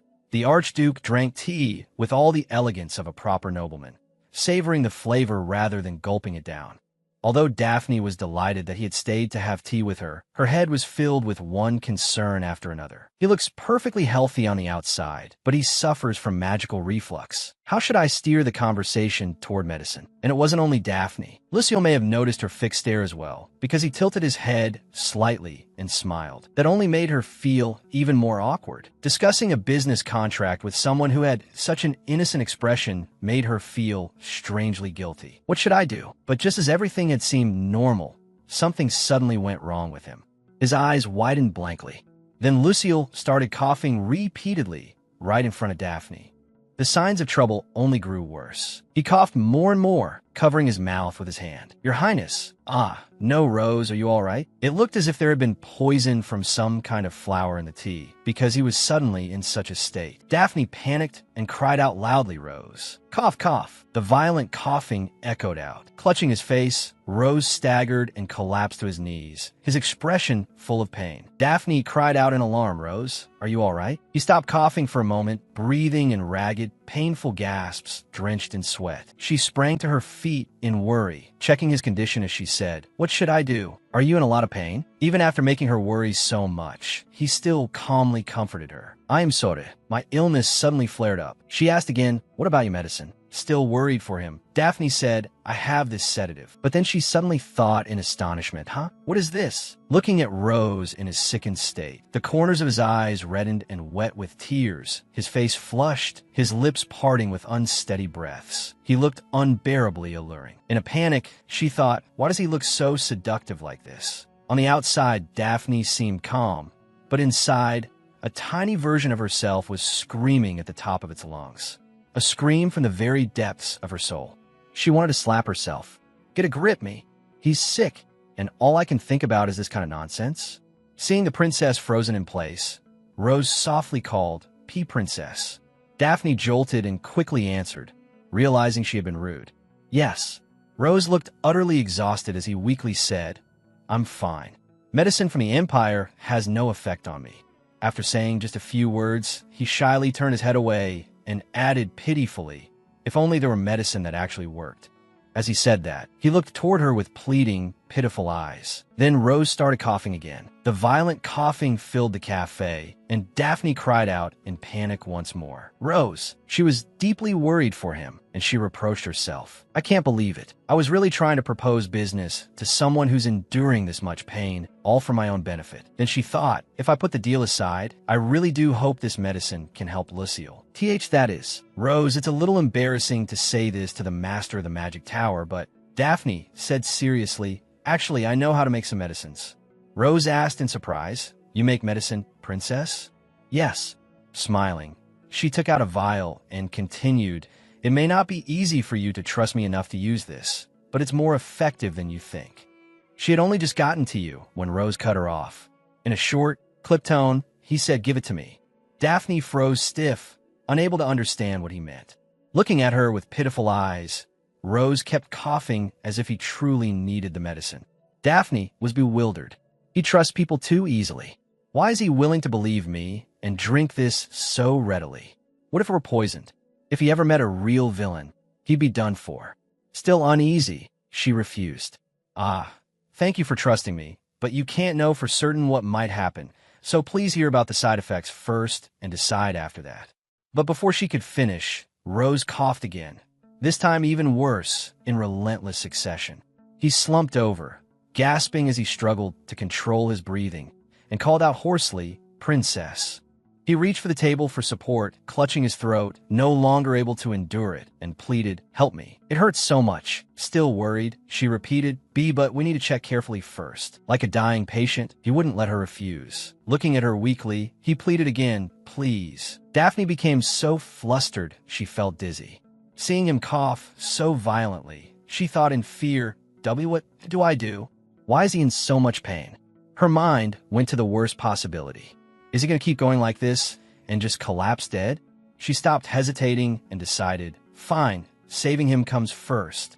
It's not poison, and the side effects aren't that severe anyway. She shoved the vial into his hand and said, "Here, then you have to drink all of it." Looking at him seriously, she warned him like a mother caring for her child. "If you feel anything strange in your body, you have to tell me, all right?" Rose quickly nodded. All right. Without a moment's hesitation, he hastily drank the entire vial. The medicine worked immediately. One look at Rose's relieved expression made that obvious. He opened his eyes wide, as if he hadn't expected it to work this well.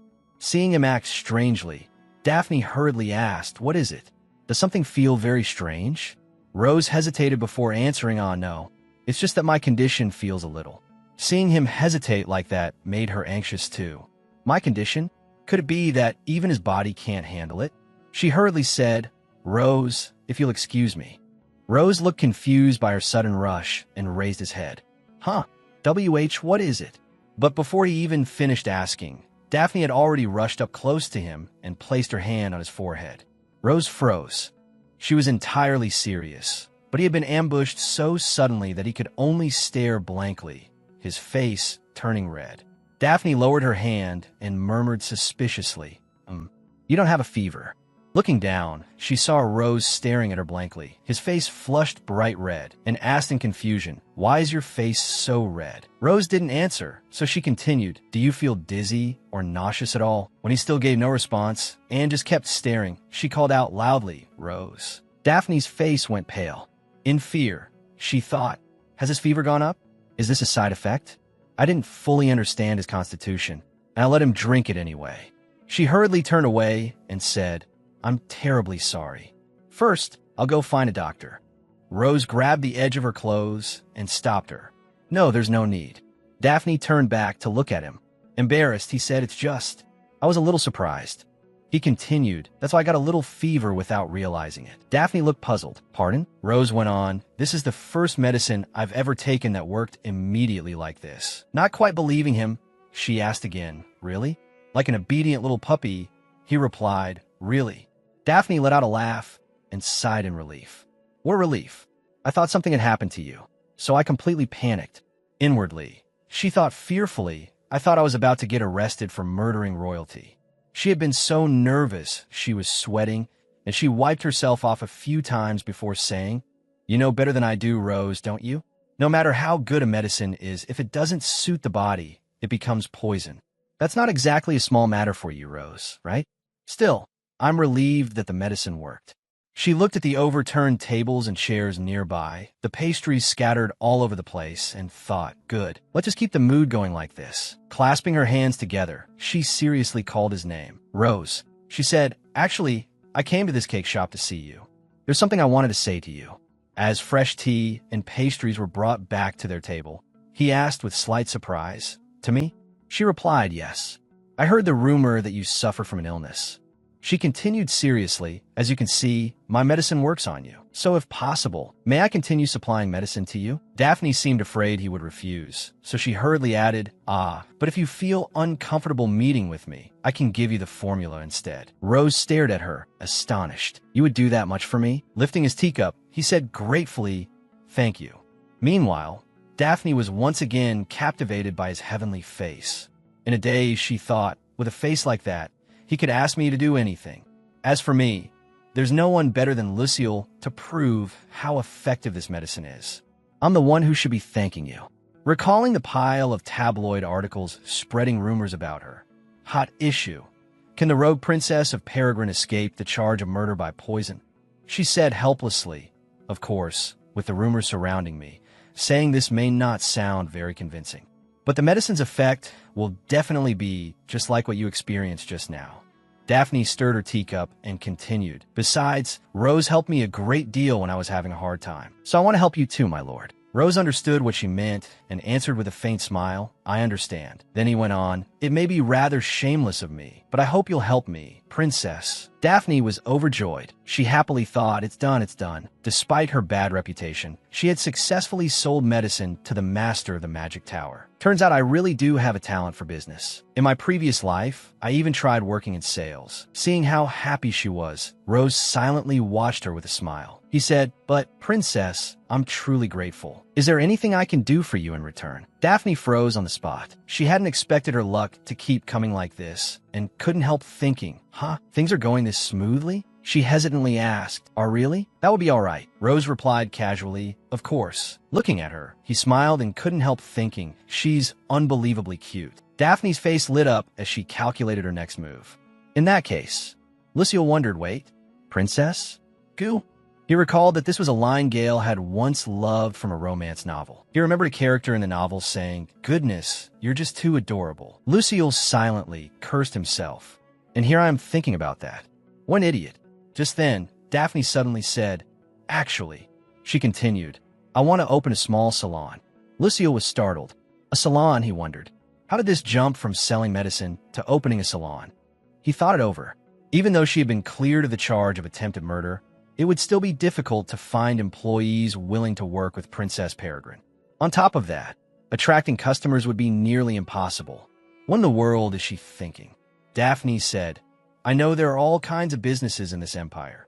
She continued, and I also know people won't have a very favorable view of my salon. Then Daphne hesitated. But the empire's picky customers don't like anything ordinary, so I want to put my own abilities into this shop. Her eyes seemed to shine as she said, its name will be Healing Salon. Daphne thought it through. Right now, the Crown Prince is on his way to subjugate monsters, so the people of the Empire are extremely anxious. Because of that, I'll use the goddess of peace from the Empire's founding myth as the main theme, and promote the salon as a place that can heal both body and mind. This is bound to get an enthusiastic response. Then she wondered, what would it be like to drink tea in a place with soft music playing, and afterward receive massage and treatment in a private room? Daphne firmly concluded, so the new shop will be about healing, treatment, and tea. And what's the most important part of treatment? Comfort and warmth. She remembered her past life, when she used to lie in bed and sigh, it's so warm. That had been one of the few advantages of her previous life. Then she thought again, but in this world, using a bed to keep warm is difficult because it loses heat too quickly. One of the minor drawbacks of this life. An idea struck Daphne. That's why I thought of electric heating mats from my previous life. She remembered office life when a coworker asked, what did you do last weekend? And someone answered, I became one with my heating mat. Daphne thought this was an absolute necessity during winter in Korea. She also remembered an infirmary room, a nurse waking someone asleep on a bed. Student, wake up now. She marveled inwardly. They were also incredibly popular in Korean traditional medicine clinics. I had such a hard time waking customers who fell asleep on those heating mats. She pictured a bed fitted with a heating mat. No matter their age or gender, anyone could soothe their tired body on it. So I want to recreate that feeling in this world. Daphne was certain, I can't let this salon opportunity slip away. She imagined young ladies asking, may I buy the bed separately? And attendants taking down the names of those placing advance orders. She concluded, it's definitely going to succeed. She thought again of the medicine she had made. Besides, if I sell the medicines I've prepared as well, it'll be the perfect salon. Daphne excitedly planned it out. And above all, I'll create a personal membership system tailored to each customer. She continued thinking, the shop will strictly manage personal information and provide healing services suited to each client. It'll be a completely different experience, unlike anywhere else. The young ladies will say, how should I put it? This salon feels so special. Daphne happily thought, this is my idea, and then she said aloud, that's what I wanted to tell you, Rose. She explained, I need a talented fire mage, someone who can infuse mana into thin or large stone slabs to place on beds, and several magical tools about the size of a palm. Then she clasped both hands together as if in prayer. She asked, "You're the master of the magic tower, so I was wondering, could you help me a little?" Lucille inwardly admired her. She's so clever, planning a salon and using the goddess of peace as its main theme. She truly is remarkable. Then he said something that surprised her. "I understand what you mean." After that, Lucille hesitated before saying, "But, Princess, the cost of producing magical tools is by no means small." He explained, "And because the mages of the magic tower each have their own authority and status, their labor costs are more expensive than those of ordinary mages. On top of that, fire mages cost the most of all because fire is in such high demand." He continued, "Even as the master of the magic tower, this is still rather difficult." Daphne reassured him, "Please don't worry about that part, Rose." She said, "If you sell those magical tools in the north where it snows every day," Daphne continued, "or in coastal regions with strong winds, you could earn tremendous profits. And if the tools can be taken apart and made smaller and lighter, light enough to wear inside clothing, then sales will definitely increase." She added, "Then, every winter, the nobles of the capital will come flocking to the magic tower." Daphne smiled. "So you won't be losing anything." Then she hesitated. "And there's one more thing I'd like to ask of you." She asked, "Could you let me sell my medicine under your name for a while? You've already experienced my medicine yourself. It definitely works, but with my current status, selling anything won't be easy." She assured him, "I would only be borrowing the name. If you lend me your name, I can multiply the profits several times over." Daphne continued, "And above all, if you agree to the requests I've made, I'll give you a special contract." Lucille looked at her curiously, and Daphne explained, "No matter how good the response to the medicine I gave you today may be, I'll only use your name until the business gradually stabilizes." She continued, "And I'll sell to you exclusively. What do you think?" Lucille smiled, and after a moment replied, "All right, I'll help you." Daphne was stunned. "Wow, did it work? I'm actually really good at this communication thing, aren't I?" She said happily, "Thank you. I definitely won't disappoint you." He replied, If it's your word, Princess, I'll believe it completely." She thought admiringly. As expected, Lucille really is an angel. He then asked Daphne, "So where do you plan to build the salon?" She said uncertainly, "I'm not entirely sure yet, but perhaps." Then she said something that surprised Lucille. "Somewhere like a famous sanatorium. If possible, I'd like it to have clean air and a pure water source." She thought the best kind of life is one far removed from all rules. He hesitated. Then, Daphne looked at him questioningly. Lucille clenched his hand tightly. In a displeased tone, he asked, "Will you be going there too, Princess?" Daphne answered, "No, I won't be staying there." She thought to herself, "I was actually planning to go there and live there. But right now, I still have other things to do." Lucille smiled. "Ah," he murmured in relief. "That's good." At that moment, he looked as cheerful as a little puppy, while she thought, even if he's not saying it, he's probably worried about me personally running the business. In any case, if my identity is revealed, it would hurt the sales. Then she fell silent. The remaining problem now is finding someone to manage the business. Would anyone dare agree to work with Princess Peregrine? Lucille tilted his head, looking at her, and let out a sigh. He asked, "Are you looking for a manager?" Daphne was startled inwardly. "Huh, how'd he know? Is my face really that easy to read?" Then she answered him, "Yes. Since it's such an important position, I don't want to reveal my identity." She thought, if the business owner is known to be a woman, people will definitely ignore me, or I'll end up dealing with all sorts of trouble. She imagined some creep saying, "Sweetheart, what time do you get off work? Let's meet privately." She reflected further. More importantly, it has to be someone with a look people won't dare dismiss, to stop any baseless rumors. She imagined a large man stepping in to stop the creep. "I'm off work now, let's go." The creep would drop to his knees and say, "I'm sorry." Daphne thought in that case. Then she said, "A man would be best." Lucille's face darkened. "A man?" She answered, "Yes, it has to be a really big man. Maybe someone like this." Then she described a man with bulging muscles and a somewhat fierce-looking face. Suddenly, her eyes widened. A strong wind suddenly rose, sending the tables and chairs around them flying. Daphne was startled. Where on earth did this wind come from all of a sudden? Then she wondered, But why has it only been calm right here this whole time? Suddenly, Lucille called, Princess. She replied, Yes, he said. Funny enough, I can think of just the person. I've heard he's unemployed at the moment, too. He continued, It's probably because of his large build that he hasn't been able to find work easily. She looked amazed. If that's the case, Daphne asked him, then he must be having trouble finding a job, right? In that case, working in a newly opened business should be fine, shouldn't it? Lucio replied with a smile.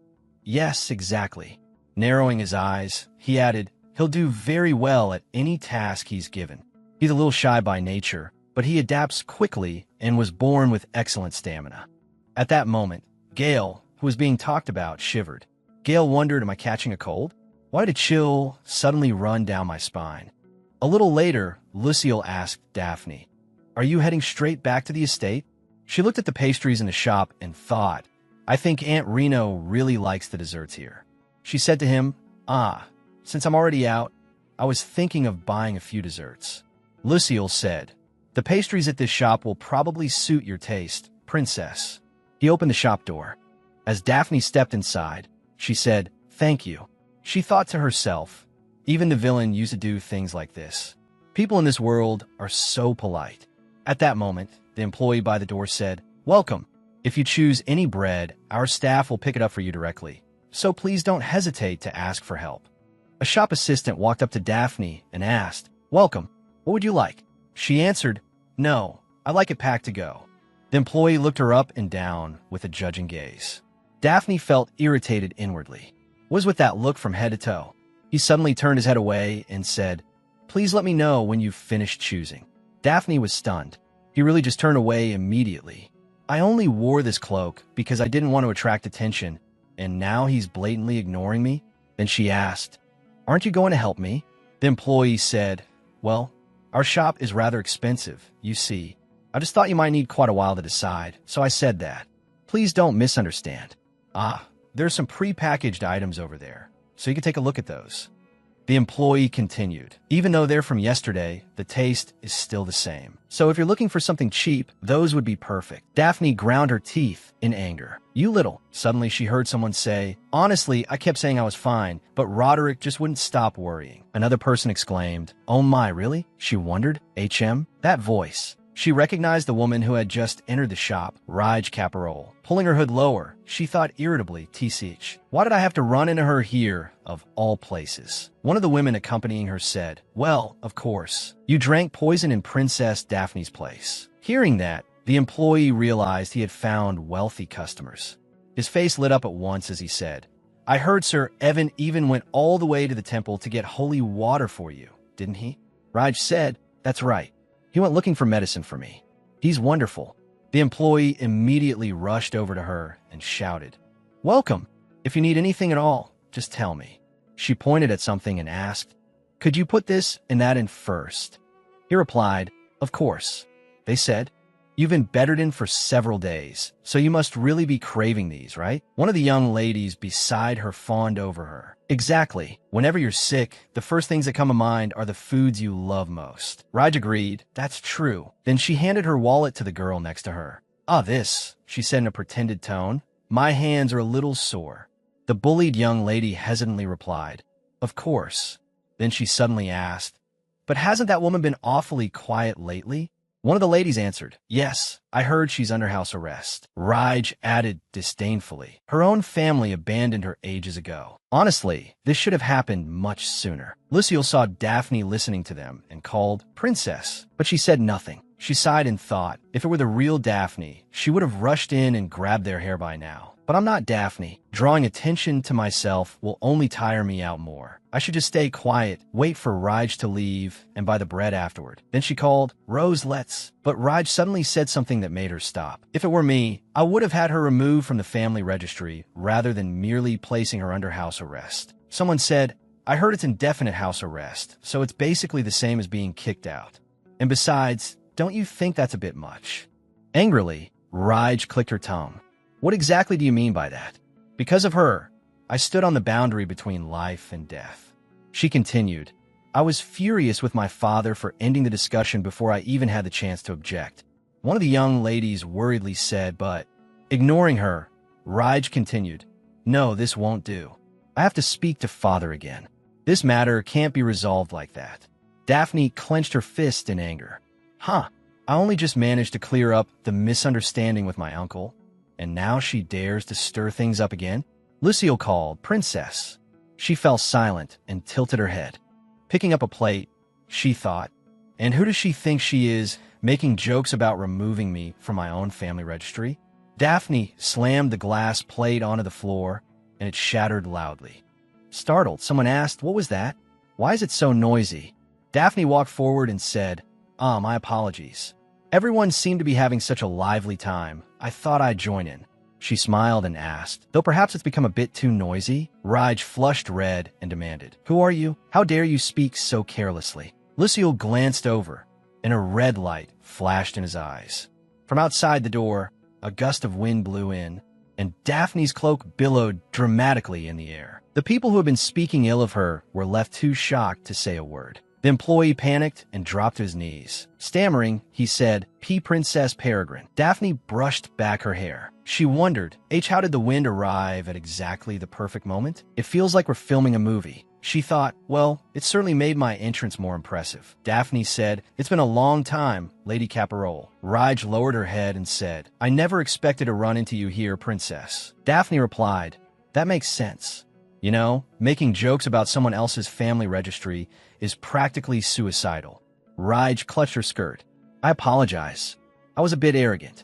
Raj prattled on, "But there are things I must say. I've said it many times already. Roderick and I truly have no relationship at all." Then she suddenly shouted, "But the princess refused to believe me and poisoned me. Because of that, it took me weeks to recover fully. Do you hate me that much? So much that you'd even use poison?" After saying that, she bent over, breathing hard. Watching the spectacle, Daphne thought, wow, she really summarized the whole thing perfectly, didn't she? Anyone hearing her say that would curse me out. But as she realized that what she just said is full of holes? Folding her arms, Daphne said, "I'm very sorry that you were poisoned." Daphne asked, "But haven't you already made a full recovery?" Covering her mouth, Raj answered in a falsely delicate tone, "What are you talking about? My body still hasn't fully recovered. My teeth were damaged as well, and I'm still receiving treatment for them." Daphne said slowly, "Is that so?" But then, she looked at the tray of bread in the employee's hands and demanded, "Do people with tooth pain usually choose only hard bread?" Raj retorted,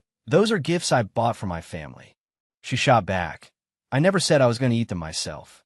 Daphne crossed her arms and looked at her contemptuously. "Really? Then that's a serious matter."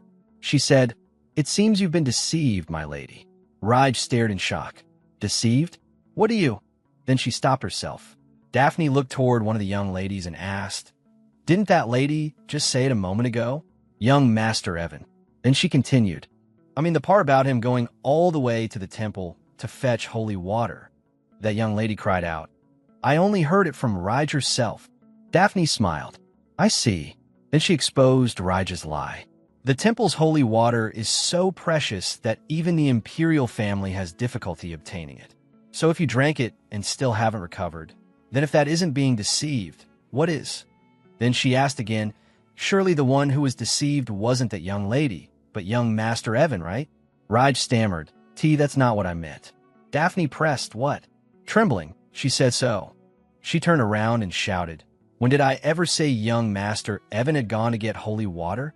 I only said he was trying his best." One young lady frowned. "What are you talking about now?" "Miss Caparol, you clearly said young Master Evan had obtained the holy water." Another agreed. "I heard it too." Raj shouted, "When did I ever say that?" She screamed, "Stop making baseless misunderstandings." Daphne thought she was being so melodramatic that I ended up saying it like that. So she never had any holy water from the beginning. How embarrassing. Then she suddenly realized, wait, if Raj doesn't have any holy water, then how is she still getting better like this? She recalled what had happened with Raj's father, Marquis Caparol. Raj could have died after being poisoned. That was why Pellegrin had been unable to refute the Empress's words and had to bring Flora into the estate. Daphne wondered, but Raj is standing right in front of me, and her complexion and skin are far too healthy for someone who was poisoned. Was she really poisoned at all? She looked at Raj, who was desperately trying to deny everyone's words.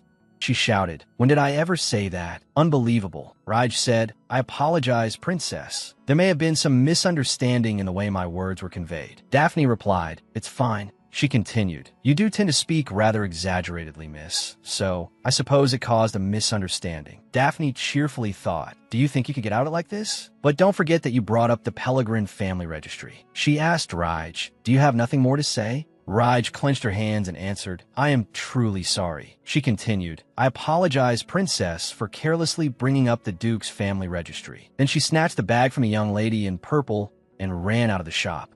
The young lady in purple shouted, Seriously, why are you running off by yourself? Another yelled furiously, You're just leaving like that?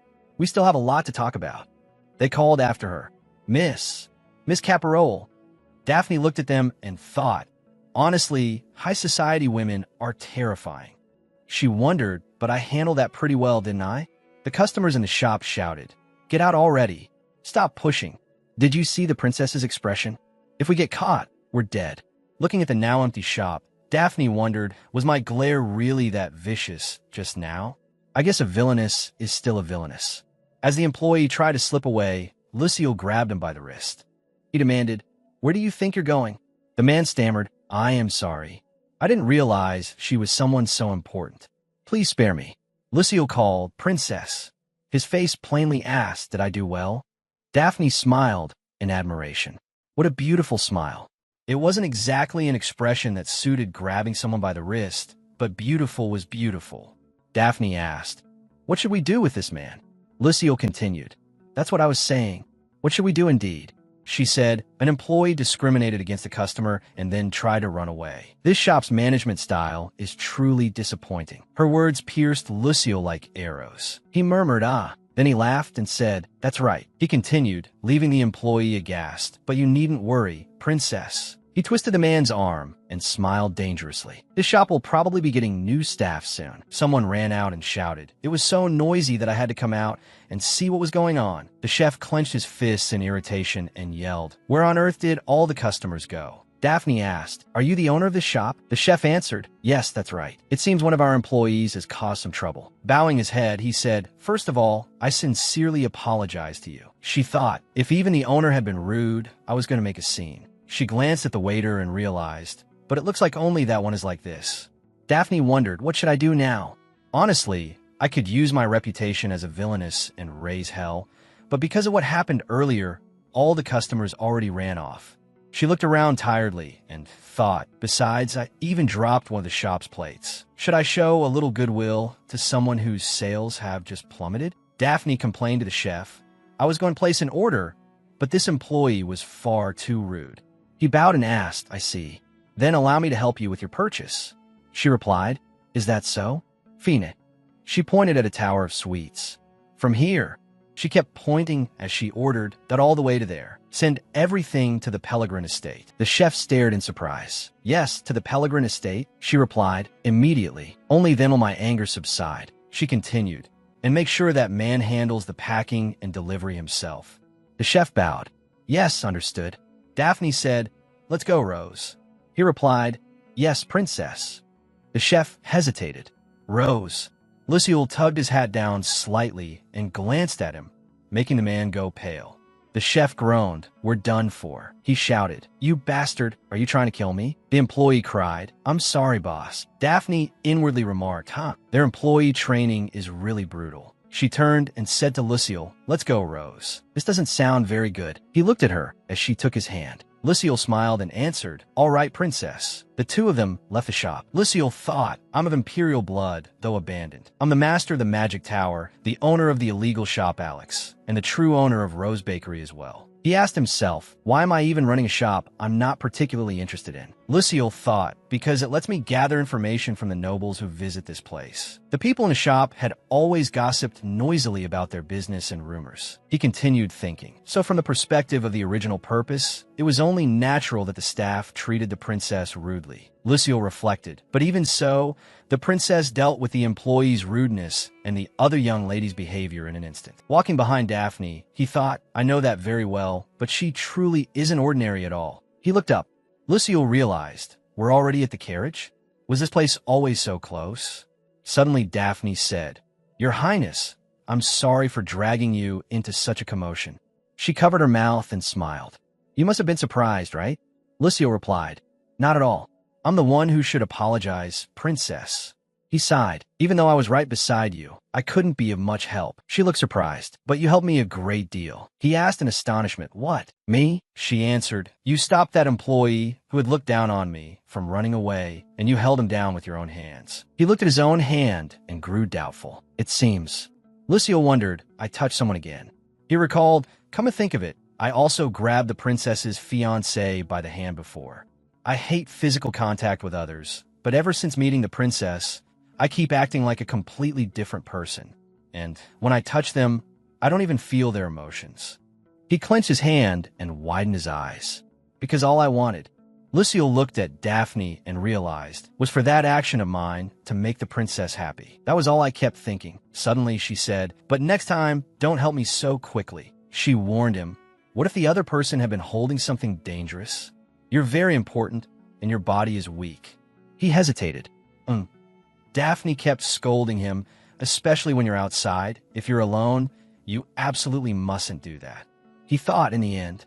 Lucio lowered his eyes and thought. It seems she's decided that I'm weak and incompetent. I know she always looks at me like I'm some pitiful flower, but that's not good at all. That isn't real affection. He realized that not long ago, he had believed affection had begun to bloom from that first touch of hands. He pressed his lips together and thought, but it turns out there was nothing at all. Lucio clenched his hand and wondered, I'm the only one who cares about the princess. That's unfair. Are we really just going to part like this? Suddenly he said, I'm truly sorry. Looking downcast, he added, because I didn't know better, I only made the princess worry for nothing. Startled, Daphne cried out, No, Your Highness, please don't think that way. He thought again, could it be that she can't see my face clearly because of the cloak? Otherwise, how could things be like this? Calculating quickly, he used a bit of wind magic to lift his cloak slightly. In a sorrowful voice, he said, but if something like this happens again, I think I'll only act like a fool once more. Then he let the wind blow back his hood and attacked with his deadly face. Why are there so many things I still cannot understand? Lucille smiled to himself. This should do it, right? But then Daphne said, if that happens, I'll just tell you. Brushing back her hair, she continued, you'll come to know little by little. Lucille looked at her face and listened as she said, I can tell you as many times as you need. He asked in surprise, I can? She replied, yes, as many times as you want. Then Daphne suddenly noticed, there's our family carriage over there. Lucille pressed his lips together and thought again. He placed a hand over his chest and brooded that sweet scent again. He thought, if I keep getting close to the princess right now, it'll be dangerous. First, I need to take a step back.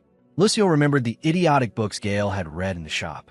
I always ignored them because they looked ridiculous, but perhaps. Daphne stepped into the carriage. She closed the door, looked at Lucille standing outside, and said with a smile, see you again, Your Highness. Lucille realized, maybe through those books, I can figure out this absurd emotion I'm feeling now. Left alone on the street, he recalled Daphne's beautiful face. Holding a magic stone, he called Gale. The young man answered, yes, master. What is it? Lucille ordered, I'll be returning now, so prepare the best-selling romance novels at once. The ones you always talk about, where the protagonist's heart suddenly starts acting strange. Gale replied, yes, understood. Then there was a long silence. Then Gale shouted in alarm, wait, romance novels? For you, master. Lucille added, and one more thing. Prepare to change jobs. I'll send you to a better master, the kind you've always wanted. Gale was stunned. What? He shouted in the magic stone. What on earth are you talking about? But there was no further reply from Lucille. Holding the stone, Gale groaned. What is going on? That evening, at the Duke of Evans' estate, Roderick asked, I heard Daphne argued with Miss Caparol today. A servant answered, yes. I heard Miss Caparol said something insulting about Princess Peregrine. He arrogantly thought, so it must have been because of me again. Tilting his head, he sighed. What do they fight about this time? The servant hesitated. Well, Miss Caparol lied and said that young master had gone to fetch holy water from the temple. He continued, surprising Roderick, and she also seems to have mentioned the Peregrine family registry. Startled, he asked, what? I wasn't the cause of that argument.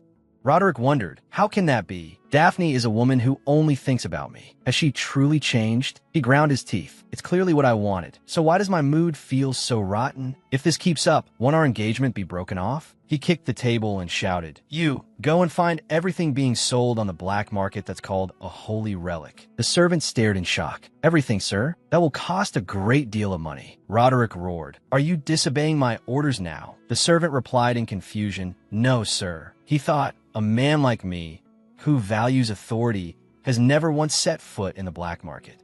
But Daphne will waver if I present her with things related to the saintess. Clenching his fist, he thought, that's right. I have to change Daphne's mind. Only then will this foul mood go away. What's this much effort, anyway? In the flower garden, Daphne was leisurely enjoying tea. She thought, it's already been a week since that day. She recalled, during that time, I've been busy tending the greenhouse, brewing medicine, and checking on the twin studies. Of course, things haven't been peaceful at all. A servant brought over a box of sweets with a note. "This is my apology. Please do not refuse it and accept it." Daphne asked in exasperation. Again, she thought, ever since that day, Rose Bakery has been sending me desserts every single day. A servant brought over a cake and said with a smile, "Yes, and there's even more today." Raising her teacup, Daphne thought, I suppose they're very anxious something might happen. She recalled the amount of sweets they had sent. "I have no reason to refuse, and I do feel sorry for the owner, but this is too much. Even my family can't finish it all." A servant suddenly called, "Ah, princess." Daphne thought, so in the end, a maid said to her, "I enjoyed them very much yesterday." "Thank you, my lady." Another added, "They were truly delicious." Daphne thought to herself, they've become snacks for the servants of the Peregrine household. She inwardly smiled as she watched the servants bow in thanks, though her face remained cold. Daphne thought, thanks to that, everyone is happy, and so am I. She turned to Sukiya. She said, "Sukiya, if you want to eat some, then go ahead." The girl startled. "Yes, no, that's not it. It's just, I was thinking of my family." Resting her chin on her hand, Daphne asked, "Ah, your older sister and younger brothers, right?" Sukiya answered, "Yes. My circumstances aren't very good, so I've never had expensive desserts like these before," she said awkwardly. "So I thought it would be wonderful if we could eat them together. And, I'm sorry, my lady, I've said something unnecessary." Daphne smiled inwardly in admiration. How commendable. She works so hard herself from such a young age. Yet even in a situation like this, she thinks of her family first. She remembered Sukiya pointing at a plant and saying, "This kind is safe, my lady." Daphne had been surprised. Oh, Daphne thought, and since she's from the countryside, she knows many kinds of plants that I don't. She's been a great help in blending herbs. Maybe I should give her a gift. Daphne said, "Sukiya, you're my personal maid. Why should you worry about such things?" Sukiya blinked. "Pardon." Daphne continued, "Wait a few more days." She winked. "I'll send even more than this to your house." Sukiya covered her mouth in shock. "Princess, for a mere servant like me, you would do that much?" Bowing deeply, Sukiya cried out, "Teach, thank you so much. I'll work even harder from now on. Please leave everything to me." Daphne thought, even if I'm a villainess, what's wrong with taking care of my own servants? Suddenly someone called out to her, "Sister." The twin children rushed over and hugged Daphne, shouting, "Big sister." She thought, I forgot. They're like my own children. She asked, "What are you two doing here?" Omano said, "We came to have tea with you, sister." Junrius asked, "Can I sit here?" Omano protested. "The seat next to sister should be mine." He said, "I got here first." Junrius pretended not to hear. Daphne thought tiredly, "They can just sit on both sides of me. You two be quiet." Then someone said, "I'm sorry, dear. The children missed you so much." Reno came together with Sion. She asked, "The tea you gave me last time tasted wonderful. May I sit and have tea with you as well?" Daphne replied with a smile, "Of course." She instructed, "Sukiya, please bring some chairs." Sukiya answered, "Yes, my lady." Watching the twins eat cake, Daphne thought, it's such an ordinary day, yet so warm and happy. Now, things like this have become natural. She prayed inwardly, I hope things stay peaceful like this in the future. Suddenly a servant shouted, "Young master, princess." Daphne's hand trembled around her teacup. Sion asked, "What is it?" The servant hesitated. "Well," he said, "I'm not sure of the details, but little Duke Vrios." The servant announced, has requested that every member of the family gather in the study immediately. Reno and Sion looked toward Vrios. Daphne and the twins also looked at him. Vrios remained silent. Daphne thought, why does his expression look so dark? She wondered, could the imperial family be threatening the Peregrine family? Vrios handed her a newspaper and said, read this. Daphne replied, ah yes. She looked down at the paper. Daphne gasped. This is... Printed in the paper was a breaking story. Princess Peregrine did not attempt suicide after all, but was deliberately driven to it. The culprit was Flora Sallertail. The article continued. Moreover, the true perpetrator who poisoned the food at the Empress's banquet was Rosso Mansrit, whose motive is believed to have been his unrequited love for Miss Rige. A letter was placed before her as well. Therefore, the imperial family has decided to send an official letter of apology to Princess Daphne Peregrine. Holding the newspaper, Daphne stared in shock. What is this supposed to be? But then she wondered, does this mean the accusations against me have been cleared? After reading the article, Sion said in astonishment, oh my, Daphne, your name has been cleared. Reno covered her mouth and exclaimed, thank goodness, really thank goodness. Junrius whispered, so that was it? I knew it. She really is a hero, right, Hyung? Omano replied, yeah, that's right. Daphne smiled at the twins. She teased them. And yet you used to call me a witch. Omano shouted, Teach, that was ages ago, Nuna. Sion called out to Vrios. Honestly, he asked, did you call everyone here just because of this news? Vrios replied, that's right. Sion let out a relieved sigh. You could have just told us this at the dinner table. I thought you summoned us to the study because something had happened. Vrios blinked in surprise. Oh, really? I didn't think of that. He continued listening while Sion complained. You always deliver important news like this. Daphne thought cheerfully, you really are something. You're still so clumsy with these things. At least it wasn't anything serious. She smiled. Daphne marveled inwardly. It feels like a dream. I knew I had to deal with Flora, but I never expected it to be resolved this quickly. How did everything go this smoothly? She looked toward Vrios and thought, it's almost as if someone she secretly suspected threatened the imperial family. Then she immediately questioned herself again. No, that can't be. He doesn't have that kind of time to spare. Besides, why would he go that far to help me with everything? She handed the newspaper to Junrius. Here, if you want, you can read it. The servants brought in tea and sweets, and the atmosphere in the study became very cheerful. Daphne thought, still, thanks to this, I've escaped the path of becoming the villainess that I went through in the original story. The death flag is gone, and my dependence on the plot has dropped a lot too. Then she wondered, from now on, all I need to do is keep my distance from the original main characters. Or should I focus on the salon business now? She raised her hand to speak. Uncle, Aunt, now that everything has been settled safely, she continued, I'd like to go down to the territory. Vrios looked surprised. Why do you suddenly want to go there? Daphne replied, even though my name has been cleared, there will still be many people who doubt me. So I think it would be better for me to leave here for a while. He hesitated. Daphne, but she continued, and besides, I also need to meet the Duke to request his seal for the annulment. Daphne thought, in this empire, if you want to break off an engagement, you need the seals of the heads of both families. She recalled, right now, the head of the Peregrine family, Duke Chadan Peregrine, is staying in Regatta, a place known for its clean air and water, so he still hasn't returned to the capital. That was the place where Maria, the original novel's heroine, went to do medical work. She remembered again, and it was also where Daphne's mother, Amelia Peregrine, Duke Chadan's daughter, had gone to recuperate. Daphne thought, that's right, the key there is the sanatorium. She happily told herself, that place is perfect for the business direction I'm aiming for. What place could be more suitable for healing than a sanatorium? I can get the seal for the annulment and do some market research too. Kill two birds with one stone. At that moment, Vrios murmured the annulment. He said quietly, that's right. The important thing is to break off the engagement and get rid of that Roderick fellow. Sion agreed. Yes, this is very important. Reno added, it's something that has to be done. Omano tugged on Daphne's sleeve. Nuna, do you really have to go? Then I'm going with you. Gemrius said too. Me too. I'm going with you too. Daphne patted the twins on the head. It's not like we'll never see each other again. I'll be back soon, so wait for me at home, okay? Omano hesitated, but Junrius puffed out his cheeks. Then Vrios suddenly said, then I'll have your luggage prepared.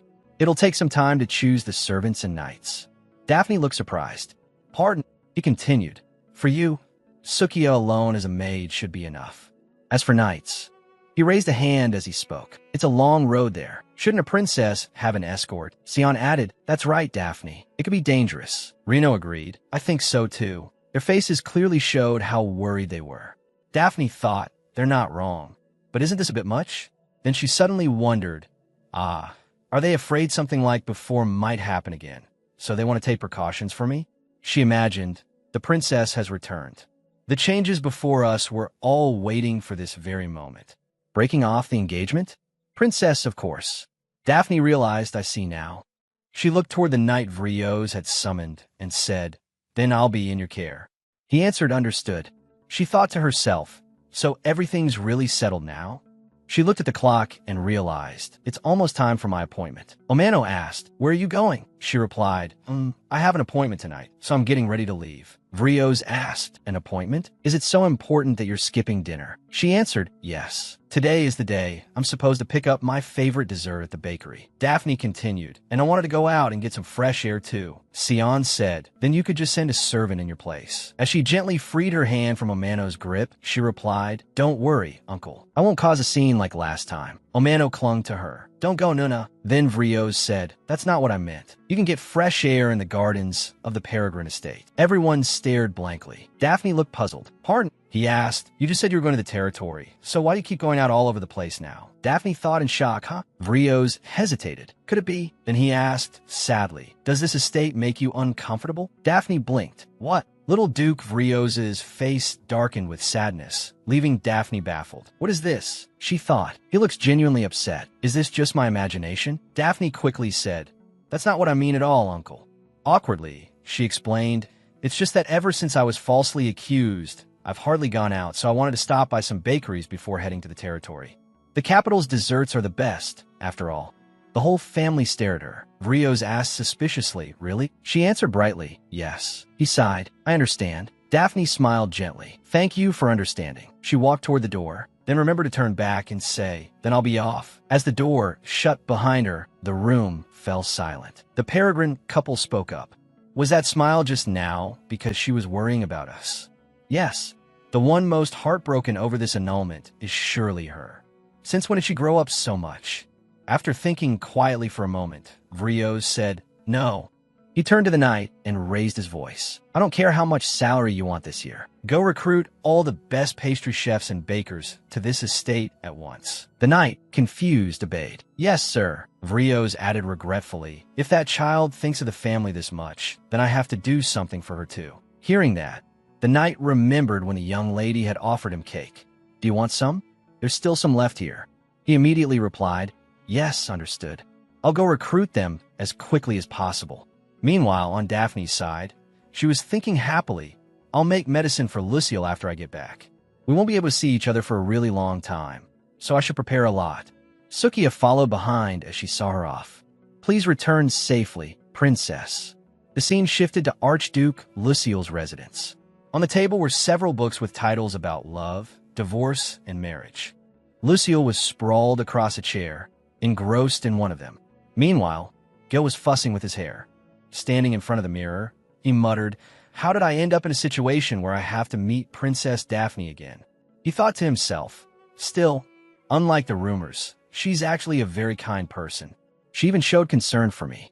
You don't look well, so I'll give this to you in return. But seriously, Gale complained inwardly in frustration. Master always acts without warning me first.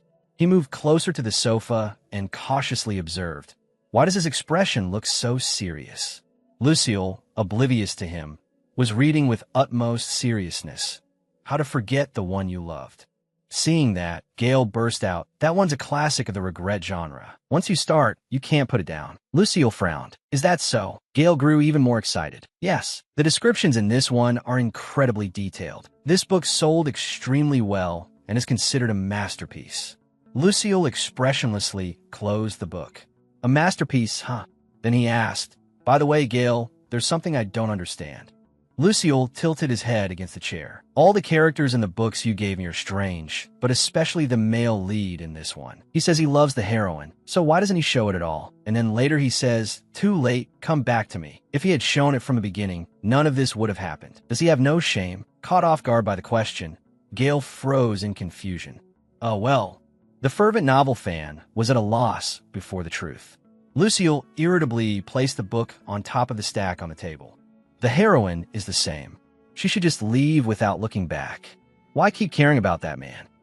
Gale scratched his head. Well, then he offered, it's probably because she loves him. Lucille truly couldn't understand. What? She herself said she wouldn't love him anymore. Her words and actions don't match at all. Gale recovered himself and said with a snort, it's hard to explain, but in short, that's the flavor of regret. Going back and forth like a microwave. Then finally realizing feelings you never noticed before. Hearing that, Lucille frowned. I don't understand at all. He pointed at the book and continued asking, then what about this part? Why do they have a child the moment they become happy? And why isn't the male lead jealous of his own child? Gale blinked in surprise. Pardon? Lucille still couldn't understand. From a male lead's perspective, doesn't that mean the heroine will love someone else as well? Clearly that existence is his rival. So how can he say words of love to that existence too? Gale stood there, unable to say anything. He looked at Lucille with sympathy. Where should I even start explaining? From the day he was born, Master never had a good life, so he doesn't know that romantic love is something essential, and that children are lives that should be loved and cherished. If I only explain with a few shallow words, he'll never understand. Lucille sighed. Human emotions really are complicated. Gale, acting like a man of experience, said, surely it's not to your extent, Master. Then he asked, so did you gain anything from reading all of them? Yes. Lucille expressed himself slowly. The sensation of numb fingertips and of my heart tightening so much I can barely breathe. I've experienced this recently too, so it doesn't feel unfamiliar. But in that novel, the heroine was the one who had those feelings. Whereas in this relationship, it's me. On the contrary, compared to the heroine, Princess Peregrine is more like the indifferent male lead who is unmoved by everything. He sighed again. Now that I know the feeling of being curious about someone I can't understand, this burning sensation has been floating in my heart the whole time I was reading. Lucille then said, right, Gale. It's almost time for you to go, isn't it? Ah, yes. It's already time. Lucille thought, luckily, on the first day, Daphne came to that shop. Gale's seat was hidden in the shadows. Since she didn't see his face then, there's no need to use magic now. He said to Gale, if there's something you don't know, just answer honestly. Gale nervously obeyed. Yes, sir. Good. Do well and come back. Thank you for the encouragement. But just as Gale thanked him, Lucille smiled and added, if you fail, don't come back. Gale was speechless in despair. Yes. So that wasn't encouragement after all. He bid farewell to Lucille, who was lounging comfortably on the chair. Then I'll be going and returning, sir. The scene shifted to the bakery, where adorable, delicious-looking pastries were lined up on the shelves. Daphne began, I heard about you from His Highness. I heard you work at the Magic Tower. Gale replied nervously, yes, that's right. Daphne asked, I heard you work in entry and exit inspection. What exactly do you do? Guide stameld? Ah. Mostly I just sit by the door and frown, but if a customer gets pushy. Suddenly, he ran a hand through his hair and put on a wicked expression. Honestly, if I just mutter something like that, the situation ends there. Daphne froze at the sight. Seeing her reaction, Gale broke into a sweat. Awkwardly, Daphne still stood there in shock, mouth slightly open. Gale pressed his lips together, glanced away, and sweat poured down his face. Master, you told me to be honest, so I was honest, okay? Looking at Daphne's expression, he wanted nothing more than for the ground to open up and swallow him. There was no way he could endure this humiliation. This is a disaster. This isn't how it was supposed to go. In his head, Lucille's words echoed. If you fail, don't come back. Don't come back. Gale thought, I'm doomed. I'm really doomed. Master, why would you send someone like me? Daphne rested her chin on her hand and smiled. You're exactly the person I've been looking for. Gale quickly sucked back his tears and stared blankly. Pardon? Daphne smiled and praised him. Wonderful. You're more perfect than I could have hoped for. Still not recovered from the shock, Gale questioned reality itself. Thank you. Daphne said gently. Don't be so nervous. I'll just ask you a few simple things now, and then we'll be done. Gale answered, yes. Inwardly, he thought, easy for you to say. He was so nervous he could barely breathe. But how could he not be nervous in front of Princess Peregrine? While thinking this, his face unconsciously turned even more intimidating. He told himself, stop being weird. My heart, calm down. No, at times like this. Then something occurred to him, and he abruptly turned his gaze elsewhere. There, on the shelves, were plush dolls and adorable pastries. Looking at cute, soft things was his way of easing his tension. A space filled with novels and dolls exactly to his taste. This was heaven. His expression instantly softened, innocent like a child seeing his favorite toy. Could it be that Master decorated the shop to match my tastes? As expected, this place suits me perfectly. If only I could always work while looking at things like these. Daphne said nothing and simply smiled as she watched him. Then she proposed, "Also, if you work for me, I can promise you one thing." Gale asked, "What is it?" Daphne held out her hand. "Whatever you do during your break, I absolutely will not punish you. I mean, whether it's reading romance novels or playing with cute dolls." Gale blurted out, "Is this heaven? That actually sounds amazing." Then, in the next instant, he slapped both cheeks to come to his senses. "No, I have to wake up. The princess must be testing me. She saw that fierce expression earlier and still said I was perfect." Thinking of Daphne's cold face, Gale couldn't help thinking, does she really like big, burly builds that much? If the princess finds out what I'm really like, I'll definitely fail this interview. As that thought struck him, his spirit crumbled and tears welled up. If that happens, what am I supposed to tell Master? He immediately composed himself and put his serious expression back on. "No, I have no idea what you're talking about." Daphne only smiled at him without saying a word. Gale grew uneasy. Why does she keep smiling? Has she already figured it out? Daphne said comfortably, "In front of me, you can be honest. I think I've already more or less understood what kind of person you are." Deep inside those sparkling eyes were cute dolls and romance novels, and the corners of his mouth had unconsciously lifted in happiness.